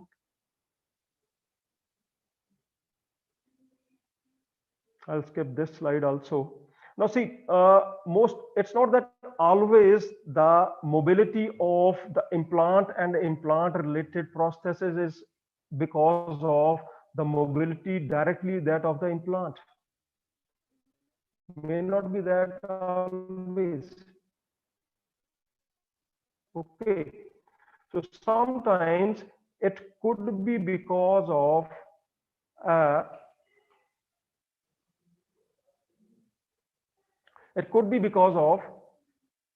a loose connection between the restoration and the abutment.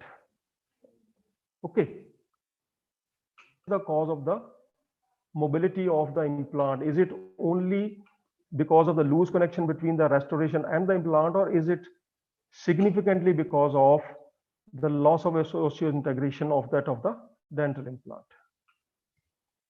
Okay, now then another symptom or sign, you can say that, which is indicative of an implant failure, is the pain or the sensitivity. Now, pain could be because of different factors. It could be implant-related pain. It could be the pain which is related to that of the abutment, or the pain due to infection. So you need to rule it out that what is the cause of the pain. Okay, now in this particular case, you can see that the cause of the dental pain is most probably that is the periimplantitis, and it is because of the dental infection.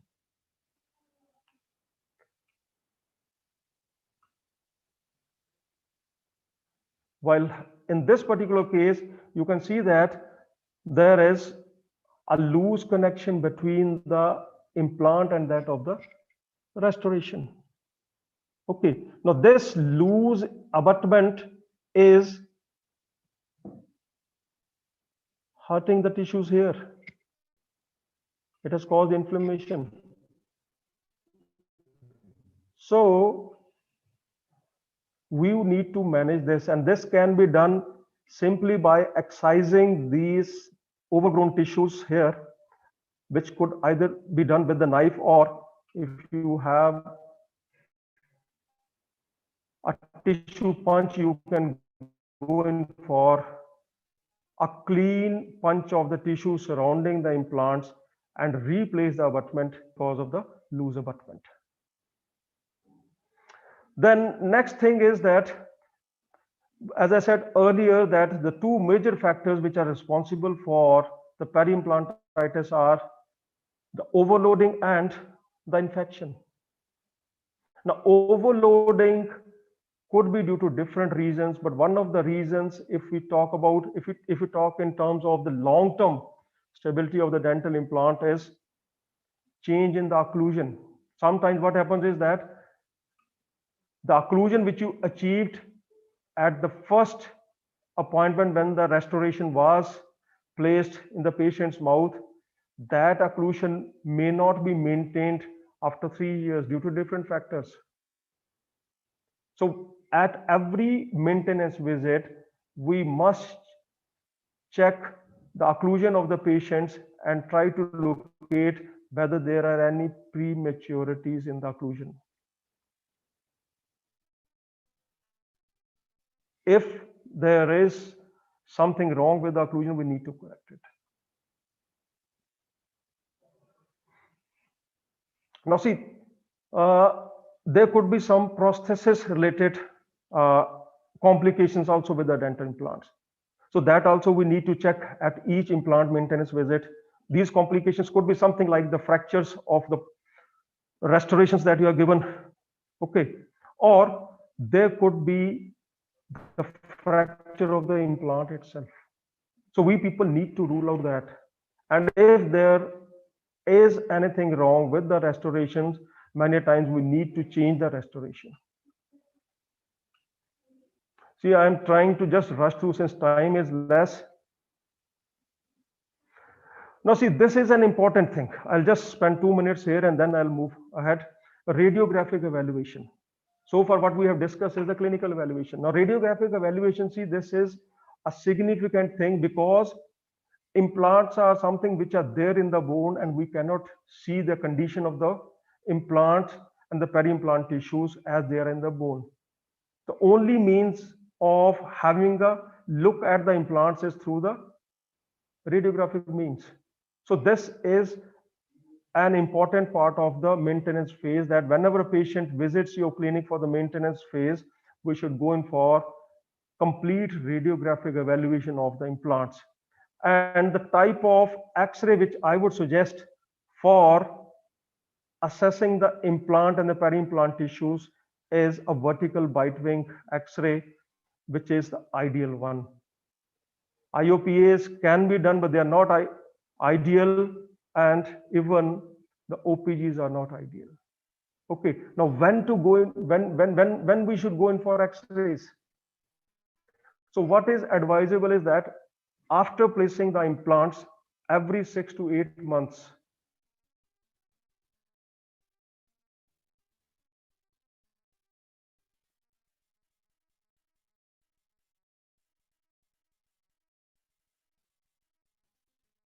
we can have the radiographic examination, but that is in those after the plants with radiographic examination after 6 to 3 years, or unless and until you face any problem. Okay, now see, there are different implant maintenance protocols that you will find in the literature, but the one which I found that this is good enough for we people, and that is the Fonthill implant care protocol. Since time is less, I will just rush through this protocol. There are 6 steps in this protocol, and out of that which we have already discussed. Apart from the 6th part, that is interproximal contacts and the embraces, already discussed, so I will not waste my time on this, but I will suggest all of you, especially the postgraduate students, that you should be aware of this Fonthill implant maintenance protocol.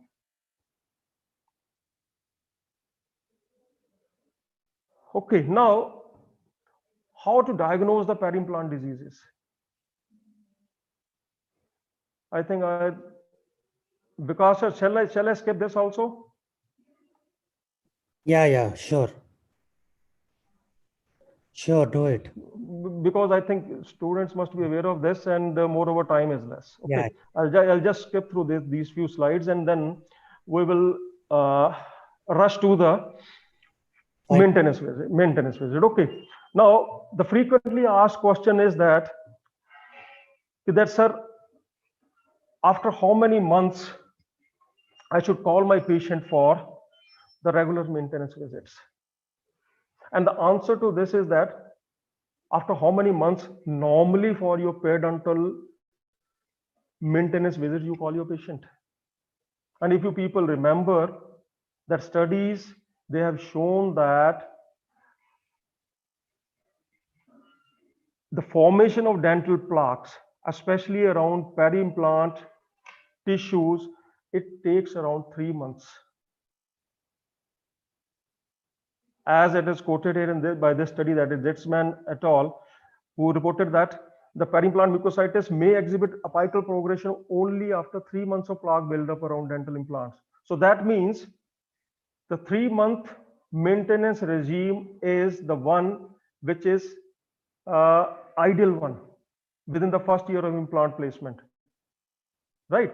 Now, if after the first year the peri-implant tissues are healthy, then what we can go is that we can go in for maintenance intervals of 6 months. So that means initially every 3 months, and then after that every 6 months. Now coming to the most important part, that how to advise our patients regarding the patient home care. See, mind you, since the cause of the peri-implant diseases is same as that of the natural teeth, so the maintenance of the implant and implant related restorations is also not a different phenomenon from that of the maintenance of the natural teeth. Okay, so you can advise the routine home care methods which you advise to your routine periodontal patients for the implant patients also. Yes, there are few differences, like the type of toothpaste you will advise to a patient who is having a full set of implant restorations in the mouth. So it is assumed that the implant surfaces can be affected by the abrasive particles of a dentifrice, which is having abrasive, the particles which are quite abrasive. So in such cases, we can advise special type of dentifrices like this Impla is there, Ultradex is there, or these toothpaste can be advised to our dental implant patients. But mind you, ultimately what matters is how efficiently and how effectively the patient is able to remove the dental plaque surrounding the peri-implant tissues. We can advise interproximal brushes to our patients. Variety of them are available in the market. Different type of dental flosses are available in the market, especially for around the dental implants. You can advise your patients or prescribe your patients different type of floss aids. Oral irrigators, there was a mention of this in Dr. Nymphia's lecture in the morning hours. We can prescribe our patients this also for the home care. Then, as I said earlier, no doubt, we do advise our patients regarding different home care methods, but as the studies show that the patients, most of the times, they don't comply with these instructions. So that means we need to go in for in-office debridement also, and for that, we need to have special type of instruments. And when we talk about these instruments, our routine stainless steel instruments are the one which are not recommended for doing scaling on the implant related restorations or implant surfaces, because they can scratch or roughen the implant surfaces. For that, we need to go in for special plastic or Teflon coated instruments, or maybe we can go in for the graphite reinforced plastic instruments. Fine. Or we can go in for the gold curettes or scalers also. These are some of the examples of those special instruments or scalers which we can use in case of implants.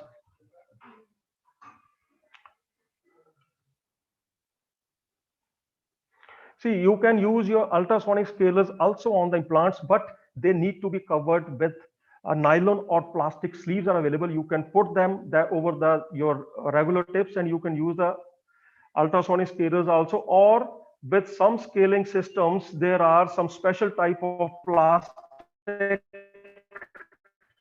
inserts are available also. And as far as polishing is concerned, the point which should be kept in mind is that the paste which you are using, it should not be abrasive in nature, and this is usually in the form of aluminum oxide or tin oxide. You can use a paste containing aluminum oxide or tin oxide, and we should never use acidic fluoride preparations, as they can affect the. If ever you want to use a fluoride preparation, so these are few of the examples of the instruments, the way the scaling is done on the implant surfaces.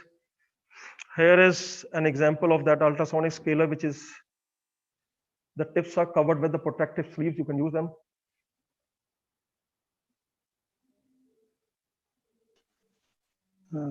Then there's something called as CSIT, that is cumulative interceptive supportive therapy.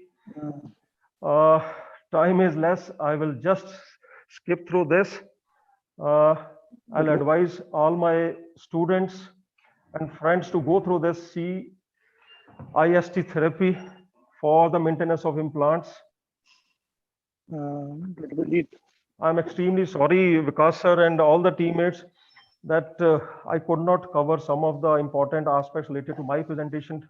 Of course, it is my fault that my laptop wasn't working.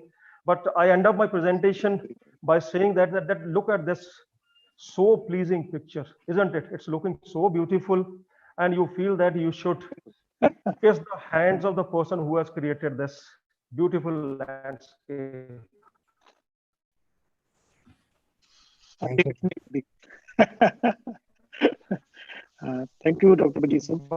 I think we had a few questions from the audience regarding. Hello. Dr. Ashra, we had few questions. Is it audible? Yeah. Is it audible? Okay. Yeah. We had few questions from the audience. I think we have you have already covered this Actually, sir, I am in the college right now, and the people they are waiting for me. Is it? Please, if you please don't mind, is it okay if the students can post the questions at their mail at my email ID? I will definitely try to answer them. It's okay. I would ask the anchors to do the needful. Okay. Thank you so much, Dr. Baljeet, for the excellent as well as all the aspects you had covered, including the implant maintenance program, protocols, and the radiographic protocols also. And I thank you all the members of the faculty, and especially Dr. Vikas Jindal, who has arranged all this. And in future also, we do it again regularly. And the anchors, thank you so much. And we can post all the queries on the group as well as where the anchors ask. My dear friends, I am extremely sorry that I could not go the way I wanted to have this presentation because of some technical faults, and more so that I haven't been able to answer your queries. I would have loved to answer them, but I will definitely would like to see all your queries on my email. Please post them, and I will definitely answer each and every of your questions.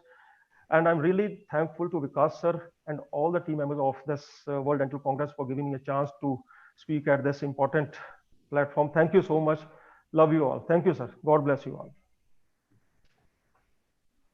Thank you, Dr. Ashutosh sir, for being a big support, and Dr. Baljeet sir for enlightening all of us as maintenance of dental implant is highly cryptic. Thank you, sir.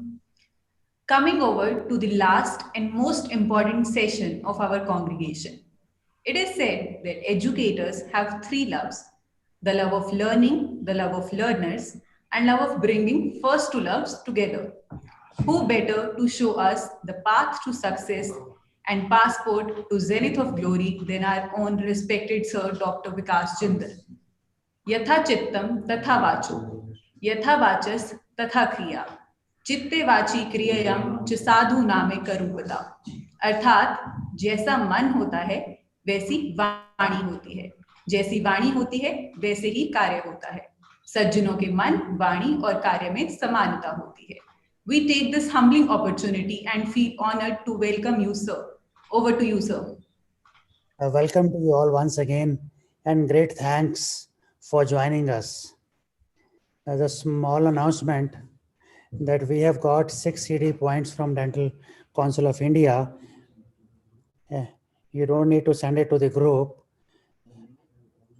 My team will send you the link, and you kindly fill the link and send it back. And you will soon receive the certificates. We now move on to our final session for today with the erudite scholar and renowned teacher dedicated to the profession. We are proud to have him amidst us today. I welcome my dear friend and colleague, Dr. Jose Luis Calvo Guirado. Dr. Jose is a very successful implantologist with multiple clinical setups all over Spain. I would like to say, and I hope I am correct in saying this, doctor, estoy realmente agradecido por acompañaros hoy. Muchos saludos y cariño para usted, Dr. Jose. Over to Dr. D.S. Kalsi for the anchors for Dr. D.S. Kalsi's introduction, please. Now, I would like to introduce the moderator for this session, Dr. D.S. Kalsi, a very prominent figure in the world of dentistry. He is working as a principal professor, head of the department in periodontology in BJS Dental College, Ludhiana. With over 10 published researches in national and international journals, Sir has authored the very famous book, Periodontology, A Conceptual Approach. Sir, I request you to further this journey into grand finale with our renowned worldwide Dr. Jose Calvo. Over to you, sir. Well, thank you, anchors. You've introduced me in a wonderful manner, and I think I'm really not sure if I deserve all that kind of appreciation. With the kind of curriculum vitae I have in front of me, Dr. Khose's curriculum vitae, his biodata, goes miles. And we are so lucky to have you, Dr. Khose, amongst us, and we are so thankful to you for having spared your time. Well, today, I'm pretty sure you already know it. Well, just to relive the wonderful fact, we have more than 550 registrations. So almost 500 people are listening to you today, sir. And this is all because of the good work of my dear friend, Dr. Vikas. Well, he's friend with everyone. Every person who has been talking since morning has been appreciating him, and I think the everything that has been said does not really fully define and fully describe the personality, Dr. Jindal's personality. May God bless him with better health, and may God bless him with lots and lots of contribution in the future. So now coming in further, I would love to, I am so extremely privileged to introduce to you Professor Dr. Jose Luis Calvo Guiado. I am sorry if I pronounced your name wrongly, but it's a different language. And like I told you, his biodata goes on and on. So I'll again try and read out the more pertinent points in the biodata, but I am very sure you'll excuse me for the pronunciation because I am pretty sure, again, this is Spanish and I know nothing about it. So, Dr. Khose is the head professor and chairman of oral and implant dentistry at the Faculty of Health Sciences at the University of Católica, San Antonio in Spain. He's also head professor of master in implant dentistry in San Antonio again. He's the visiting professor, Faculty of Dentistry of University of Belgrade, Serbia. He's the research professor at School of Oral Medicine in New York, USA. He's also the visiting professor of Catholic University in Argentina. He's the founder of the Scientific Academy of Oral Surgery in San Juan, Argentina again. He also, heads a lot many research groups. He's the head researcher and founder of Murcia Biomaterials and Implants Research Group at Spain.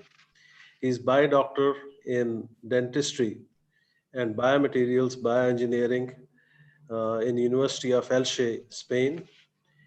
He's a European board certificate in oral surgery. He's director of the Clinical and Experimental Research Group, Universidad Católica San Antonio at Murcia.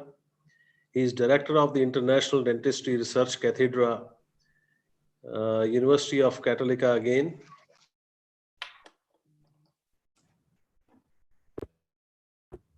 Sir, you are muted, Dr. Kelsey. Dr. Kelsey, you are muted. Kindly unmute. Dr. Kelsey, kindly unmute. Well, I'm sorry. In my enthusiasm of introducing him, I probably have pressed in the wrong button. So I don't know really how much of my conversation didn't go through. But then again, he has so many research facilities. He's the head researcher, founder of Murcia Biomaterials and Implants, bio-doctor in dentistry, again in Spain. He's a European board certificate in oral surgery by European Federation of Oral Surgery, director of Clinical and Experimental Research Group. He's director of International Dentistry Research Cathedra at University Católica San Antonio, Murcia. He's the visiting professor in Argentina. He's the founder of Scientific Academy of Oral Surgery, again in Argentina. 400, he's the distinguished postgraduate at 400 Years State University of Carobda, I'm sure, I don't know if the pronunciation is right, in Argentina. Board of Clinical Oral Implants Research. He was on the Board of Clinical Oral Implants Research from 2014 to 2018. He is the head researcher of more than 180 international projects in biomaterials and dental materials. He is the director of ITI Mercia Study Group, and not surprisingly, he is the ITI speaker. You know, ITI is a very well-known forum. And again, not surprisingly, he's a reviewer of so many international journals. He has about 228 manuscripts, 10 books, 6 book chapters, 360 index papers. I mean, this goes on and on. So, Dr. Jose, it's really a very, very pleasure to have you with us. And I will now not waste any more time and will not get between you and your audience. So over to you, sir. We look forward to learning from you. Thank you. I really appreciate this presentation, Dr. Kalsi. I'm really proud to be with this audience. I'm so happy that they have more than 500 people connected with us because we know that the responsible of this is our Dr. Vikas Jindal. Of course, thank you, my friend. Thank you very much to let me be part of this group. And I will start to share my screen. I know that this looks good for all of you. This is my presentation of the use of transition and implants in complicated cases. Most of us, we place implants in the normal way, but what happens when we have a very complicated cases in our group? Thank you for all my colleagues, all the speakers who was with me, and I'm the last one of the great session that everybody was speaking so nice. I learned a lot from you. Thank you for the organizers, of course, and my friend and dear colleague, Dr. Prika Jindal. You know, I'm so happy because your daughter is with me here. I'm so proud of her. Of course, it's lovely to have my friends, the daughters and sons of my friends in my university. And I will love to talk about the complicated cases. This is the main content in order to follow my presentation. When we do an extraction, we have to make different ways to do it. In my point of view, the conservative procedures like socket preservation is easy to do it, everybody does, with different materials, or we can use the dentin grinder as a conservative procedure. But if we have a complicated cases, we have two ways to solve the problem. One, to do an immediate loading to definite implants. I didn't do in my life. I don't like it so much. I'm not so expert, and I'm so afraid for this soft bone suffer so many loads on top of it. But I love, and I completely agree with the people who do this technique. I'm so afraid for that. That's the reason, because the complicated cases, we do an immediate loading on temporary implants. It's another way to do it. It's not the main issue for all of us, but I'm going to tell you how I treat the complicated cases with my temporary implants. Let me show the reason, because we know if we're going to do the socket preservation, we have plenty of biomaterials that we are going to use. I was really surprised because I have one of my brothers in India, is called Lanka Mahesh. Lanka helped me a lot with one of the materials is called Nova Bone, and it was very, very useful for me in order to test in 60 dogs, 10 different biomaterials from 4 to 12 weeks. And the result was that all materials are surrounded by bone.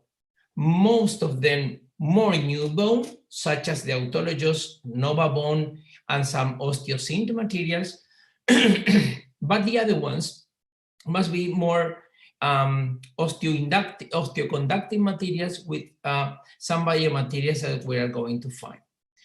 But when we work in this way, we can protect this bone with the socket shield technique. Most of you, they have a lot of dentists in India who work with this beautiful technique Independent the place that they are using the implants, and is independent for the type of implant that you use.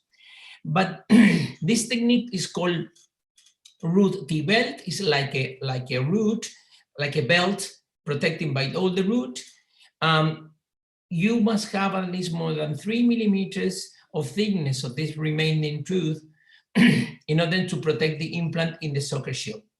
I saw many papers published from different parts of the world, but my last paper related to this type of root, I will tell you that a small piece of root in the coronal part of this alveolus will maintain and protect the buccal and the mesial and distal part of the buccal plate.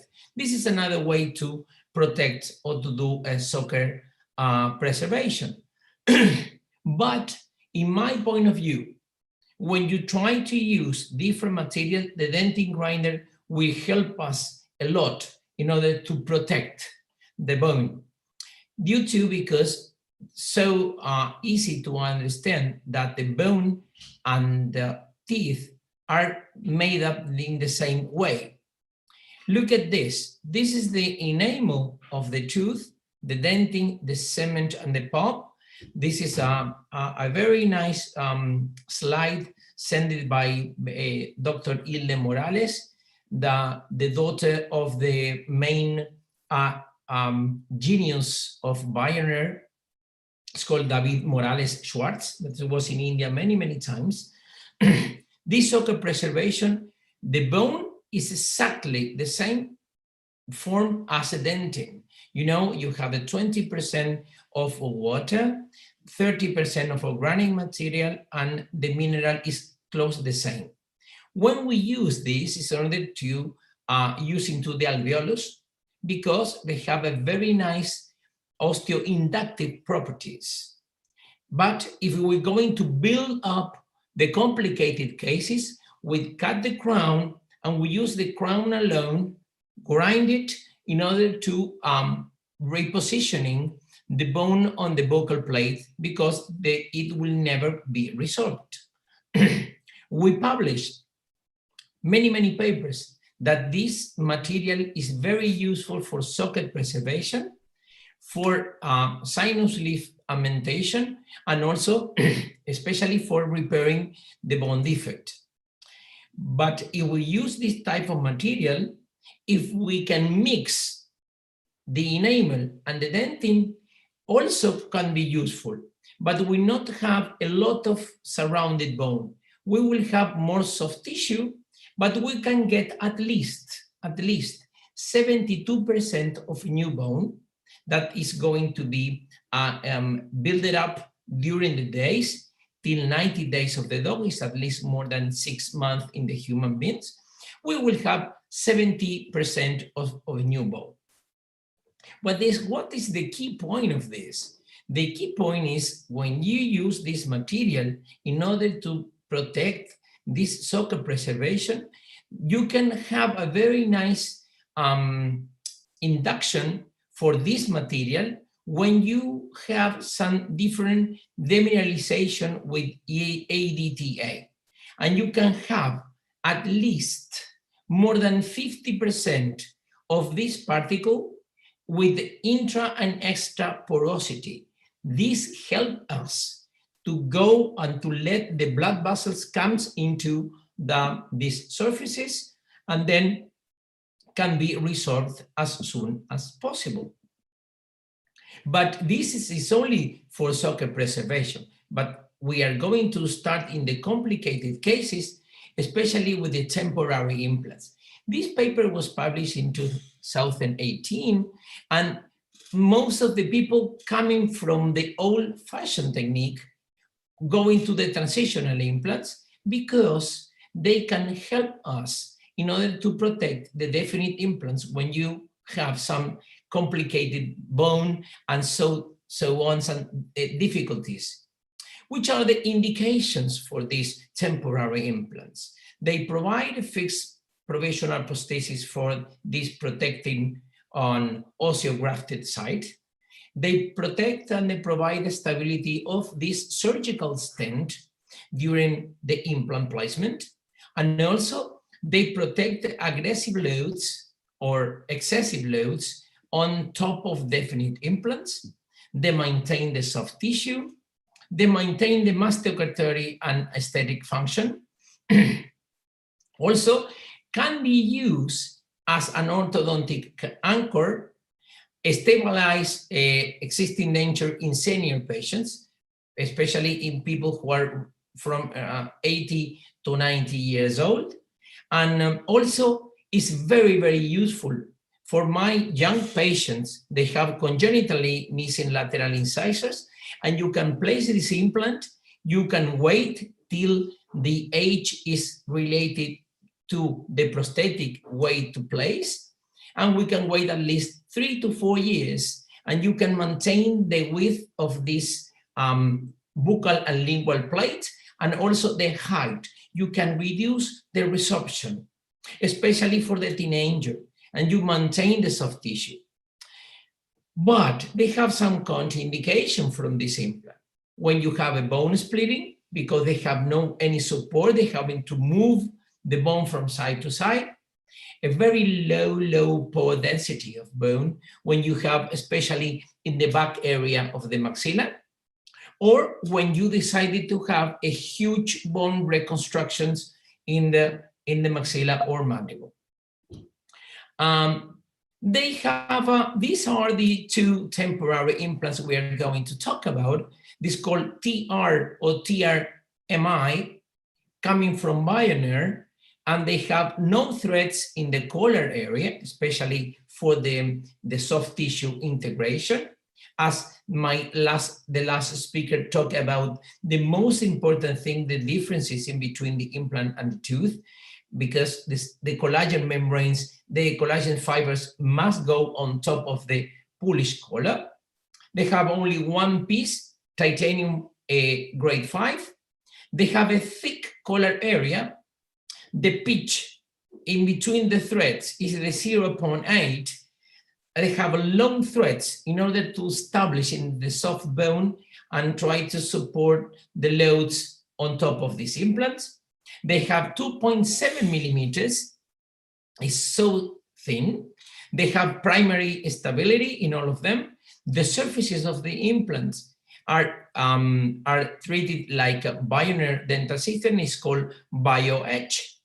But you have the most important thing in the temporary implants, or one piece, you have a cemented, which is the TR, who you have on the left, and TRMI, you have a temporary screw retaining prosthesis. These are the two. These are the two new implants that you can help you in order to treat the patients. These two implants, they have, in this result of this study that we published, that is independent of the cycles that you are going to work on top of the implant, are lower than the detail in other study in the literature. That means that this temporary works very, very nice for all of us. This is the surgical case. It's very, very simple. We have only two burrs to place an implant. Is so easy. But what I did it on the first time. We tested the implants in the dogs. Of course, we need to know if they help us and if they work perfectly on us. We took the impression, we print the 3D mandible of the dogs, we prepare the implants, we did the extraction, and normally the implants, or the immediate implants, are going into the same alveolus, and we need to place the implants into the healed bone in between of them. Look at the presentation. This is look like this. It works and function very well in the dogs, and we fill the gaps with some dentin grinder on top. And what we can find it? Look at this beautiful biotype soft tissue that goes through this Polish collar, maintain the head of the implants so nice, and then when the surface or the treated surface goes directly to the thread, the bone is established directly there.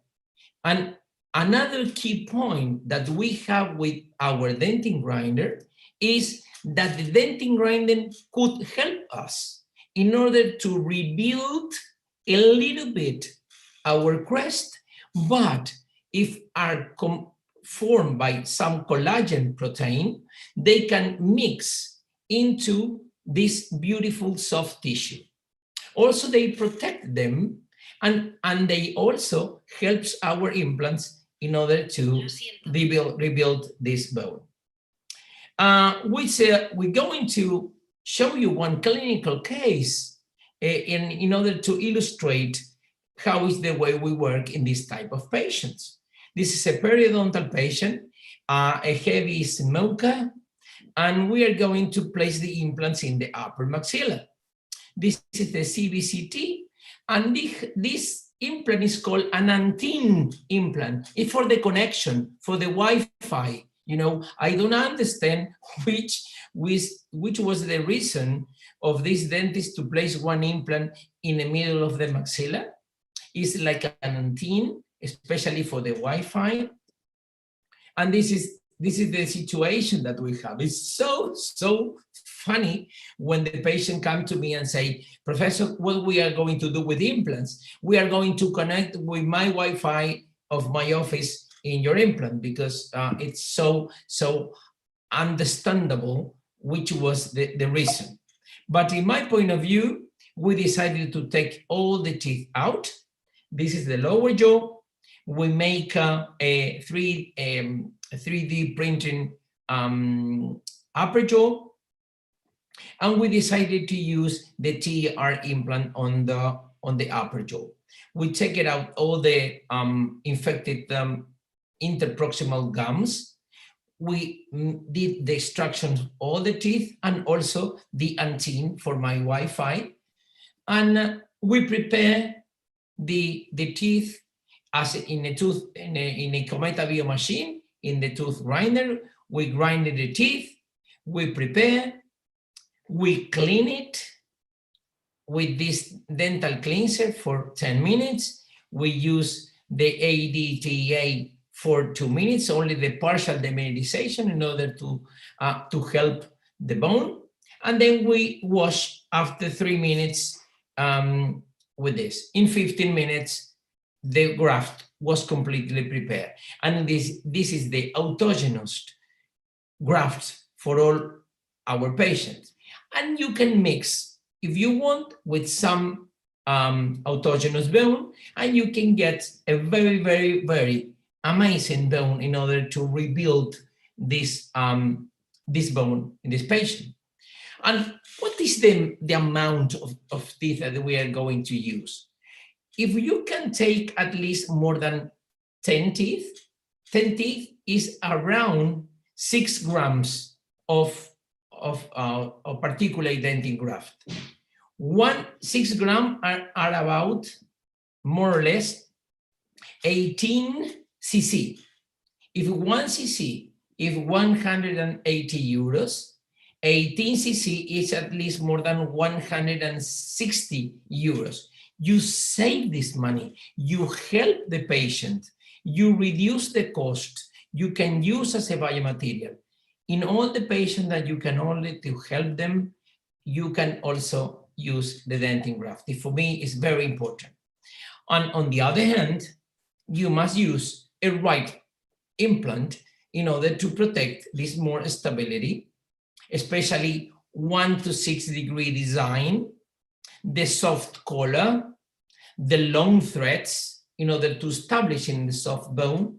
You have to, this alley of furrow in order to establish the bone debris around it. Only one connection, because it helps our hygienist and will help us in order to take the impressions. And also the surface. This B panel is amazing in order to establish the bone formations around it. But did you see anyone with some color with threads? No. What happened with this? The patient who have the implant, they have so many threads, at least 100,000 threads in the collar.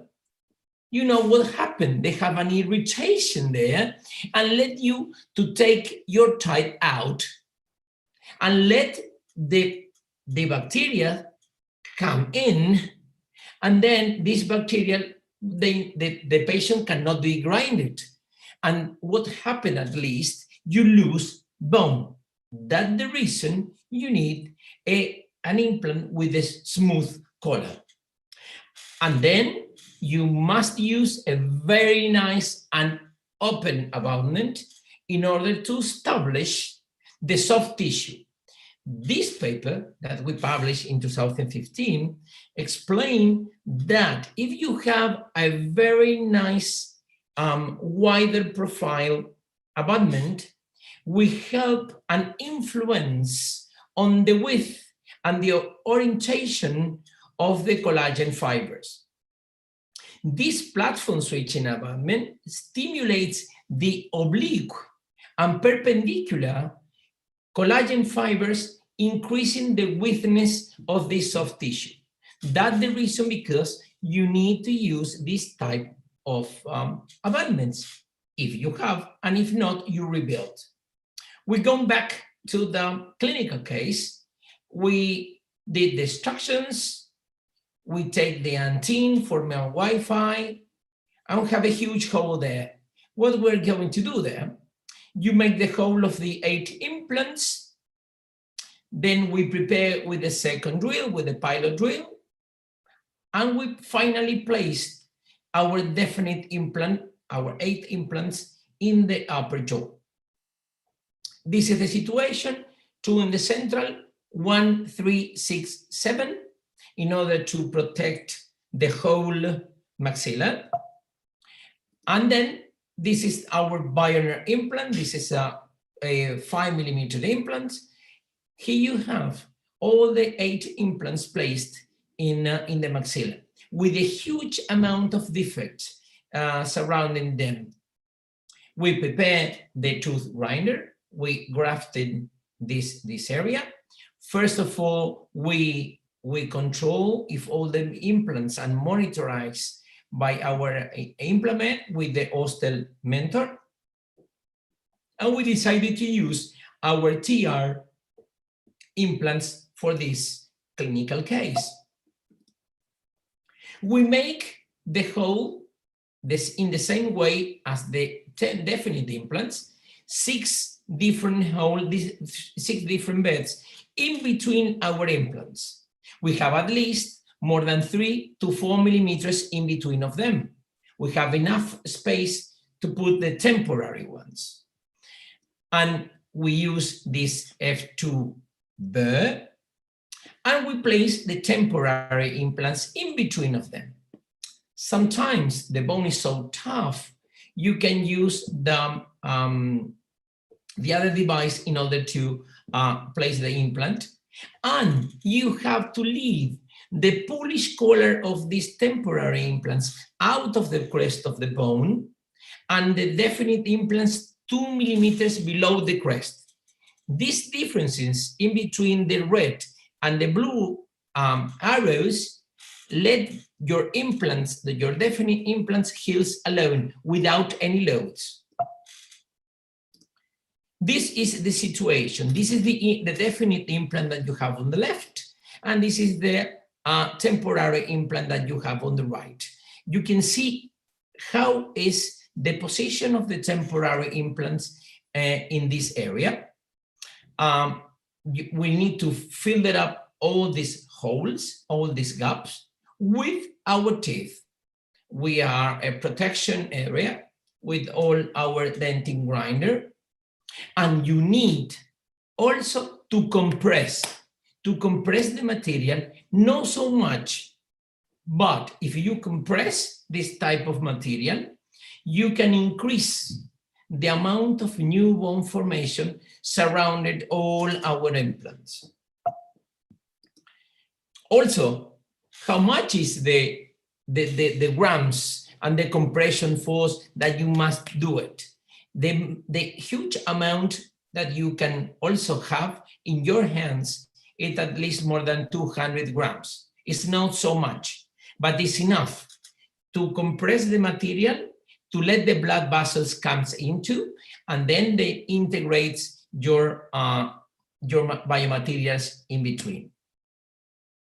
After that, look at some beautiful pictures. This picture is amazing. You have the 6 temporary implants showing that they're going to be loaded.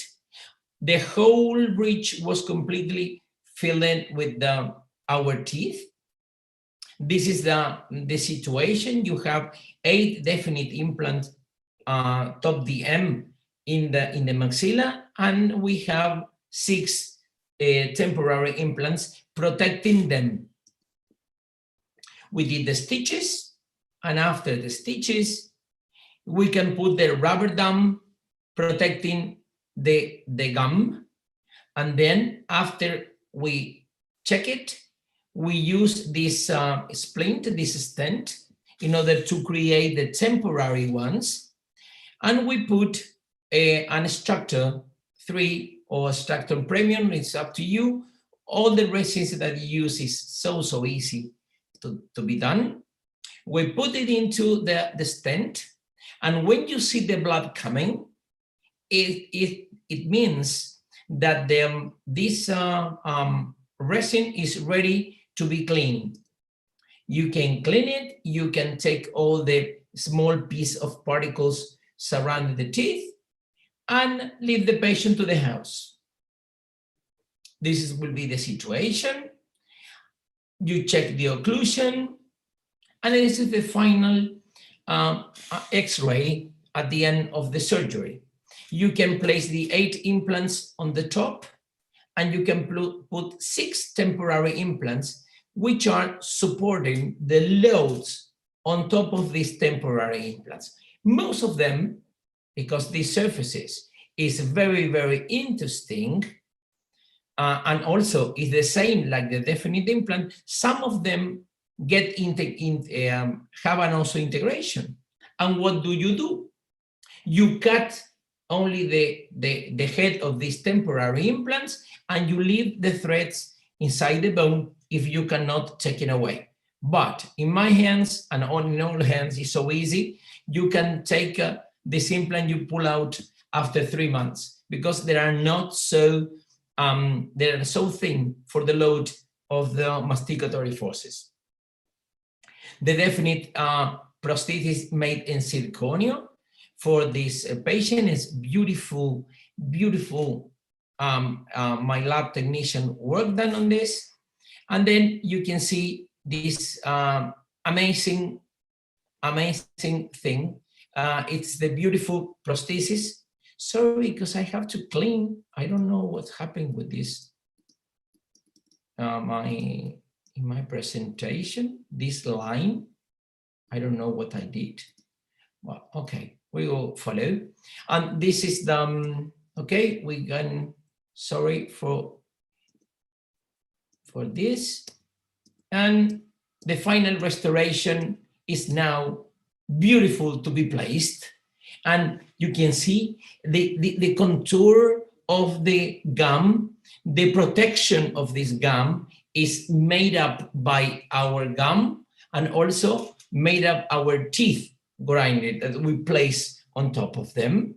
It's so beautiful, the smiling, the soft tissue healing. It's amazing from my point of view. All the implants have been also integrated. We didn't have any failure. This is the final restoration in place immediately. And after 2 years follow-up, they're still in the same place, the same condition, same feeling, the same looks like a beautiful actress. And this is the 2 years follow-up. They have, you can see some remodeling in between the implants, but the gum is still placing, reaching the place that they're going to be the definite position of them. And we publish this paper, it's a very small one in our Spanish magazine, to use as a temporary for the clinicians, for the general practitioners, in order to help them to work. For my point of view, and to take a home message for all of you, is in the neck, in our neck implants, no threads. You need a Polish treated collar, such as you have in Bioner, such as we have in Implant, and so on, but you don't have to have so many threads on top. If you can have at least 2 or 3 like Z1, is correct. They have no so many compression on top, okay? But if you have so many threads on the neck, you will get some problems. In the aesthetic zone, we need to place a smooth collar to avoid the compression, place the definite implant 2 millimeters below the crest, and use the platform switch in order to control the soft tissue establishment surrounding our Polish collar. The threads of the implants must be so long, 0.9 to 1 millimeters from the body of your implant. You have to have, if you have some release section for the bone debris in the middle of the implant, could be helpful for you. But it's better to have this release section in the apical area, because we have a self-tapping implant, and this bone debris must be situated, it must be located in one place, or into the bone or to the implant. If this situated or this established into the bone, you can have a retrograde periimplantitis in the apical part of the implant. That's the reason you can see some black area in the apical zone. They have to be self-tapping. And if you're working in the posterior zone, you can also put the implants 2 millimeters and try to place the the healing abutment on top of the implant the same day. They will help you in order to protect the soft tissue. And related to our temporary implants, as we talk about, provide a very nice provisional prosthetic area protecting the definite implants. It's very easy to put the implant with our stent during an implant placement, reduce the load, maintain the soft tissue, maintain the masturatory function. This is a very nice for the orthodontic anchor. The oldest patients that we have in our office, you can place at least 4 in order to control this denture, especially with the TRMI. And from my point of view, for the temporary congenitally missing lateral incisors, especially for our teenager, they can help to this range of patients for the psychological point of view. The patient will feel healthy, they will feel so comfortable with themselves, and there have to be a very nice quality of life during at least more than 2 to 6 months, or 2 to 3 years in order to protect this bone. Well, thank you so much. I tried to reach my presentation as it was very easy. I talked with the organizer that I had to be very, very acute. And thank you very much, Professor Vical and so on, Dr. Sigas, everybody of you, and I'm ready for questions. Time to talk. Unmute, sir. Unmute, sir. Thank you, Dr. Jose. It was a very informative lecture. I have learned so many things, I mean, small tidbits. For example, you said that the implant collar has to be smooth, and that picture that you put up with that implant collar irritating the neck, Yeah. that'll keeps hitting my mind every time I put the other one. So we have some very interesting questions. The first question is about the socket shield. Yeah. So the question is that how long does the tooth that you leave back as a socket shield take to resorb? I mean, does the tooth resorb away after the thing has been left back, the tooth shield, the socket shield? Well, it depends of the patient. Okay, if the patient too young, it will be a problem if which is too young. The reason is that they have a lot of remodeling in their bones, and probably this small piece of root could be resorbed sometimes. But in my experience, I'm starting doing this technique at least 5 to 6 years ago. I have not very experienced in the soccer shield. I use in so many cases, in so well indicated cases, but this small piece of root never get resolved if you leave the 2 or 3 millimeters in the coronal part. If you leave the whole root, like a root T-belt, probably you will get some problems at 5 years follow-up, because the implant need to remove the link. You get some loads, the tooth is moving. Also, you can have a peri-implantitis. It not will be a peri-implantitis, it will be more than this. And you can lose the root, the bone, and the implant. And it will be a huge defect like this. But I have to tell you, in my point of view, it's a very specialist technique to do it, Professor. So that means when you are using the socket shield, you are leaving 3 millimeters of right in the 3 millimeters thick root and 3 millimeters in the yes. coronal part. In the coronal part, right? You are completely right. 3 and 3 is enough. Okay, then the second question is, how is primary mobility maintained or attained in transitional implants? It is just frictional, or do they also integrate most of the times? I mean, when would you normally remove them? 3 months, 6 months, or like you said, in some cases it could go on further?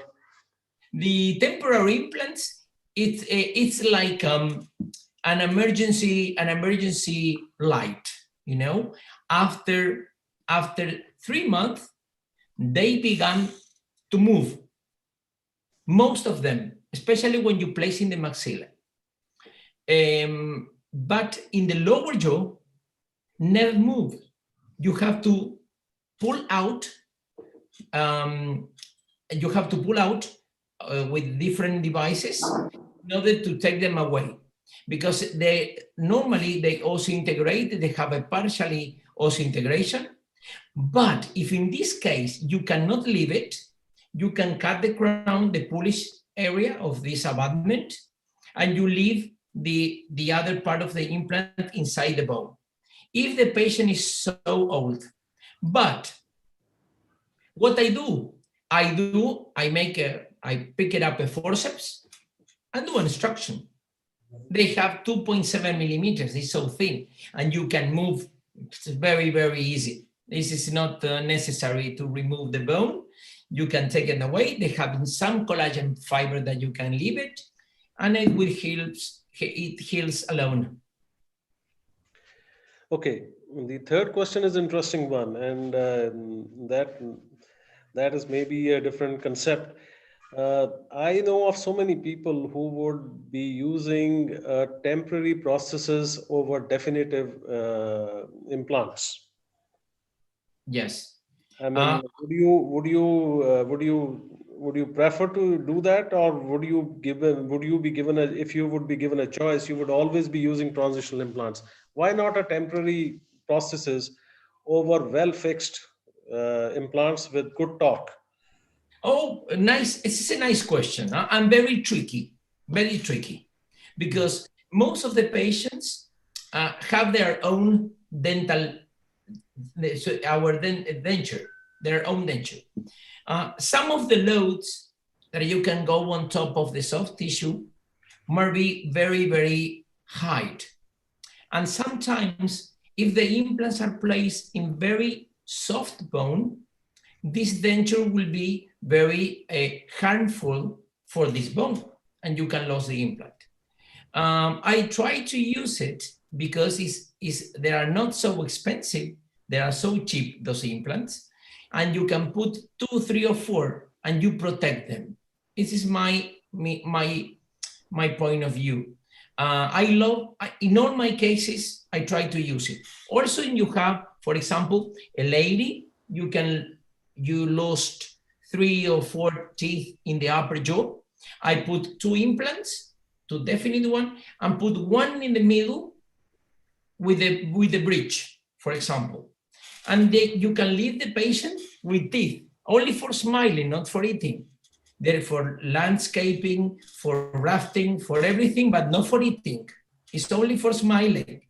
And this is very helpful for us. The temporary help us in order to provide some function, some aesthetics, but after 3 months, the implant began to move from side to side. You take with your fingers, and the patient love you for 3 months, only for 3 months.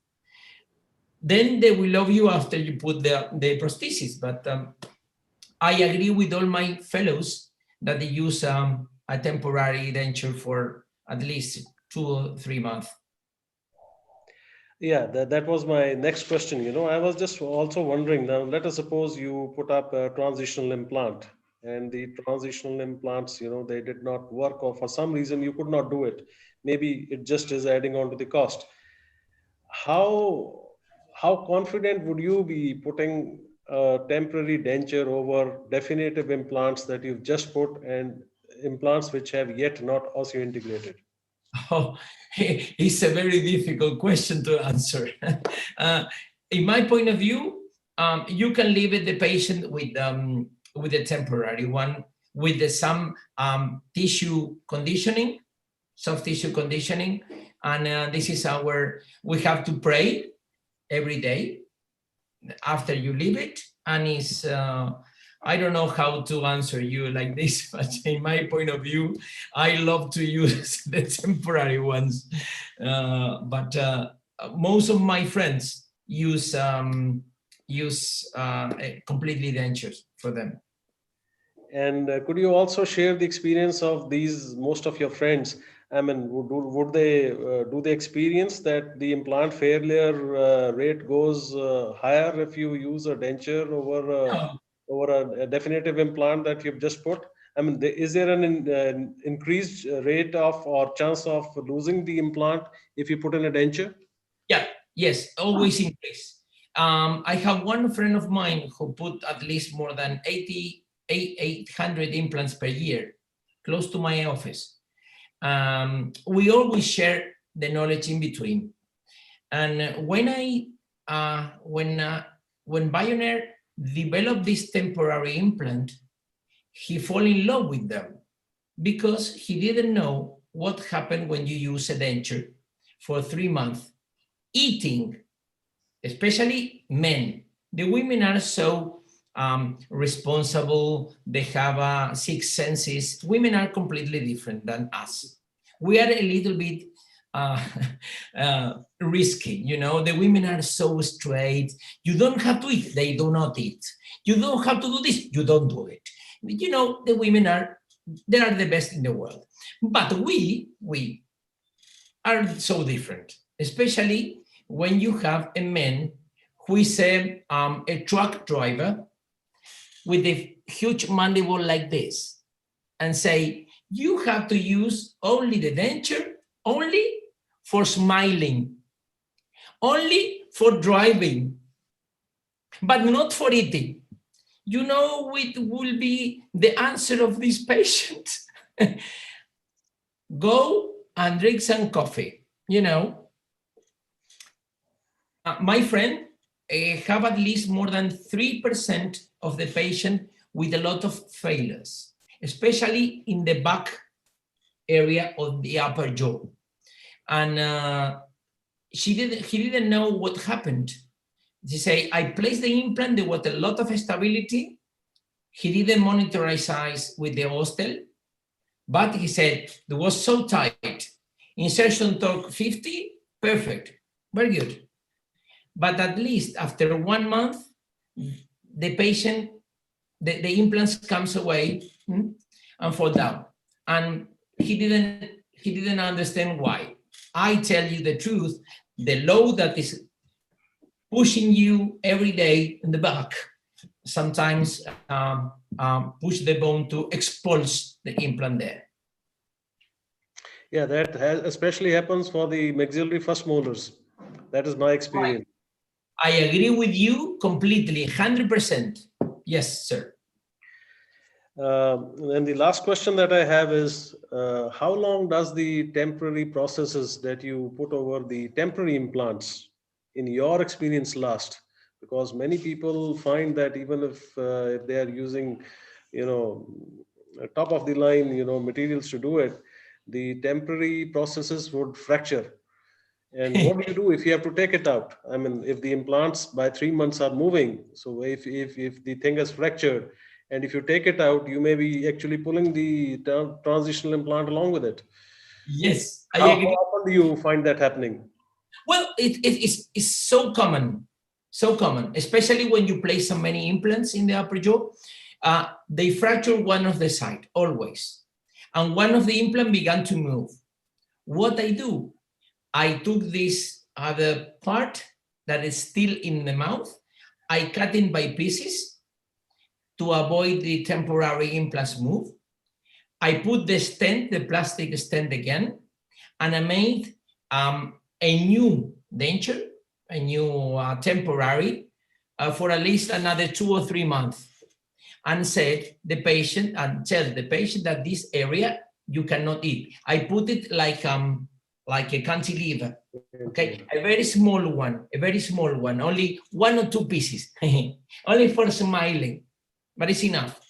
And let the people and tell and give the instructions not to eat, only smile. In your experience, this temporary processes, how often does it dislodge? Because I'm pretty sure you are fixing it up with a temporary cement. How often does it dislodge? They always wait at least more than 3 months. They will never uncement. They will stay there, especially when you use the TR. But if you use the TRMI, it's beautiful because you can screw it. Sometimes fracture, doesn't matter. You cut it in pieces, you take them away, you put the abutments again, put the rubber dam, the stent, the temporary, and fix it back again. If I have to choose, I prefer to use the TRMI than the the normal one. Okay, that was a very, very definitive answer to all my questions, and I hope I can shift over to doing such temporary implants. Could you name some, could you suggest, of course, Biomar is one company you were talking of. Are there any companies, any other companies which you could recommend making these temporary transitional implants? Yes, I have at least, I saw there are so many implants in the world. One is close to our Bioner company.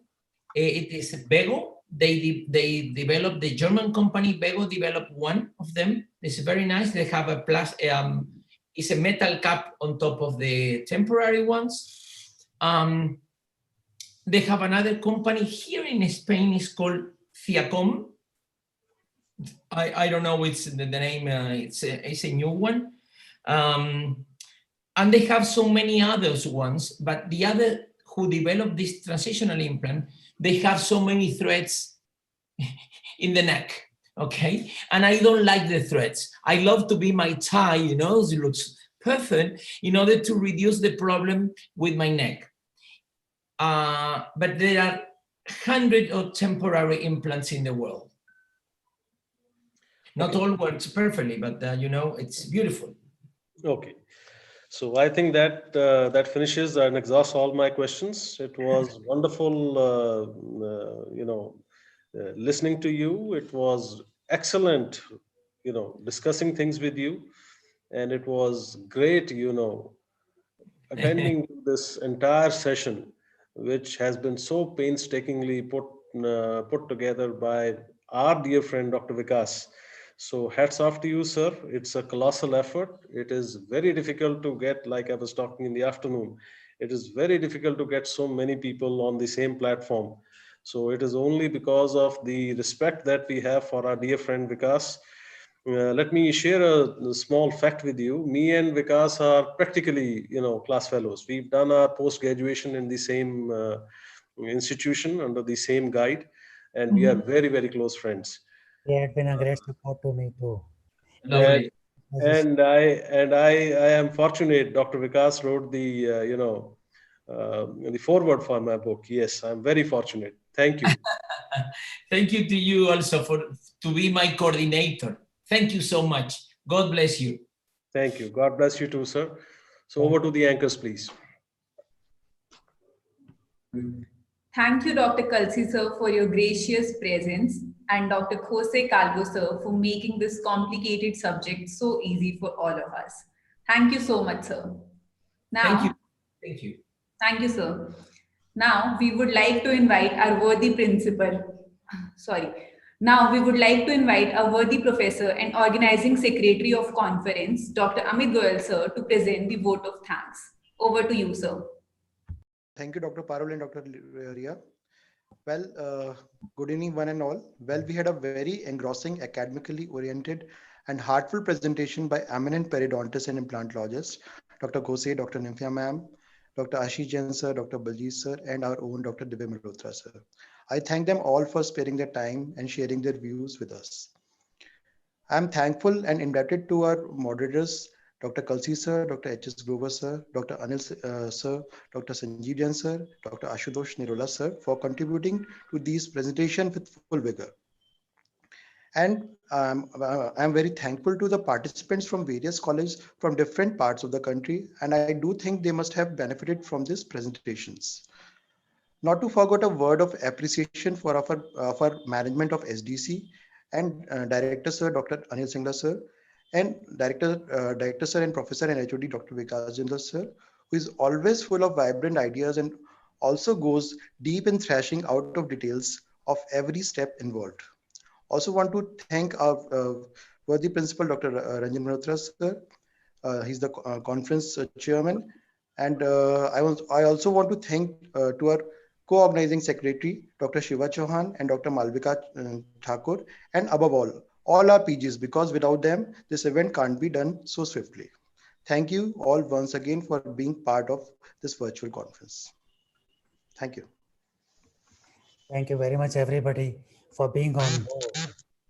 And I am looking forward to hosting such conferences in future and making it an international event in a short while from now. And I hope, Professor Jose, that you will help us in making it more internationally visible so that we can share the thoughts and knowledge amongst all the postgraduate students and the professionals who are dealing with implant dentistry in the near future. Thank you very much. Thank you all. Thank you for all. Bye-bye. Bye-bye. Bye-bye.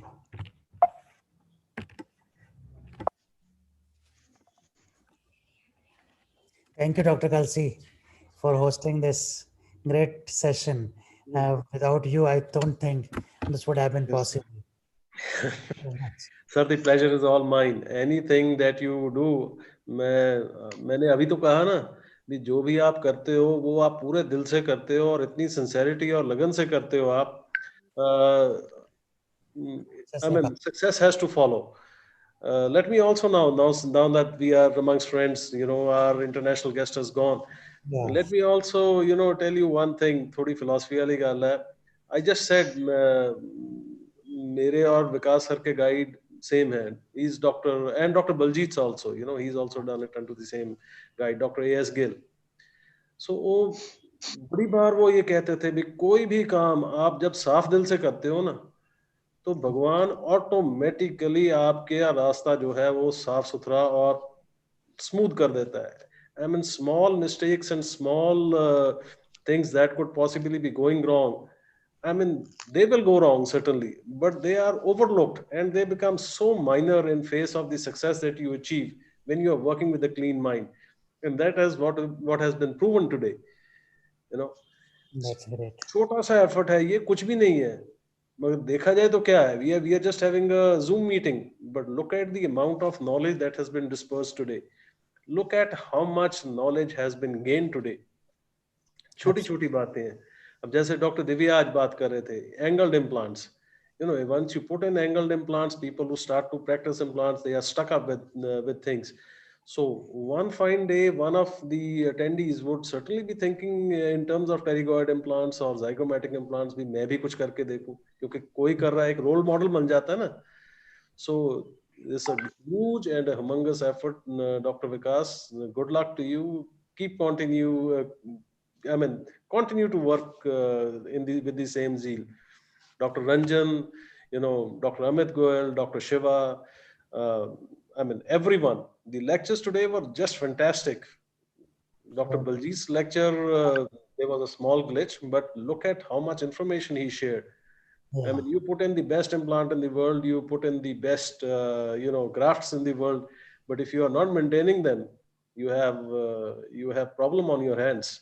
And he said within 8 years, I mean, if you are having a problem, और patient जान खा जाता है, जो implant वाला patient आपका वो he becomes very very touchy about things. भी implant कैसे fail हो गया? So a lot of knowledge, great. So again, good luck to you, sir, for your future endeavors, and I'm very sure you will do it. And the next webinar, I suppose, will be very soon. And the physical conference, physical presence conference should also be organized, and that too will be a huge success. Thank you very much, Dr. Kalsi. My staff members and my team will meet at 9 o'clock tonight. Okay, sir. Thank you very much. Okay. Bye-bye. Good luck. Good luck to everyone. Bye-bye. Thank you, sir. Thank you,